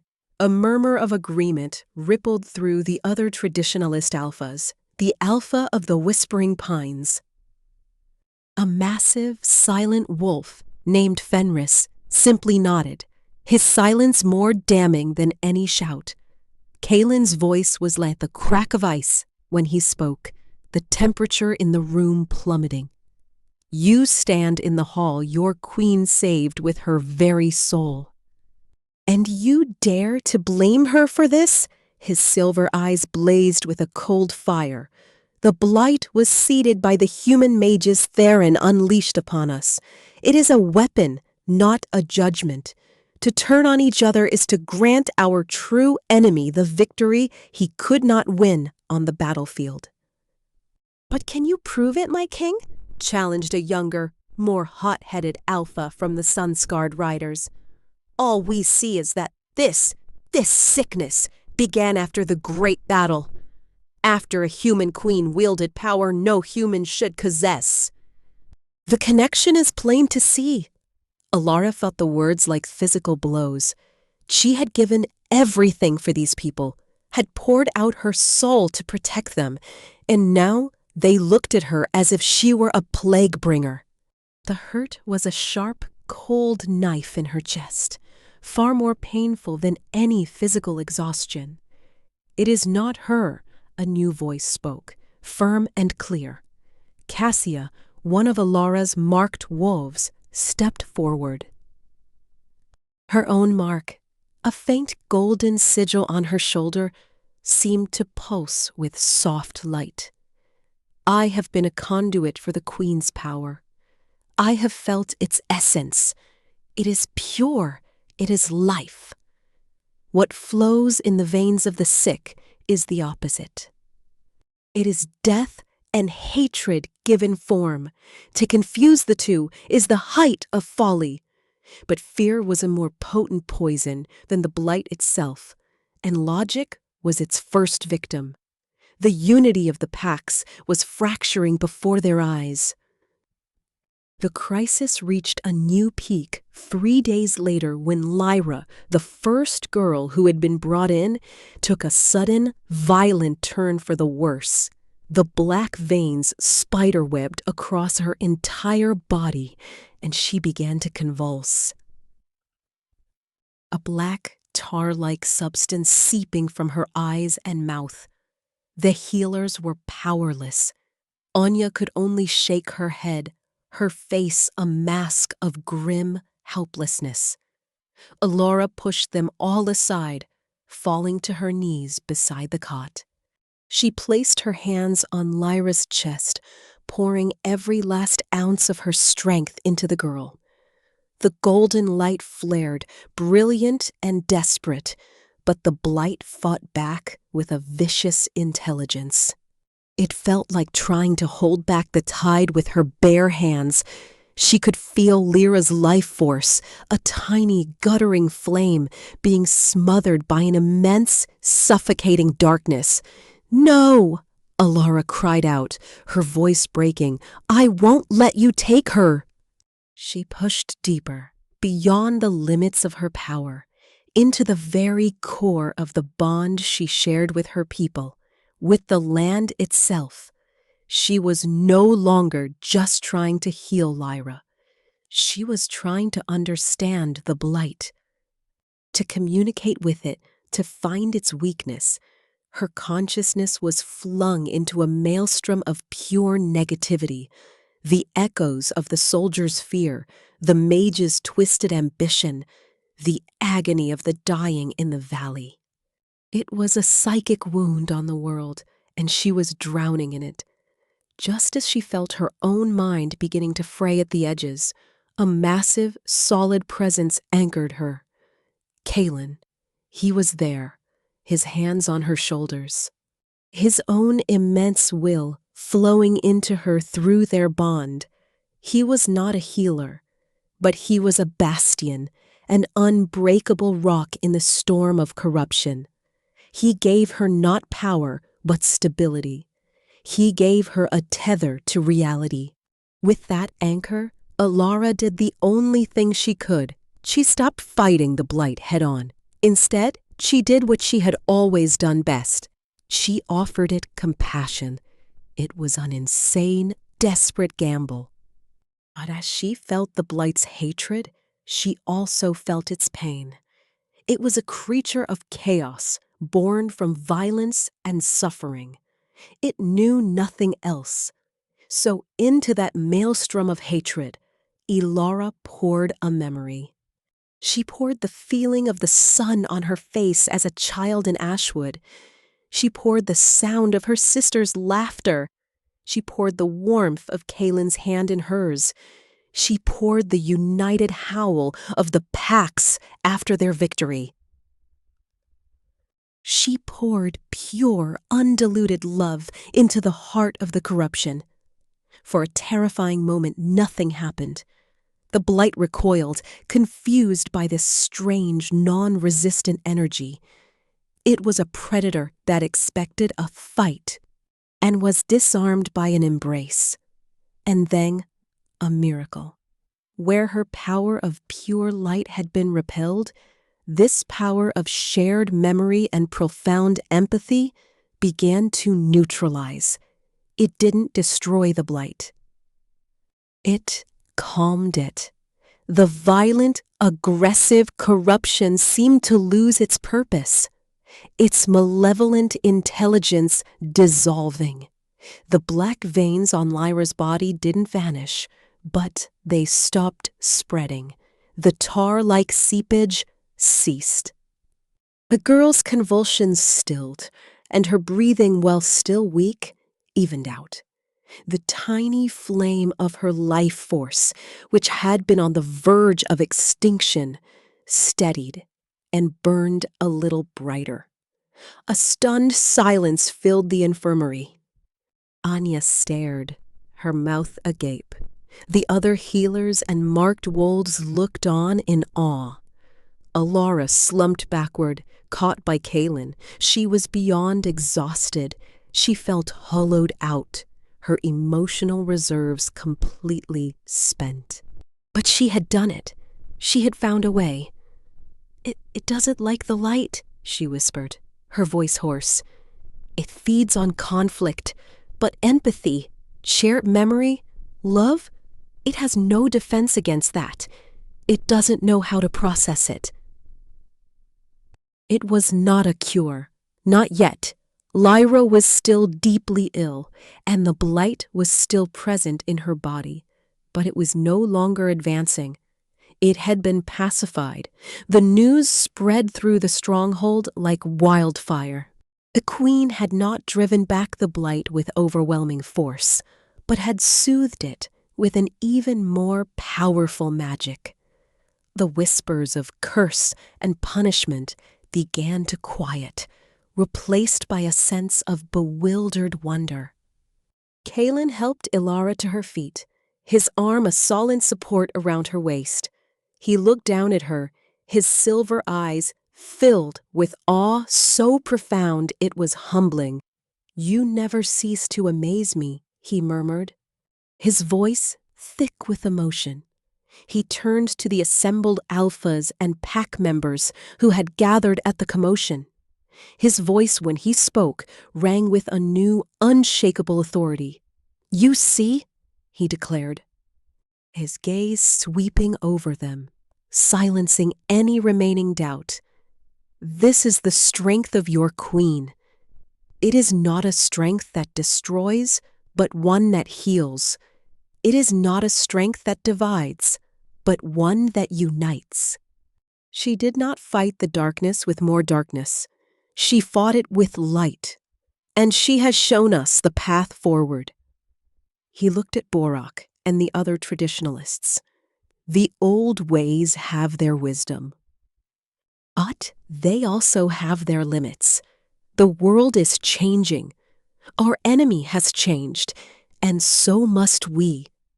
We will not defeat this blight with claws and fangs alone. We will defeat it by remembering who we are, by remembering what we fight for. We will fight with the memory of our fallen, with the love for our families, with the hope for our future. That is the cure. A new kind of work began. Elara, with Anya's help, began to formalize her discovery. They couldn't ask every healer to pour their own memories into the sick. It was too personal, too draining. But they could create a ritual, a focus. They gathered objects of profound sentimental value, a lock of fur from a first shift, a smooth stone from a beloved river, the carved toy of a child. They wove these items into the healing process, using them as conduits for the positive, life-affirming energy that could pacify the blight. It was slow, painstaking work. Each afflicted wolf required a unique approach, a connection to their own cherished memories. But it worked. The advance of the blight was halted. The gray withering in the forest stopped its spread. The contaminated well was ceremonially cleansed, not with chemicals, but with songs and stories from the pack's history.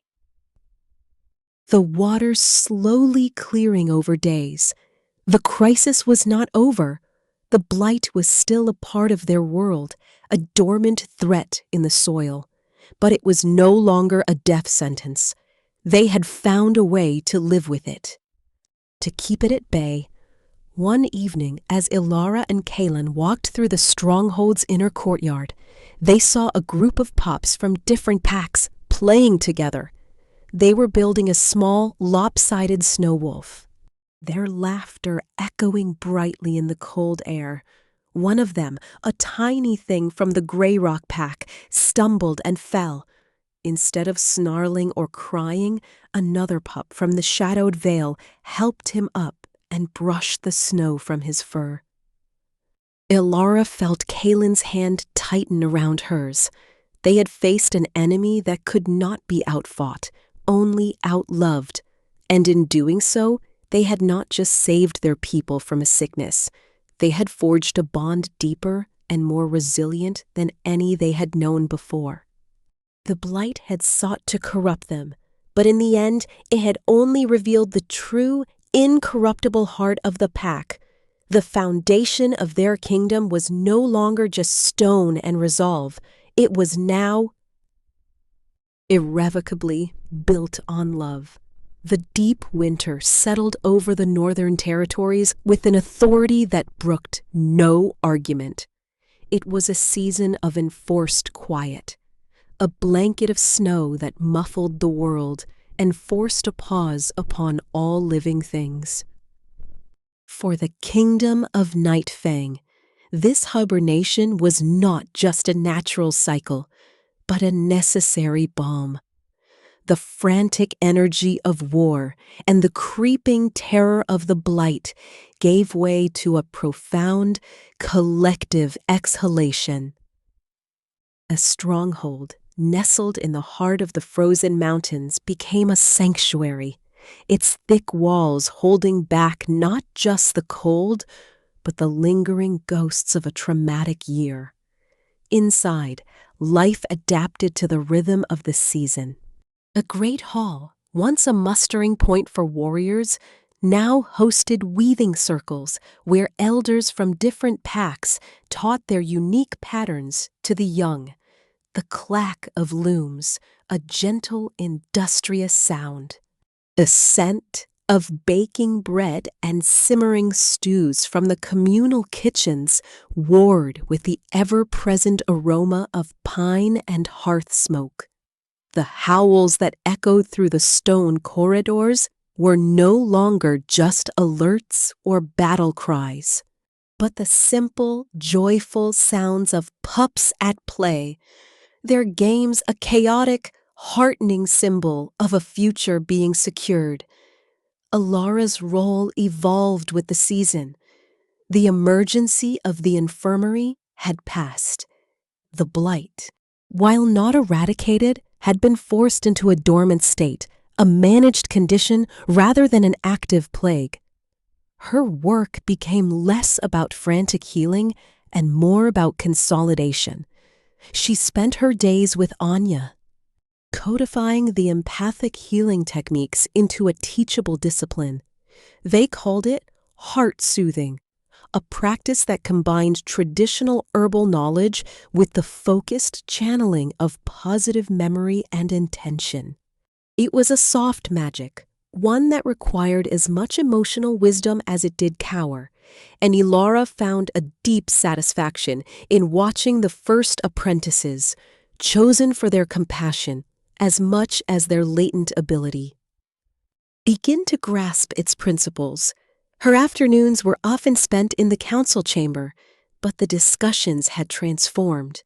The tributes from the human kingdoms had arrived in full, and the focus was now on allocation and long-term planning. Kaelen, to the continued astonishment of the older alphas, deferred to her frequently on matters of infrastructure and community welfare. "The grain from Oakhaven," he would say, pushing a ledger toward her. "Your thoughts on its distribution?" Elara would study the figures, her mind sharpened by months of crisis management, quickly assessing needs. The sun-scarred riders lost most of their autumn harvest to an early frost. They should receive a double share, and set aside a portion for the Grey Rock Pack. Their mountainous terrain makes farming nearly impossible, and their bravery deserves to be rewarded with full bellies this winter. Rorik, who was often present, would nod his agreement, a far cry from the wary captain who had first escorted a terrified human bride to the altar. He now looked at her with the same respect he afforded Kaelen, the respect earned not by title, but by proven wisdom and unwavering dedication. One such afternoon, as a particularly fierce blizzard raged outside, sealing them in a cocoon of firelight and relative warmth, Kaelen dismissed the others. Leaving them alone in the vast, tapestried room, he moved from the head of the table to sit beside her, watching the flames dance in the massive hearth. "You have given them more than peace, you know," he said, his voice quiet amidst the storm's howl. "You have given them a purpose that transcends mere survival. The weavers, the builders, the healers, they see a future now, a future they are actively building. That is your doing." Elara leaned her head against his shoulder, drawing comfort from his solid presence. "It is our doing. I provided a different way, but you gave them the stability, the strength, to be able to consider it. You are the stone upon which this new house is built, Kaelen. I am merely the hearth that warms it." He turned his head, his lips brushing her hair. "You are far more than that. My love, you are its heart and soul." He was silent for a long moment, and Elara felt a flicker of nervous anticipation through their bond. It was not anxiety, but something else, something momentous. "There is a tradition," he began, his voice taking on a formal, resonant quality, "an ancient one from before my father's time. from the earliest days of the first wolves. When a king and his queen have led their people through a great trial and into a new era. They are crowned again, not with gold or jewels, for those are the trinkets of men. They are crowned with living stone from the heart of the mountain itself. It is a symbol that their rule is not separate from the land, but a part of it, that their bond is as enduring as the bedrock. Elara lifted her head to look at him, her breath catching. His silver eyes were serious, filled with a love so deep and certain it made her heart ache.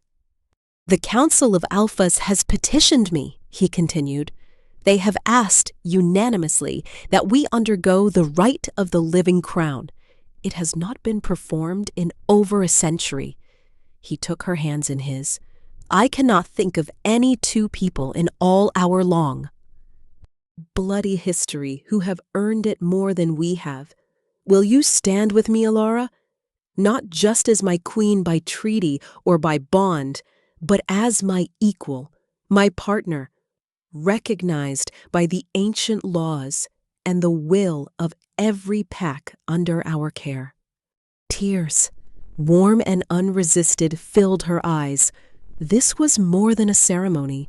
It was an absolution. It was the final, irrevocable erasure of the scared girl who had been traded for her pack's safety.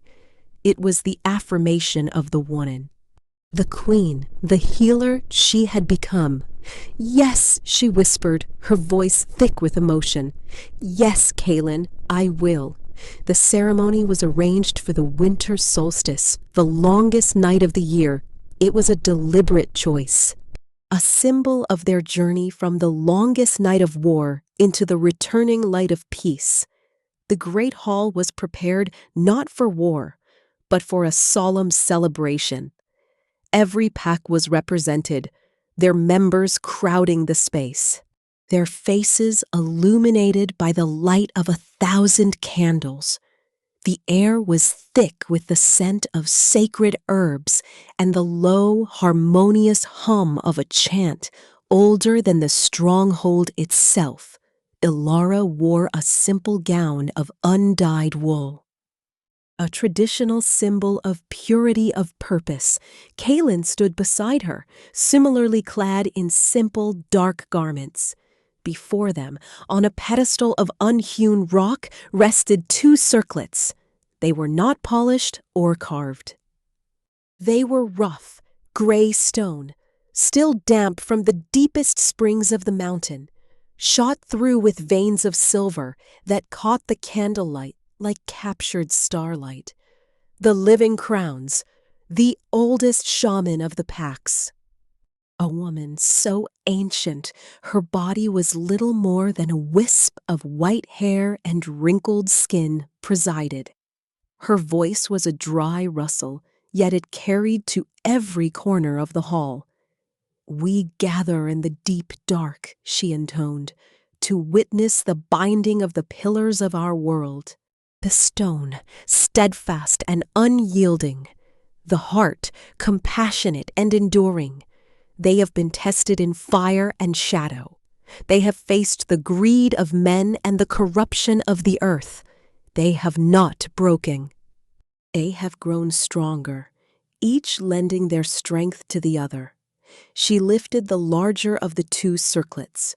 "Kaelen, son of Blackwood, Alpha King, do you vow to rule with strength, but also with wisdom? To be the shelter in the storm and the foundation upon which our future is built?" "I so vow." Kaelen's voice was low and absolute. The shaman placed the stone circlet upon his head. It seemed to settle there, not as an ornament, but as a part of him. She then lifted the 2nd circlet, its silver veins seeming to pulse with a soft inner light. "Elara, daughter of Silverwood, Golden Queen, do you vow to rule with compassion, but also with resolve?"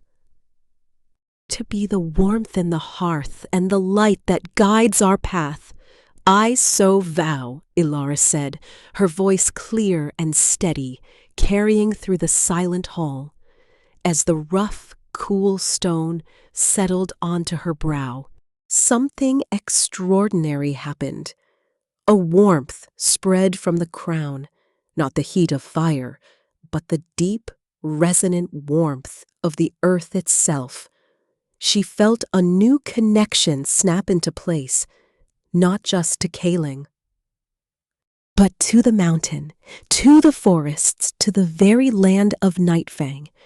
It was a profound, humbling sensation. She was not just its ruler, she was its steward, its living representative. The shaman joined their hands, placing them together on the rock pedestal. Let the land bear witness. The stone and the heart are one. Their rule is our rule.